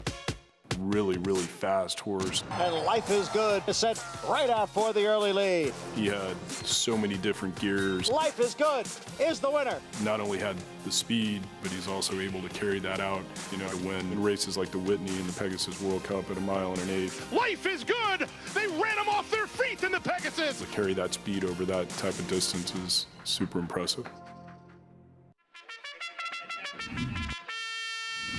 Monmouth Park's summer season rolls on with live racing action Friday through Sunday. Fridays features a 2 p.m. first post, while weekend action begins at 12:40, kicking off the Win Early Pick 5. Home to full, competitive fields and big paydays, Monmouth Park continues to prove itself as a place to profit. Joining us on site, be sure to lock in your odds with fixed odds wagering at Monmouth Park Racetrack.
Welcome back to Saratoga Live. As always, brought to you in part by Naira Bets. Bet any track, anywhere, anytime. Visit NairaBets.com or download the Naira Bets app to get started. Congress Park, just down the road here from Saratoga Racecourse. And in the winner's circle, a 17-1 outsider. Second big upset, trained by Rudy Rodriguez during the course of this sequence. Ridden by Jamie Torres, 37-20. Achilles heel over Happy Bob. Boys code 896 in the 7th. Rudy Rodriguez with Acacia in the winner's circle. Acacia. He's getting a lot of text messages, Lafitte, after that big prize winner. But Rudy, Achilles heel. Jamie Torres had this horse just in the perfect spot today, able to take over and hold on going the 9 furlongs. You know, I thought when we claimed, I thought the Malinae was going to be good for him. I was getting out of options pretty much because, I don't know, today we took the blinkers, took the tongue tie off, take the way off, and looked like everything worked out good for us. He rode good, and Jamie rode it perfect. I tell him to hustle him out of there. I don't want to be too far back, and he was second, and we was lucky enough to get it going. Talk a little bit about those equipment changes. Like you said, you took the blinkers and tongue tie off as well, and it looked to me like you changed the bit as well, a softer bit today. Believe me, I'm trying everything because in the morning he tried good, and we just trying. You know, and everything was good. So I just happy for the owner because he's having a rough life right now for the last, I don't know, for the last year. He's been in and out of the hospital for the last, I don't know. I think I'm more happy for him that we got it going than pretty much everybody else. So I'm just happy for him to get it winning over here. How special is that, getting a chance to see the joy that it brings people winning in Saratoga? It's amazing. You know, they bring all his family up, and he even walked the horse in, so it's just blessed to be here, for sure. Enjoy it, Rudy. Congratulations. Thank you so much. Thank you, guys. Well, Lafitte, it looks like the magic formula with all those equipment changes worked today. You had me at tongue tie off. Acacia, Achilles heel. JK, Paul, when we started talking about this race, we said trust is hard to come by, specifically at this level when you're talking about the lower level claimers and non-winners to lifetime, and that, look, if the favorite didn't show up, anything was possible, and anything turned out to be possible. It did, and he had the right game plan. I mean, these races, when these lower level claimers and a lot of these horses are dropping, you want to be forward. It's really hard to launch at 1 1/8 here, JK. And that's what we saw. We saw the 8 and the 9. You know, Flavian tried to steal the race, but they went around the racetrack 1-2. These are the kind of horses and these are the kind of results that make this game so hard, right? It's because I can stare at this as long as I want to, and I still can't necessarily figure it out. The problem is that tomorrow, when I want to play the pick six, I'm going to see another horse that I simply can't see how that horse can beat me, and I'm going to remember how Achilles Heel just won and beat me. You know, it's why this game is so complicated. Tongue tie, man. Yeah, tongue tie. Tongue tie. Just look for tongue tie. Well, that's not listed here, unfortunately. And you've been impressed with Jamie Torres and what you've seen from him and another ride here in an upset 37-20. And we'll have some of those combinations in terms of where we stand. I don't know that they're available just yet regarding this pick six and possibilities moving forward for the final 2 legs, JK. There ain't a lot. I can tell you that much. With 2 $36 plus horses, you don't have a favorite winning yet. It's a carryover day, so there's a lot of combinations. A lot of times these situations get covered because people spend a lot of money on days like this where there is a lot of money. You know, it's going to take one more thing, I think, to probably push us to a double carryover. Someone's probably still alive at this point, but man, this is if you're sitting on this one, you're sitting on a ticket. I think a lot of people are going to be leaning on the 11 horse in the last race. A lot of people. That's the 9th and final. We have 20 combinations. If I'm not mistaken, I heard in my ear 20? Over 20 combinations alive. That's not a lot of that's combinations. So every horse in this race is covered what we're hearing on our ear. But what that means there's 9 combinations right there. Yeah. Okay, so if another long shot comes in, there might be only 1 or 2 tickets. And again, the horse in the last race, the 11, I think is going to be heavy. Wouldn't you think heavily leaned on? And even though we have heard that every horse here is covered, if it's the 1, the 2, the 6, you know, it's not the favorite, that really lessens the opportunity that you're going to see later that a horse is covered. I mean, look, it's a tough sequence so far. So I'd get to work now and just hope for a double. Unless you're alive, then hope that you win. Yeah, we're not root againsters. We're not root againsters. But you wouldn't hate a 2-day pick six carryover. I'd also like to see somebody hit for 800,000. That'd be pretty cool, no? And it's going to come down. We have you mentioned then the feature coming up next, the Susie O'Kane, respected, loved, and missed. She passed away last year, one of the most recognizable faces and unique personalities in the New York thoroughbred industry. Her life and legacy honored today, the Susie O'Kane, the feature coming up in about 18 minutes in this field with current odds and Orange Freeze at 5-2. Current favorite, New York bred 3-year-olds going to mile and a 16th. We are on the turf course here, listed as good. Much more on the Susie O'Kane. And much more on this pick six with the carryover coming into today's action. 2 races left. We'll have them both for you on Saratoga Live. And a look back at Luis Saez and what took place in the 4-star Dave. Casa Creed becoming just the 4th ever 2-time winner of the 4-star Dave. That's next. You're watching Saratoga Live. It's a domineering display by the ultra-talented McKenzie. McKenzie in a dominant performance. 700, Bruce, 700,000.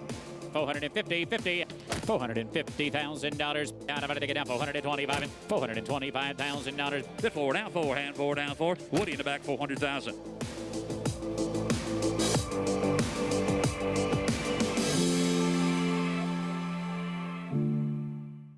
How do you become the gold standard in racing partnerships? One partner, one horse, one victory at a time. Flight line, 20 lengths clear. Congratulations to all our partners who have made West Point the gold standard for the last 3 decades.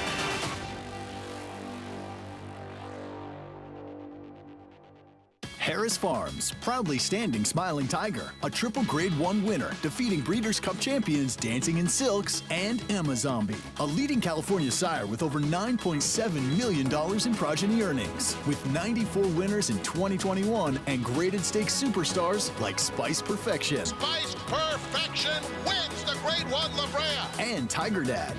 Smiling Tiger, a leading California sire, standing at Harris Farms. It pays to be cow-bred.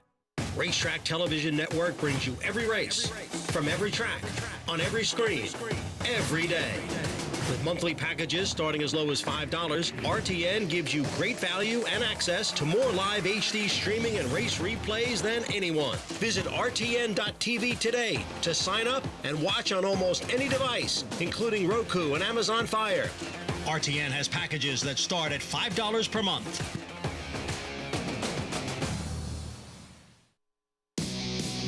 This summer, the thrill of horse racing comes to your home on Fox. Live from historic Saratoga Racecourse, don't miss the Alabama Stakes. Only on Fox Saratoga Saturday.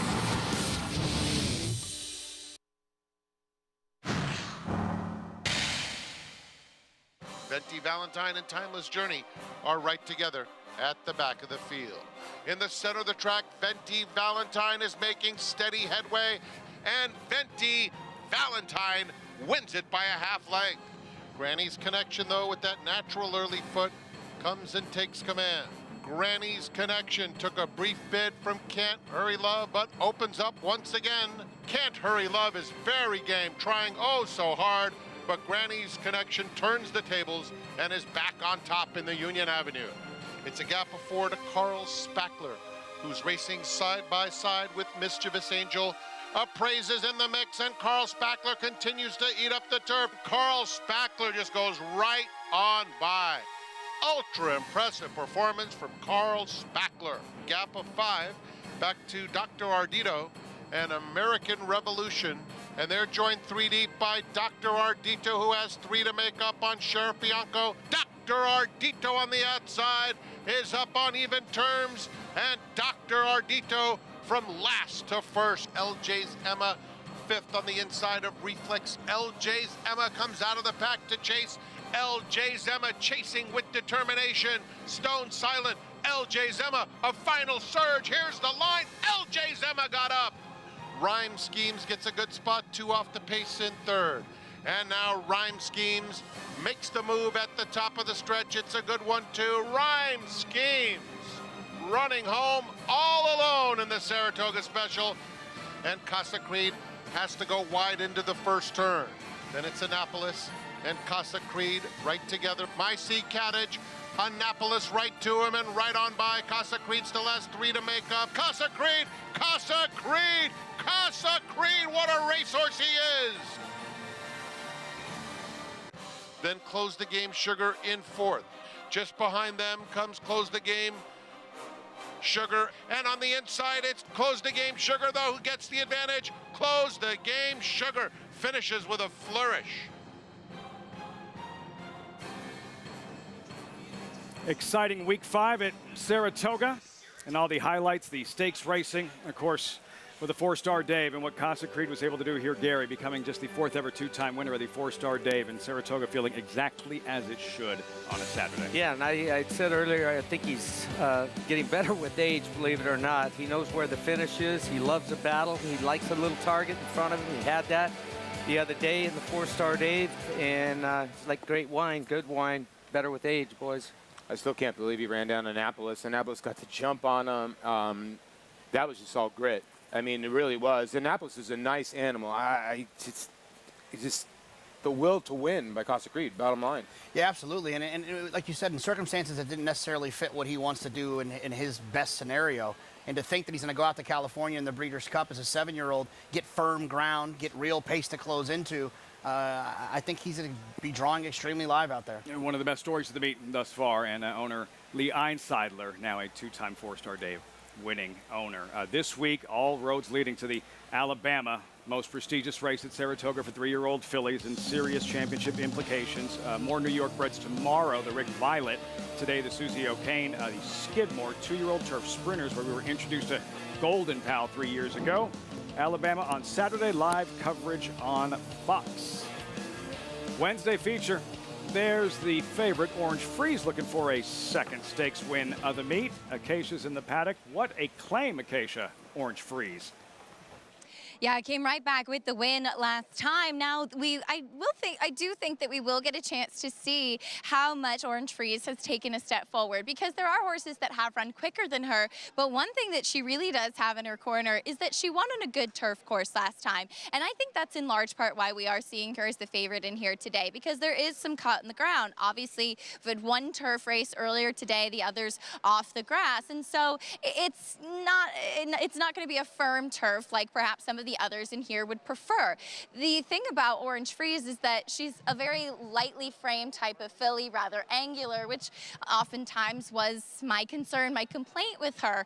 But as we've mentioned before, those types of physicals sometimes really lend themselves well to a horse that can get over a softer turf course well. She looks very much the same, and we'll see if she can make it 3 victories in a row and perhaps just appreciate the cut in the ground a little bit more than some of the others in here. The number 5, Silver Skillet, got the win last time out, and she has improved switching onto the turf and coming off of a couple of good turf works as well. She's been accompanied by the pony throughout here in the paddock, coming in with the pony, saddling with the pony near her, and she hasn't done anything bad, knock on wood, as of yet. And the reason that she's accompanied by that lead pony is that she acted up pretty badly a couple races back in the paddock at Belmont, just rearing up, just being a little bit difficult to handle. So mentally she's improved quite a bit, and they've taken every step to keep her quiet here in the paddock. She sat in the perfect stalking spot last time and was able to take over pretty comfortably in that race, and there could be perhaps a little bit more speed. I do wonder how she will handle a turf course with a little bit of cut in it, but again, I think that she has taken a step forward, switching to the grass in what's now her preferred surface. The horse that was setting the pace in that race was the one Kosuke, a horse that won first time out at a huge price for the bonds, but has backed that up with actually some decent efforts in her last couple of races. She has the early speed. My concern with in here is the presence of smoky eyes right to her outside, collaboration not slow either. How will this pace develop in the race? But this is actually my first time being in the paddock for a race of Kosuke's, and she is a very imposing type of filly. A mile and a 16th, certainly well within her scope. She looks like a turf horse. She looks like she's handling herself really well. She's another one, though, kind of a bigger bodied, burly type of filly. I wonder how she will get over this course, but more importantly, Lafitte, will she have company on the front end early, and how hot could this pace develop into? On paper, the answer is yes, and fairly hot. Kosuke, Gary, this is the race she's exiting. This is opening weekend. Kosuke's led throughout, but Silver Skillet has her sights set on her poised for the stretch drive. Yeah, she rated really kind. Silver Skillet did. Very kind. And you see how easy she makes the lead here under the handling of Joel Rosario, who's back on board today, obviously. And they've got the margin of this race, a half a length at the finish. Well, that wasn't Kosuke. That was another horse that's in the race. It's Waterville is not in the race today. That's who finished second that day. Kosuke finished up third. But listen, this pace is going to be fast with Kosuke and Smoky Eyes, and I think that Silver Skillet, she'll be able to sit off of both of them. And if she does handle this good turf, which Keisha was wondering about, I think she's likely to win this race. Overlay, the morning line favorite at 4-1 now is Silver Skillet. There's I'm Just a Kiddin', trained by John Kimmel, standing by with Acacia. And I always love a chance to get John's insight, as I'm just kidding, John. A horse that was a little bit sluggish last time. She has the ability to be a touch more forward. Where do you expect her today? You know, there's a little speed in here. I hope she breaks a little better and puts herself in a nice contending position. So I figure she's going to be fairly close. I wouldn't expect her to be way in the back. You know, the last time she had a terrible post. She got stuck way on the outside going into the first turn, all the way down the backside, all the way around the whole track. So to me, that was kind of a throw out, and considering the track was super heavy, they called it good, but they gave it like a 23 track variant on in the DRF. It was not a very good track for her. I think she would prefer a firmer track, and I think this is a little better, maybe not great, but hopefully good enough that she can get a good footing and go from there. And she is a homebred for Mr. and Mrs. Broman, who I know you have a wonderful long relationship with, and they've done so much for the New York breeding program. What do they mean to you? I mean, they've been great. I mean, they're the leading breeders in the state for many years and have come up with so many good horses that have competed at the highest level. So to be able to train for them and have some of those horses, it can't get any better. And they're good people. They are indeed. Thanks for your time, John. Here's to a better trip today. Thank you.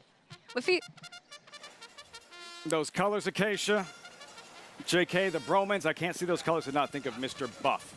I'm sure everyone else has like a favorite, Broman, New York bred. It's always Mr. Buff. We'll see. I'm just kidding again in the post parade. Kasuke representing speed, and Jose Ortiz takes over. That's key. Yeah, and it's a horse that's a filly that's been pretty good in 3 starts. She's been right there at the wire in all 3. Smoky Eyes, trainer Christophe Clement calls her the sleeper. Oh, I like this horse quite a bit. It'll be my top choice. I love what she did as a 2-year-old in November in the Tepin, on ground, listed as not firm. She ran numbers that are as good as what everyone else has been running as a 3-year-old. Look out. Then I'm just kidding. Yeah, lost a ton of ground in that last start. Yeah, she's been her worst enemy a couple times. She's had some bad trips, been taken up. She's been ranked. She needs to settle. Burnt again, Manny Franco. Yeah, ran well last time. I'm just not into this Orange Freeze race. Got a nice setup last time. Silver Skillet, sharp filly, really coming into her own on grass. Yeah, you listen, this is a horse that got on grass, and she's completely been a different filly, like you just said, Lafitte, and she deserves to be the favorite. Thundara, debut winner, opening day at 8-1. Yeah, for maiden 40, deeper waters now. Was sneaky, took some money in that last race, did not break well. Statue of Liberty winner, Orange Freeze, favored. Wow. Yeah, I misspoke. That one is the favorite. Orange Freeze off a giant win from way out of it over this turf course. Collaboration, quick filly, caught up in a hot pace in her most recent. Yeah, anything I can convince myself into liking Collaboration leads me to her race 3 back and pushes me more towards I'm Just Kidding as an alternative. Snowy Evening, I expect her to do her best running late with Johnny V. Yeah, Johnny got on this horse before, so he knows her. Jose Ortiz has been on her the last 3 starts, but she's another filly that she had too much to do last time, and I'm wondering if she'll be a lot closer today. Okay, so there's the field. And the Susie O'Kane post time 4 minutes. A heads up, wanted to remind you that the Saratoga contest on Saturdays, Naira Bet Saratoga Saturday contest, they're here. Feed your competitive edge with live money handicapping contests nearly every week. Register now to win great cash prizes and seats in the next week's $300 contest. Registration ends at 5 on Friday. Visit naira.com/contest to learn more. So, little surprising, I think, from us that Orange Freeze is the current favorite. Yeah, a great claim by Bill Morey. We go back to the Statue of Liberty and Orange Freeze. That was Rosario. Flavien Prat rides today. Orange Freeze and Burnt Again, both, Gary, moving very well from far off the pace. Yeah, and I wouldn't read too much into the Joel Rosario taking off Orange Freeze to ride Silver Skillet, just for the fact that Bill Morey's having a great meet here. He's won 3 out of 10 races for 30%. Pratt climbs aboard. But look, Ron Anderson, Joel's agent, is not going to take off of a Christophe Clement horse with the amount of horses that he rides for him on a regular basis to ride, for Bill, who's ran a limited number of horses here. And so we talked in the past about, seeing rider switches and musical jockeys a little bit, and I wouldn't read anything into this. And Flavien Prat, we see this whole meet, he's more than capable of taking up the space of Joel Rosario. JK, you said you're not really feeling Orange Freeze, who is the favorite, but here's the filly you are looking at, and Smoky Eyes currently 9-1. Yeah, I mean, we talk about it often, especially in these 3-year-old races. When a horse can get a speed figure or run a race as a 2-year-old, and that number is within the ballpark of what these other horses have been running as 3-year-olds, it gives me some confidence that that horse has a little bit more under the hood. And look, the last 2 races for Smoky Eyes weren't good, and I understand that. But I think she had some excuses in there, so I'm hoping that we can kind of reach back to that race 3 back when she was a 2-year-old, and that race took place over ground that I think is similar to what she'll see today.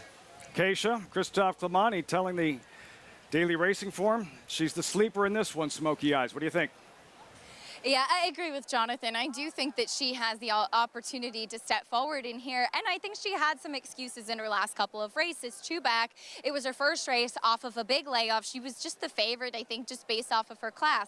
She's not a dirt horse. Nothing about her looks like a dirt horse. So back on her preferred surface, and then last time, the short comment says fractious at the gate, and I wasn't in the paddock that day, and I asked Maggie, and she said that she hadn't noted down anything significant with the way that she was acting up beforehand, but it did look like she had to kind of be handled carefully in the starting gate. She broke out of there, set the pace, and then faded. Maybe she expended too much energy beforehand. She's been so relaxed, so settled today, and she is of that lighter frame type of physical. There's a perfect display of it. But then number 3, I'm just kidding. You heard from John Kimball with the trip that she had last time out from the outside post, not the quickest out. She was 3 wide early. She was the widest late, just not quite enough punch, and she just never really had a chance. She warmed up beautifully today and hopefully can get a better trip and kind of not be left with so much to do like she was last time out, Lafitte.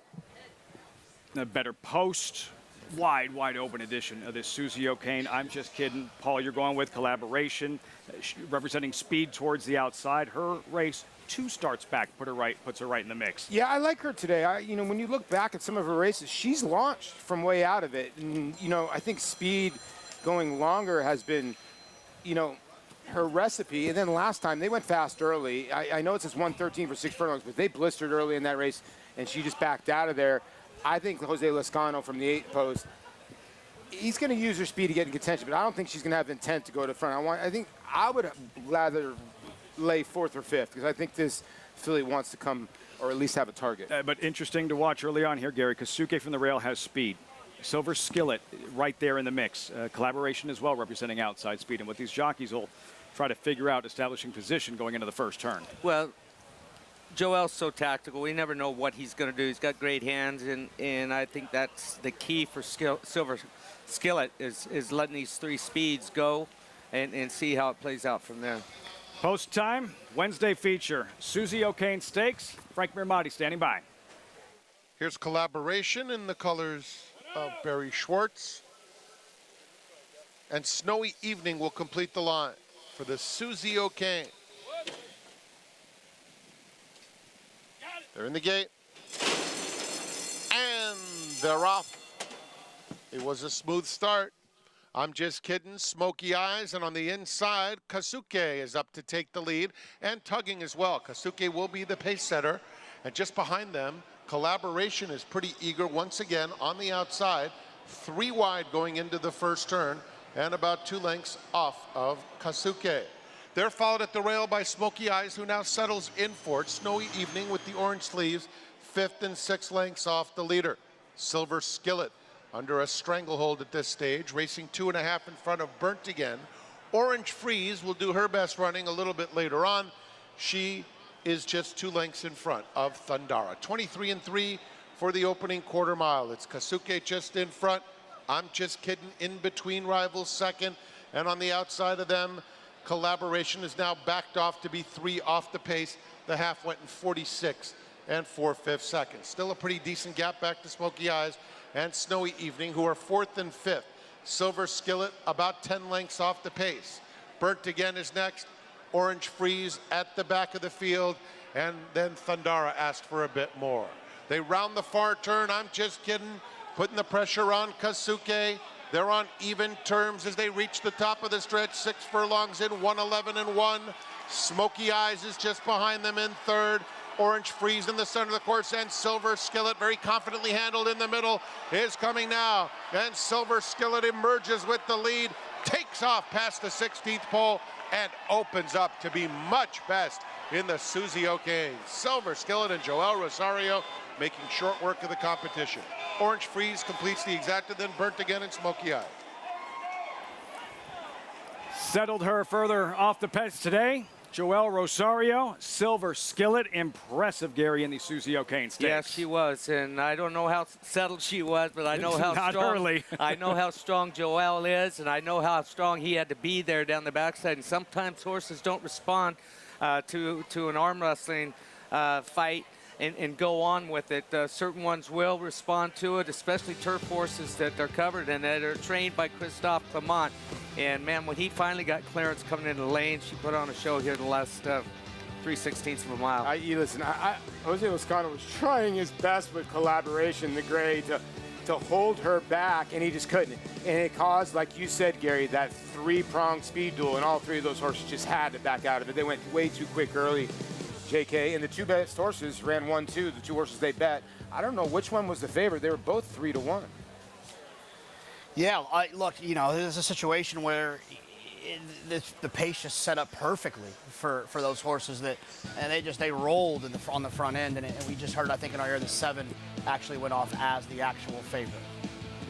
Orange Freeze, deep stretch. Rosario goes to work here. Silver Skillet responds nicely inside the final 16th, Gary.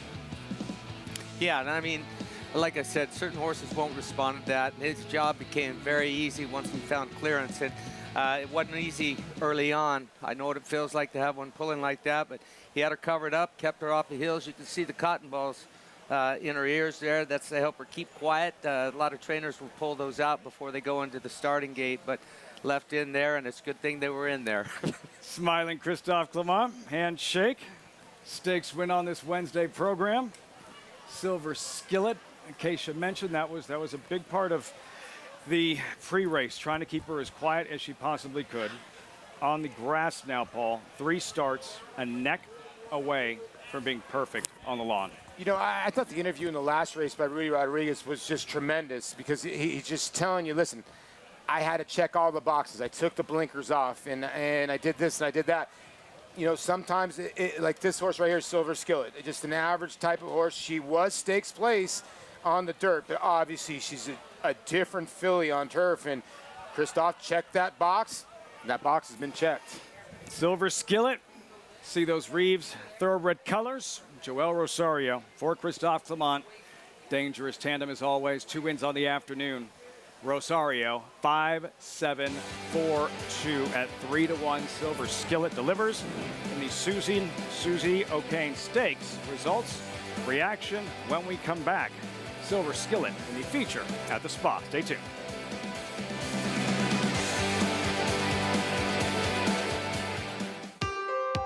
The best bet for your dollar is Massachusetts Thoroughbred Breeding Program. I honestly believe it's the best program in the country, and it's probably the best kept secret. The incentives in this program are awarded to any mass bred running anywhere in the country. Bonuses for owners, breeders, developers, stallion owners. You get those percentages no matter where that horse is running. This is a great program. Everything about it.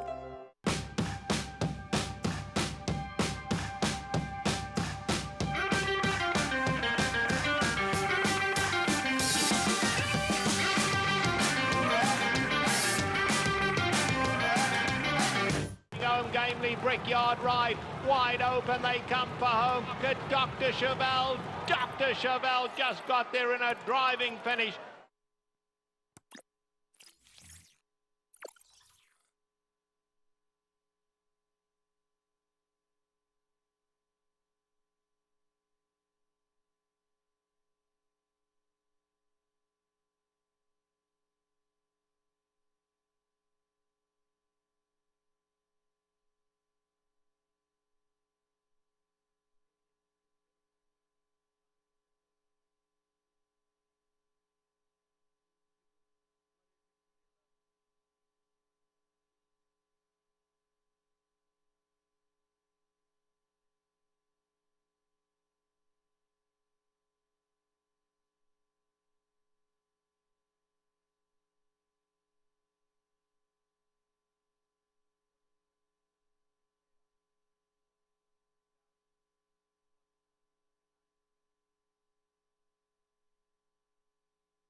Exciting edition of the Susie O'Kane. Welcome back. Coverage on this Wednesday. Saratoga Live, as always, brought to you in part by Claiborne Farm. 100 years doing the usual, unusually well. Silver Skillet. Now a stakes winner on grass. Entering the winner's circle, Joel Rosario, the winner's circle lead-in, brought to you by the Fasig-Tipton November sale in the world's premier breeding stock event. Nominate now to the sale where stars are sold. Silver Skillet. Rosario, Clement over the actual post-time favorite. Still, what a claim, Bill Morey, and another bang-up effort from Orange Free, coming up just short. She ran huge. And he claimed her off to Christoph, off the win, and then she came back and won again. So, I mean, it was Christoph who actually had put her on the grass originally, and he just followed suit. A lot of these good trainers, they're not going to change things up off when they claim off of a good trainer. They're going to just hope that things stay the same. Look, I don't need it, but she has it. She's improved in her last 2 races, found a new home as well. Those colors in the winner's circle, down to occasion in the winner's circle. And I'm so happy to be joined by Dean Reeves and Mark Levine, co-owners here of Silver Skillet. Dean, we'll start with you. Since she switched to the turf, she's really found her home. What a nice victory today. Yeah, she's really, really getting better. And, it's such an honor for us to win the Susie O'Kane. We've known Susie a long time. We've had a lot of dinners, great times together. And she was the entertainment at dinner, and she had a bubbling personality and so special. We were sorry to lose her, but it's a great honor for us to win this race in her honor. So well said. A beautiful memory celebrated today. And Mark, I know you and Dean have teamed up for some nice stakes wins together before, but it's always special winning with your friends and the celebrations that take place up here. Yeah, it's very special. Saratoga, winning here, it's like winning nowhere else in the world. We have great friends. I wish Steve Rocco could have been here to see it, but what a race, what great trainers, and can't say anything more. It was just very satisfying. It was just a great day. And I know you have all your kids up here visiting this week, too. Yeah, no, we just have the little one. He's over there up from University of Florida, so he was very happy. His whole fraternity bet the horse, so I think he's got some street cred when he gets back home, so it'll be good. Well done, very exciting. And Dean, I know you had also in this race smoky eyes too. It had to be pretty fun taking a picture with Joelle and Irad, both in your silks up here at the spa. It was, and she ran well, and both jockeys gave us a great ride. Christoph and Miguel had both horses ready to go, and I was really happy. I think we were first and fourth, but they were both very competitive. So it's a great day. You can run that well up here, and we had 2 great jockeys running for us. Well, enjoy it, guys. Congratulations. And Lafitte, just as Dean said, it's a great day when you can run well up at Saratoga. 1-4 in a stakes race, and they were touching on the jockeys. And Joel Rosario, specifically here, Gary, because early on in this one with Silver Skillet, he really had his hands full. Yeah, he really did. All the way coming out of the gate, they got shuffled back a little bit, but watch going into the backside. You see him there, lane 1, 2, 3, 4, 5 in the white silks. You see his head rocking up and down, his rear end low in the saddle, and his feet forward. She's pulling, and he's trying to get her to relax, come off the bridle a little bit. She finally comes off a little bit right there, but she's pulling him back up into a spot down on the fence. He didn't move out and go around. He stayed down on his side, saved ground all the way around the turn, and then he's going to have to look for space. You could see all the way around going into this turn and through the turn that he was loaded for bear and only needed to find somewhere to run. And I was worried that she was going to get tired pulling against him, but she was not. She continued to breathe well, and that's what you want. You might get in a little tough battle with one once in a while, but as long as they're breathing, staying in a rhythm, you're going to be all right when it comes to running, and that's what she's doing right now. So she still hasn't necessarily, it's still a project, Paul, and that Christophe Clement, one of the best trainers in the world, in her corner, once she learns how to shut it down early on, because we've seen the versatility. She won close to the pace in her last start. If this is where she's at her best, coming from further off the pace, once they teach her to relax, she's going to be that much more dangerous, that much better. It's a gradual, right? Christoph started her at 7 furlongs, then he went to a mile of 16th. She took to the turf course, and now let's go around 2 turns, and she just conquered that test with, like Gary was saying, spending some energy there on the backside. But, Joel did such a great job in that race, just focusing and making a call right in the middle of the race, going, okay, I'm not even going to pay attention to those 3 horses in front of me. I'm going to pay attention to the 2 horses in front of me. draft off them, like Gary said. And if I can finish those 2 horses, no one from behind me can really run me down. And this horse now is getting better as the distances are getting longer. When they set off like they did away from the gate, Joel knew the pace was going to be hot, and he knew if he gave her any chance of getting away from him early going into that turn, he was going to be part of that speed duel, and that's why she got tough. They were rolling up front, and she learned a big lesson today, I'll guarantee you. So 8 down, 1 left. As for the pick 6, JK, 3, 5, 7, 10. Those are the numbers I'm being told. 3, 5, 7, 10. Not covered. Would trigger a 2-day pick 6 carryover. Absolutely, but if you're alive, we'll worry about the 2-day when it happens. If you're alive, we wish you the best of luck. It seems like the payoffs, if I'm not mistaken, the lowest one, Paul, is the 11, which is 200,000. So there's 3 tickets live to 11. Everybody else is a 1-ticketer, right, JK? Yeah, that seems about right. Yeah, considering the pool. Marley's Ghost. How are we feeling about her? At 8-5, why is she the standout that she is? I think she's the standout. Well, I don't know if she's a standout. I think she's the horse getting bet the most because when you look, listen to me. Gary and I just talked about this. Just say This race was tough to pick on turf. When it came off dirt, I can't even tell you if it might be tougher. The highest buyer here is a 51 buyer, and it was run last race by the 11. Can you trust it? It was over the slop. I don't know. One of these other turf horses might take to the dirt. This is if you're alive in this pick 6, yeah. The sneaky one to me is the 12. Knock the cat off the fence, which I just wanted to say that really bad. This horse was bet on debut and then runs back in 6 days for the Cantermossies after they claimed. I think that's an interesting move. 6-1 with about 19 minutes to post. How will it all unfold? We'll see in the 9th and final here at Saratoga. Plus, about to meet George Weaver is having Sacred Wish. Just missed in the Coaching Club American Oaks. She'll be a factor in the Grade 1 Alabama, but first things first, on Friday, he'll unleash No Nay Mets in the Skidmore 2-year-old turf sprinters in the Friday feature.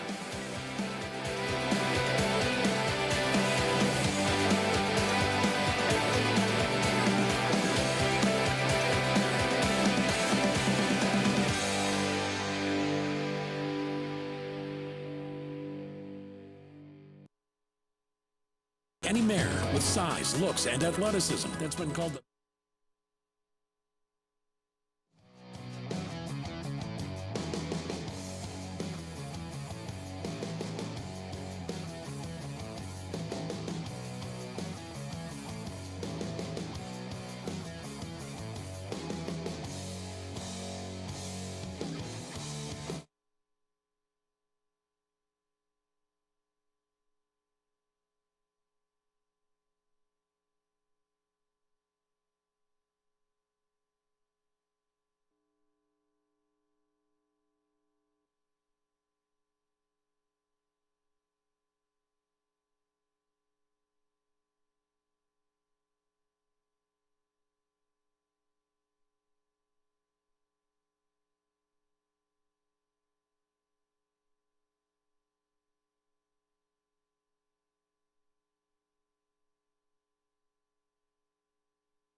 The field is in the stretch, and it is Golden Pal in hand here with an 1/8 of a mile to the finish.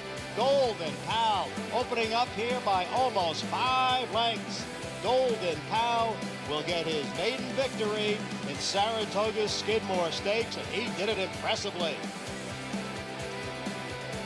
That was only the beginning. In his 3rd career start, Golden Pal breaking his maiden in the Skidmore, JK, and right at that moment, it was like, all right, we will see you in the Breeders' Cup Turf Sprint, young man. Absolutely. I mean, he was outstanding. He ran fast. He had an unbelievable pedigree.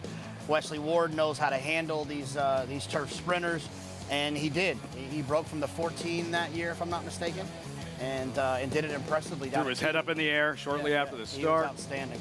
So how good are the prospects in this year's edition? The big field with no-name Mets. Go ahead, Paul. I don't know, but no-name Mets just beat Mattingly over in Europe. I don't know if that means anything. The Mets and Mattingly, you know what I mean?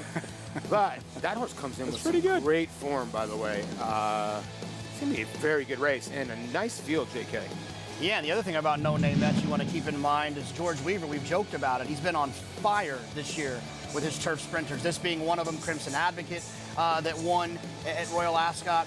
And then on Sunday, if I'm not mistaken, the other stake, I think George will probably have the favorite in there. They haven't drawn that race yet, but I think he'll have another favorite in there on Sunday.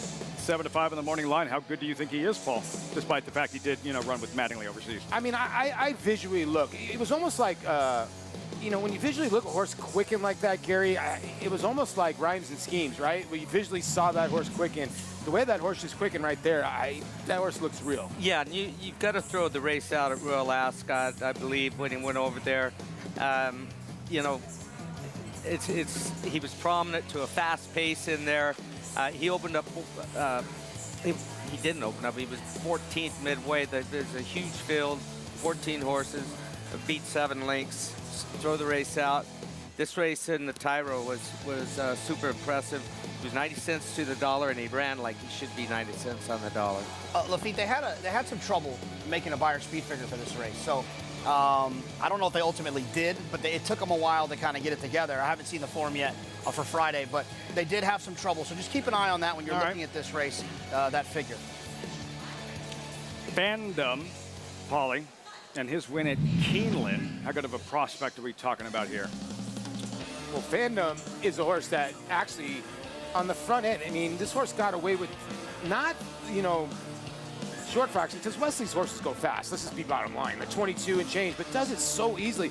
The horse almost took a wheelie out of the turn there. He's going so fast, Gary, but this is visually what you want to see, obviously, right? Yeah, and it was over this course, so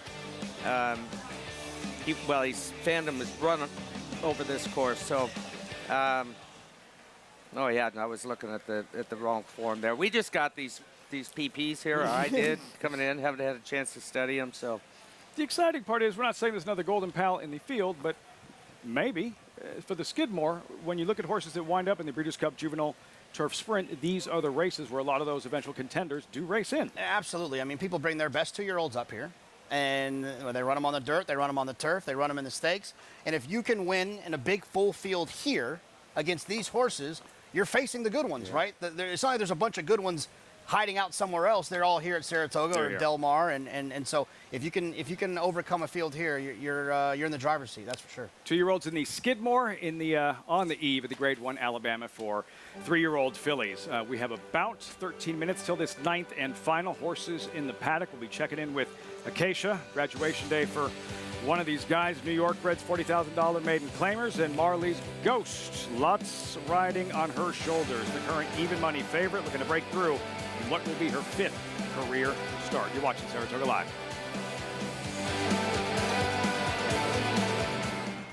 Catholic Boy, a Grade 1 winner on both dirt and turf, including this romp in the Run Happy Travers Stakes. He's so impressive today, the others didn't even have a prayer! This 6-time graded stakes winner was the fastest 3-year-old of his crop over 10 furlongs. Now his first runners are hitting the track.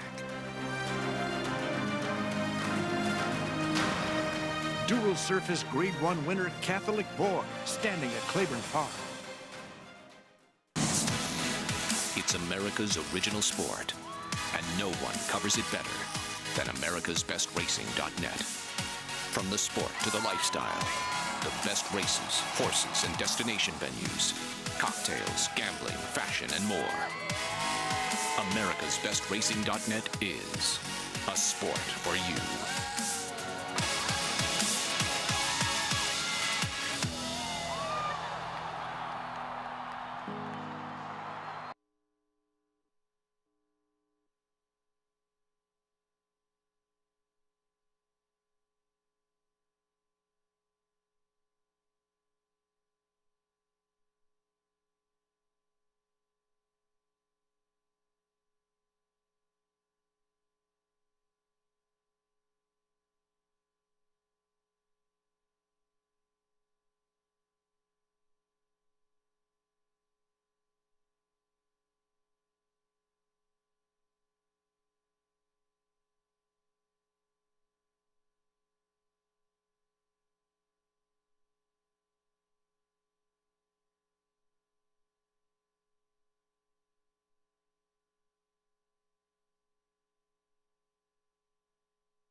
At 25, I got a job at Hillendale as a stallion groom, and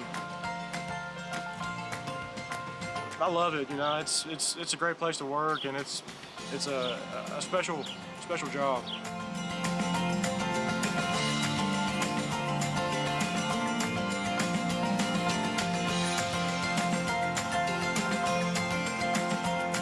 The stallions really do a lot better when they have a consistent person in their life.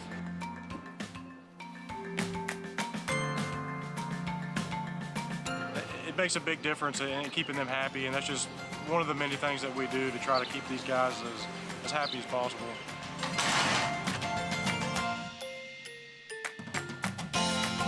So I'm responsible for the general care of the stallions here, and during breeding season, which would be from Valentine's Day until 4th of July, I'm in charge of all the breeding that we do here on the farm, in the breeding shed.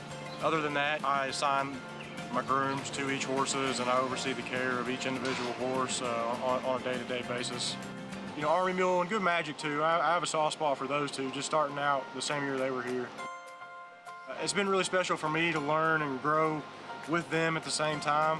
I've gotten to watch them grow into stallions and develop and learn, you know, what it takes to breed the numbers that they do.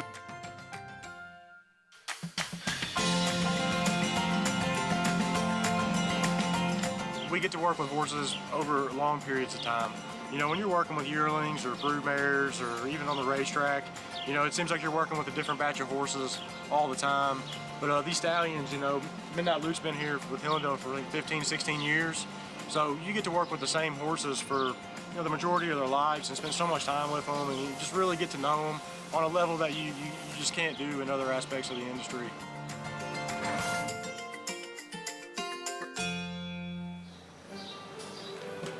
Just a stunning farm-in facility. Welcome back to Saratoga Live, as always. Coverage brought to you in part by Hillendale at Alapa. 9th and final. Pick 6 on the line. Numbers 3, 5, 7, and 10 would cause a 2-day Pick 6 carryover. The favorite, Marley's Ghost, at 6-5. These $40,000 New York bred maiden claimers. We start with the entry, and Galatrona and Jamie Torres seeking a second win on the afternoon. Yeah, I would think the other part of the entry, or the 1A, is the filly that's getting bet. This one's putting blinkers on, but she hasn't done much. 2 for 1. You're getting 8-1. Pasiloquent and Junior Alvarado also looking for a second win. Yeah, and I think this horse filly's got an okay shot in here at the price here at 8-1. Purist Performance not covered in the Pick 6. Not covered in the Pick 6, but blinkers on. You do get Javier Castellano aboard. Red Butterfly has been competitive at this level. Yeah, it feels like the best horse in this group. Doesn't have much dirt form, but maybe class can get this one to the winner's circle. True Martini, Jose Ortiz. She's not covered in the Pick 6. Yeah, 9-2. So I think a lot of people are probably worried about this one the most for Jose D'Angelo and Jose Ortiz. Roxon, number 7, not covered off the board in 8 straight. Really hasn't been close. Check that. She'll be last, Roxon. They don't always go in order. Knock Ziket off the fence, who JK said to look out for. Well, I just wanted you to have to say that name. You know, this horse took money on debut, was claimed that day, and then runs back in 6 days. I think that's a very, very interesting angle. We got through Pasiloquent, so we'll be fine. A Beautifully Wicked first-time starter, 14-1 on the board. Yeah, unfortunately, a Giramati doesn't win at the highest percentage first time out. It's not necessarily her gig, but, you know, it's a first-time starter. The favorite, Marley's Ghost, 6-5, Jose Lascano. Yeah, 3 people somewhere around here. Got $200,000 on the line for Marley's Ghost. That'll work. Yeah. There's Roxon, tough to make a case for on paper. Yeah, listen, Roxon, he's been acting up a little bit in the paddock. Gary, you noticed it too. They took him out late, huh? Yeah, the jock couldn't even get tied on. The reins are long. You've got to tie a knot in them to keep them out of the way. If you come off and you don't have a knot in there, your foot may get hooked in there, and that's not a pretty thing when it happens. So they're just waiting for it to settle down so he could get comfortable on there, come out late, and get him out from the front of the grandstands. Thank you very much, Rudy Rodriguez. JK, the Pick 6 will pace. My goodness. You know, it's you go to the racetrack, you play Pick 5s, you play Pick 6s, you play carryovers. Like, this is what it is that you want to happen. You hope that happens eventually when you're playing these situations, to be alive for 200,000, 600,000. It's those life changing scores that we all get really excited about the chance of winning. The crazy part is the lowest you can do in the pick 5 is 34,000. So that's nothing to sneeze at either. I mean, they're all covered. But if you had rocks in the 7, I mean, that's 448,000. I understand the 7's a big long shot, but it's still nice to look at if you're alive to them, right? Yeah, it's 25 to 1 currently off the board in 8 straight rocks. And JK, you've been in these positions, maybe a tournament, pick 5, a pick 6 for him. What are these final moments like? Well, I mean, I think what happens when you get alive to big scores like this is you start, I think most situations, you start looking at the other horses that you don't have. And like I said earlier, you start seeing how those horses can beat you.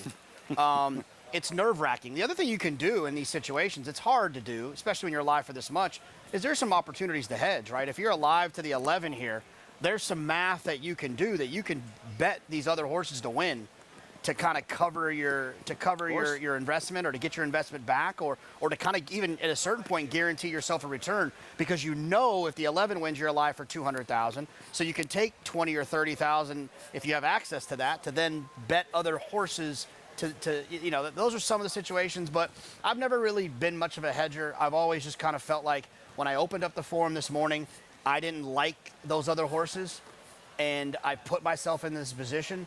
And let's just let the chips fall where they are. If I had to guess, Lafitte, I would think one person is alive to all those horses. And then there's 2 other people that are alive to the 11. Marley's Ghost. And so the person that's alive to those horses got some sharp handicapping. And yeah, JK's right. You're looking at the 3, you're looking at the 5, who look like the 2 horses that could be. And then again, I know the 10 was 30 to 1 morning line, but the horse has never raced. The unknown about the 10, can this first-time starter somehow pop up? Those would be my 3 horses I'd be worried about if I was alive in the pick 6. Acacia, we were just looking at Marley's Ghost, the favorite, not a bashful warm-up from Jose Lezcano. No, big warm-up indeed. And I'm still a little salty because I picked her last time at 7 to 1, and you're not going to get 7 to 1 today.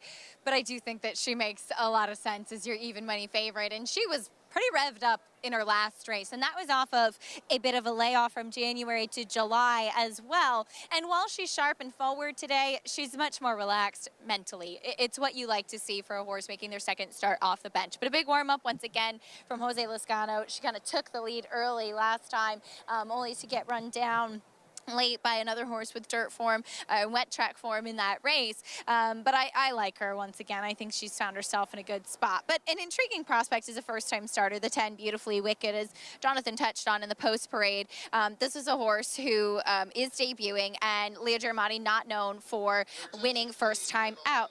But we do have Frank Miramati announcing now there is a late scratch of the 3 Purest Performance. So late scratch of the 3 Purest Performance. But back to the 10, Beautifully Wicked.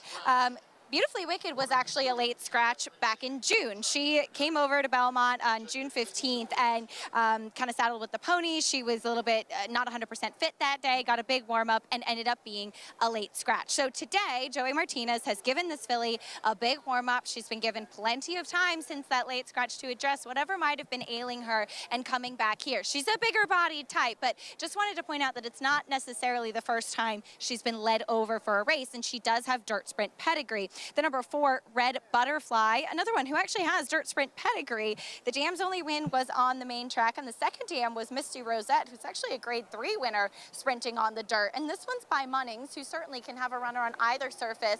I've always felt that she never looked overly turf meant. I don't know, maybe she's just so much better on the turf, but as JK touched on, she has a touch of class, and I wouldn't be opposed to giving her a chance in here at Lafitte. Little go a long way in this $40,000 maiden claimer, Acacia. So the announcement of the late scratch, Purest Performance is out. One of the 4 that were not covered in the pick 6. Now it's just numbers 5, 7, and 10. Yeah, I mean, look, it's tricky because no one was alive to the 3. Right. So I would tell you if you're at home that you would get the post-time favorite, but because no one was alive to the 3, I don't think that applies. And so yeah, we don't want to touch it because 5 out of 6 was 7,900 to the 3, but we don't know. Yeah, Just stay tuned if the 11 wins. Here's what you do in this situation. You just got to get your horse home. Exactly. And just hit refresh on your account. and I promise you probably won't be disappointed. Yes, that's very true. I would imagine, yeah, if you're alive, that's the presence of Jose Ortiz and True Martini, that's one you have to be scared of. At 5-1 here as they reach the starting gate. Yes? You know what, Lafitte, when you're alive for that much money, I guess scared it's of all of them. I guess it's all. Yeah. True Martini, who is the third choice. Red Butterfly 9-2 steps forward. Ricardo Santana. Again, the numbers that would trigger the two-day pick six carryover, 5, 7, and 10. The favorite towards the outside. Marley's Ghost, even money. Frank Mirmati with the load-in call post time for the 9th and final from Saratoga.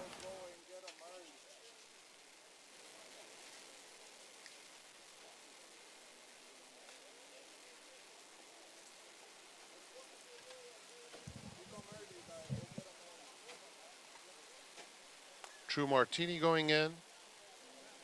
Pasiloquent. Roxon.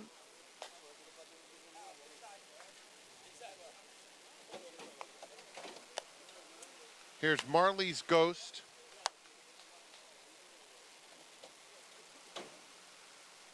Galatrona going up.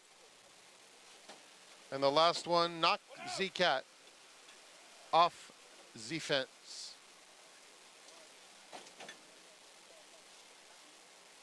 They're in the gate. And they're off. Marley's Ghost is hustled out, but it's Galatrona. Galatrona gets the early, easy lead. Marley's Ghost is now a clear-cut second, and they're followed by Red Butterfly third along the inside. Pasiloquent is fourth, 6 lengths off the lead. It's another 3 back to Knock Z-Cat off Z-Fence, who's 3 clear of Roxon. A very strung out field, finds Beautifully Wicked and True Martini at the back. 22-1 for the opening quarter as the field rounds the far turn. And the lead belongs to Galatrona. It's a big lead too, 3.5 lengths at the top of the stretch, with Pasiloquent in hot pursuit on the outside second.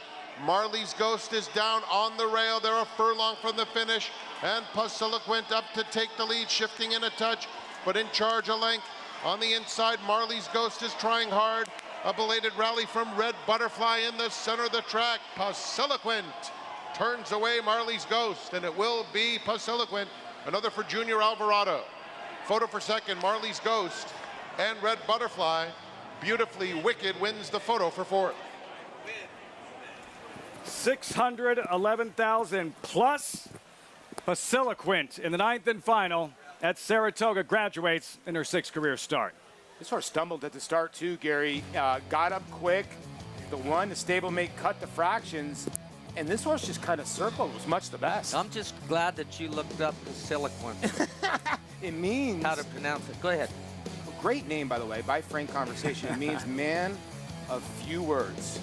Do we know somebody like that works with us? No. No. No. Applies to nobody on this set. No one on this Nobody set. on this set. Puts the favorite away, JK, does Pasiloquent and Junior Alvarado, and wins going away. Yeah, look, I mean, you know, this sport and this game and this show is all about the horses and their courage and the way they run. But man, this is a special day for somebody out there that won $611,000. It's a life-changing score. There's month-changing scores. There's week-changing scores. There's get-even scores where you are down for the week or for the day. This is a life-changing score. I don't care who you are for $611,000. Hopefully you doubled up, Lafitte, because look what the pick 5 paid.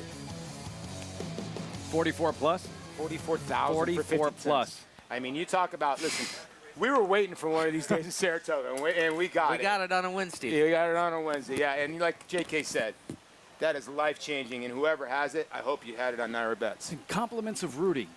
Rudy Rodriguez Right? and 2 winners, one of which you pegged, well over 30 some odd dollars. If you had this, do me a favor and send Rudy the new generation of AirPods. He's got the There you throwback go. AirPods. Perfect gift. Get him the new ones. Perfect gift.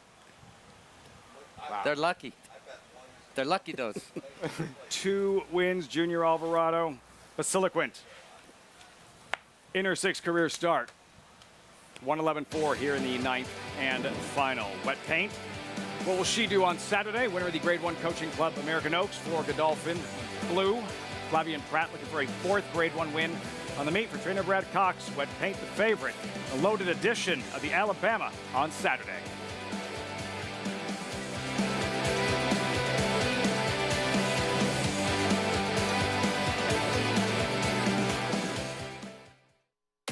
The momentum continues for War Dancer as Epic Queen scores at Monmouth. Epic Queen just won't give up. Epic Queen gets the score. Niagara Skyline goes wire to wire at Woodbine. And Niagara Skyline in terrific form here today by 3 lengths. And Queen's Dancer with a big upset as she wires the field. A photo coming up once again, and it's going to be Queen's Dancer.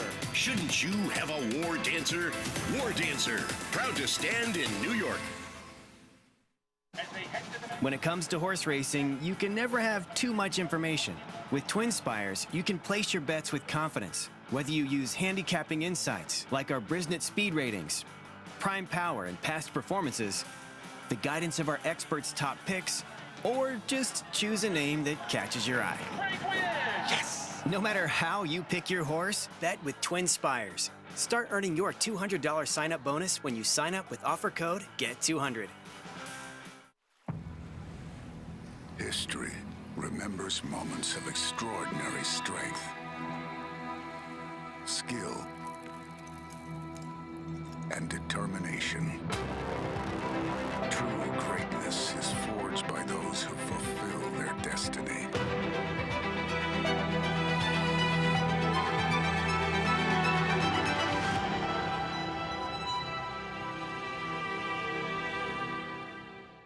Racetrack Television Network brings you every race, from every track, on every screen, every day.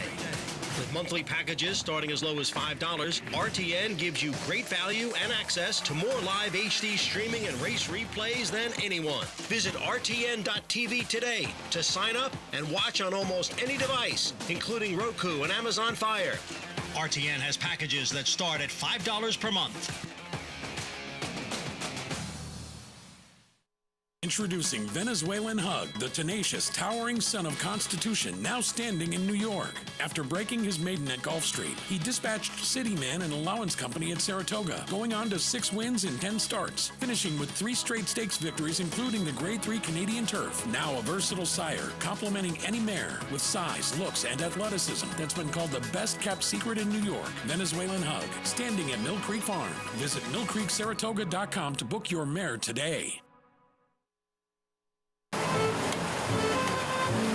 Just because your day at the races has ended, that does not mean your night is over. In the city of Saratoga Springs, there's no shortage of quaint cafes, beautiful restaurants, amazing parks, and nightlife that goes on and on and on. This city captivates visitors year after year with its charming and picturesque aesthetic that comes alive in the summer months. Strolling through the streets, you'll encounter intricately detailed historical homes surrounding a vibrant and bustling downtown area. Here you'll find some of the best restaurants in town, unique boutiques, art galleries, and inviting outdoor cafes. Lastly, you gotta check out a show at the Saratoga Performing Arts Center. Better known as SPAC, it's an incredible outdoor music venue, and there are great shows all summer, including Zach Brown Band, Guns N' Roses, The Chicks, Eric Church, and more. For everything you need to know about planning your summer getaway to the races, visit americasbestracing.net. For newer fans, lifelong fans of racing, great stuff at AVR. As always, our coverage brought to you in part by America's Best Racing. For the love of the race, visit americasbestracing.net today.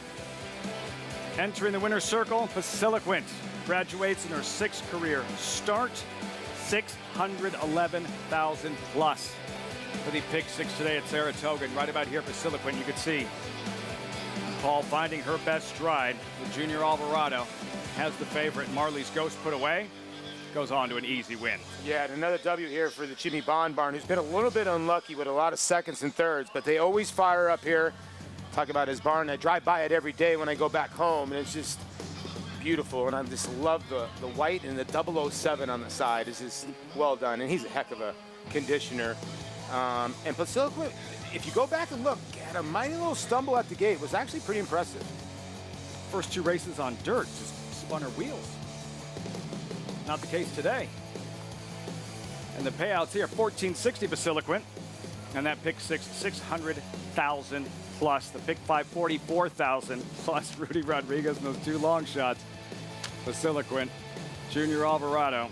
There's 2 ways you can hit this, right? It's one of those things where you play a big ticket or you live on 685, 85 one lane. Yeah, I've heard, you know, it's never official, but I've heard that it was a group of individuals that put a ticket together and a group of guys, and they may or may not be in affiliation with the Delphi Racing. We see a syndicate that runs up here, so I don't know that for a fact, but it's what I've heard via my cell phone. If it is a fact, congratulations. Tremendous handicapping on this Wednesday afternoon at Saratoga, $611,000 plus for the pick 6. Looking ahead to the Saturday program and the main event, the most prestigious race for 3-year-old fillies at Saratoga. America's Best Racing's race of the week, of course it is, and the American Classic Racing distance of 1.25 miles. Wet Paint, winner of the Grade 1 Coaching Club, American Oaks, defeated favorite in the Kentucky Oaks. JK, what are you expecting from her on Saturday in the Alabama? Yeah, look, I'm a huge fan of Wet Paint. I loved her that day. I picked her that day based on the fact that she was running, you know, kind of against the track profile at Ellis Park. I liked her on Kentucky Oaks Day. But, you know, I can like a horse one day, they can win, and they can run slow in that race that they win. It doesn't mean I have to like them coming out of it.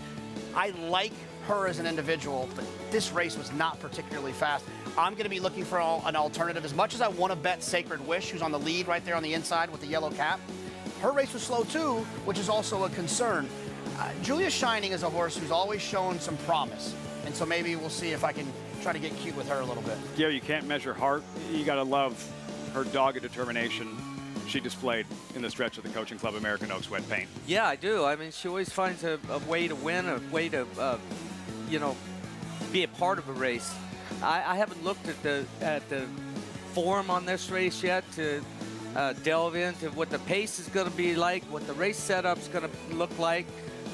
Who knows? With a fuller field like this, she may get a better setup, or it could turn out to backfire for her. So I'm not going to make any commitments on picking one. I just know I like that filly. She's got a ton of heart, and she will grind it out. If she gets beat, Paul, it won't be the 1.25 miles. That should be a positive for her going in. It should be. No, I don't think it's going to be a problem. I think Gary makes a good point. You know, listen, I had Sacred Wish, and if you go back and you watch that replay again, Manny Franco looked under his arm. He had a ton of horse with Sacred Wish, and she went and got her. And I thought that was very impressive. Sacred Wish had everything her own way. She has kind of a little bit of the relentlessness that Casa Creed has. So I think the 1.25 miles, you're right. She might just keep on chugging and chugging and chugging. Yeah, the competition deeper, JK, for the Alabama than it was the CCA Oaks. Defining purpose intact, exiting the Indiana Oaks. Your thoughts on them as individuals and exiting this particular performance? Yeah, I mean, the issue is that, you know, and look, I'm not being hard on any particular filly. This group of fillies is not the fastest group of 3-year-old fillies we've seen. There's no Songbirds, there's no Monomoy Girls, there's no Midnight Bisous, and that's really the issue. But that's, you know, it makes for great racing. It makes for great betting opportunities as well. These horses were kind of banging heads in some of the lower level 3-year-old races. Gary, Julia Shining has not raced since the Ashland. This was her big win in the Demoiselle in the mud last December at Aqueduct, trying to win the 1.25 miles Alabama, not having raced since April. Yeah, listen, these guys, they know, these trainers, they know what they've got to do, what it takes to have them ready for these big races, especially going a 1.25 miles. If they feel that they can, then that's what they've been pointed for, and that's what this filly's obviously been pointing for. It's been off for a long time, but look, they've got tons of horses to work them with over there, competition-wise, and the gallop outs are huge. Nobody's going to come in here short. They may not like the distance at the end of the day, but they've been prepared meticulously for what they're going to do. She is. The thing with Julia Shining, you'll see her here getting up at the wire.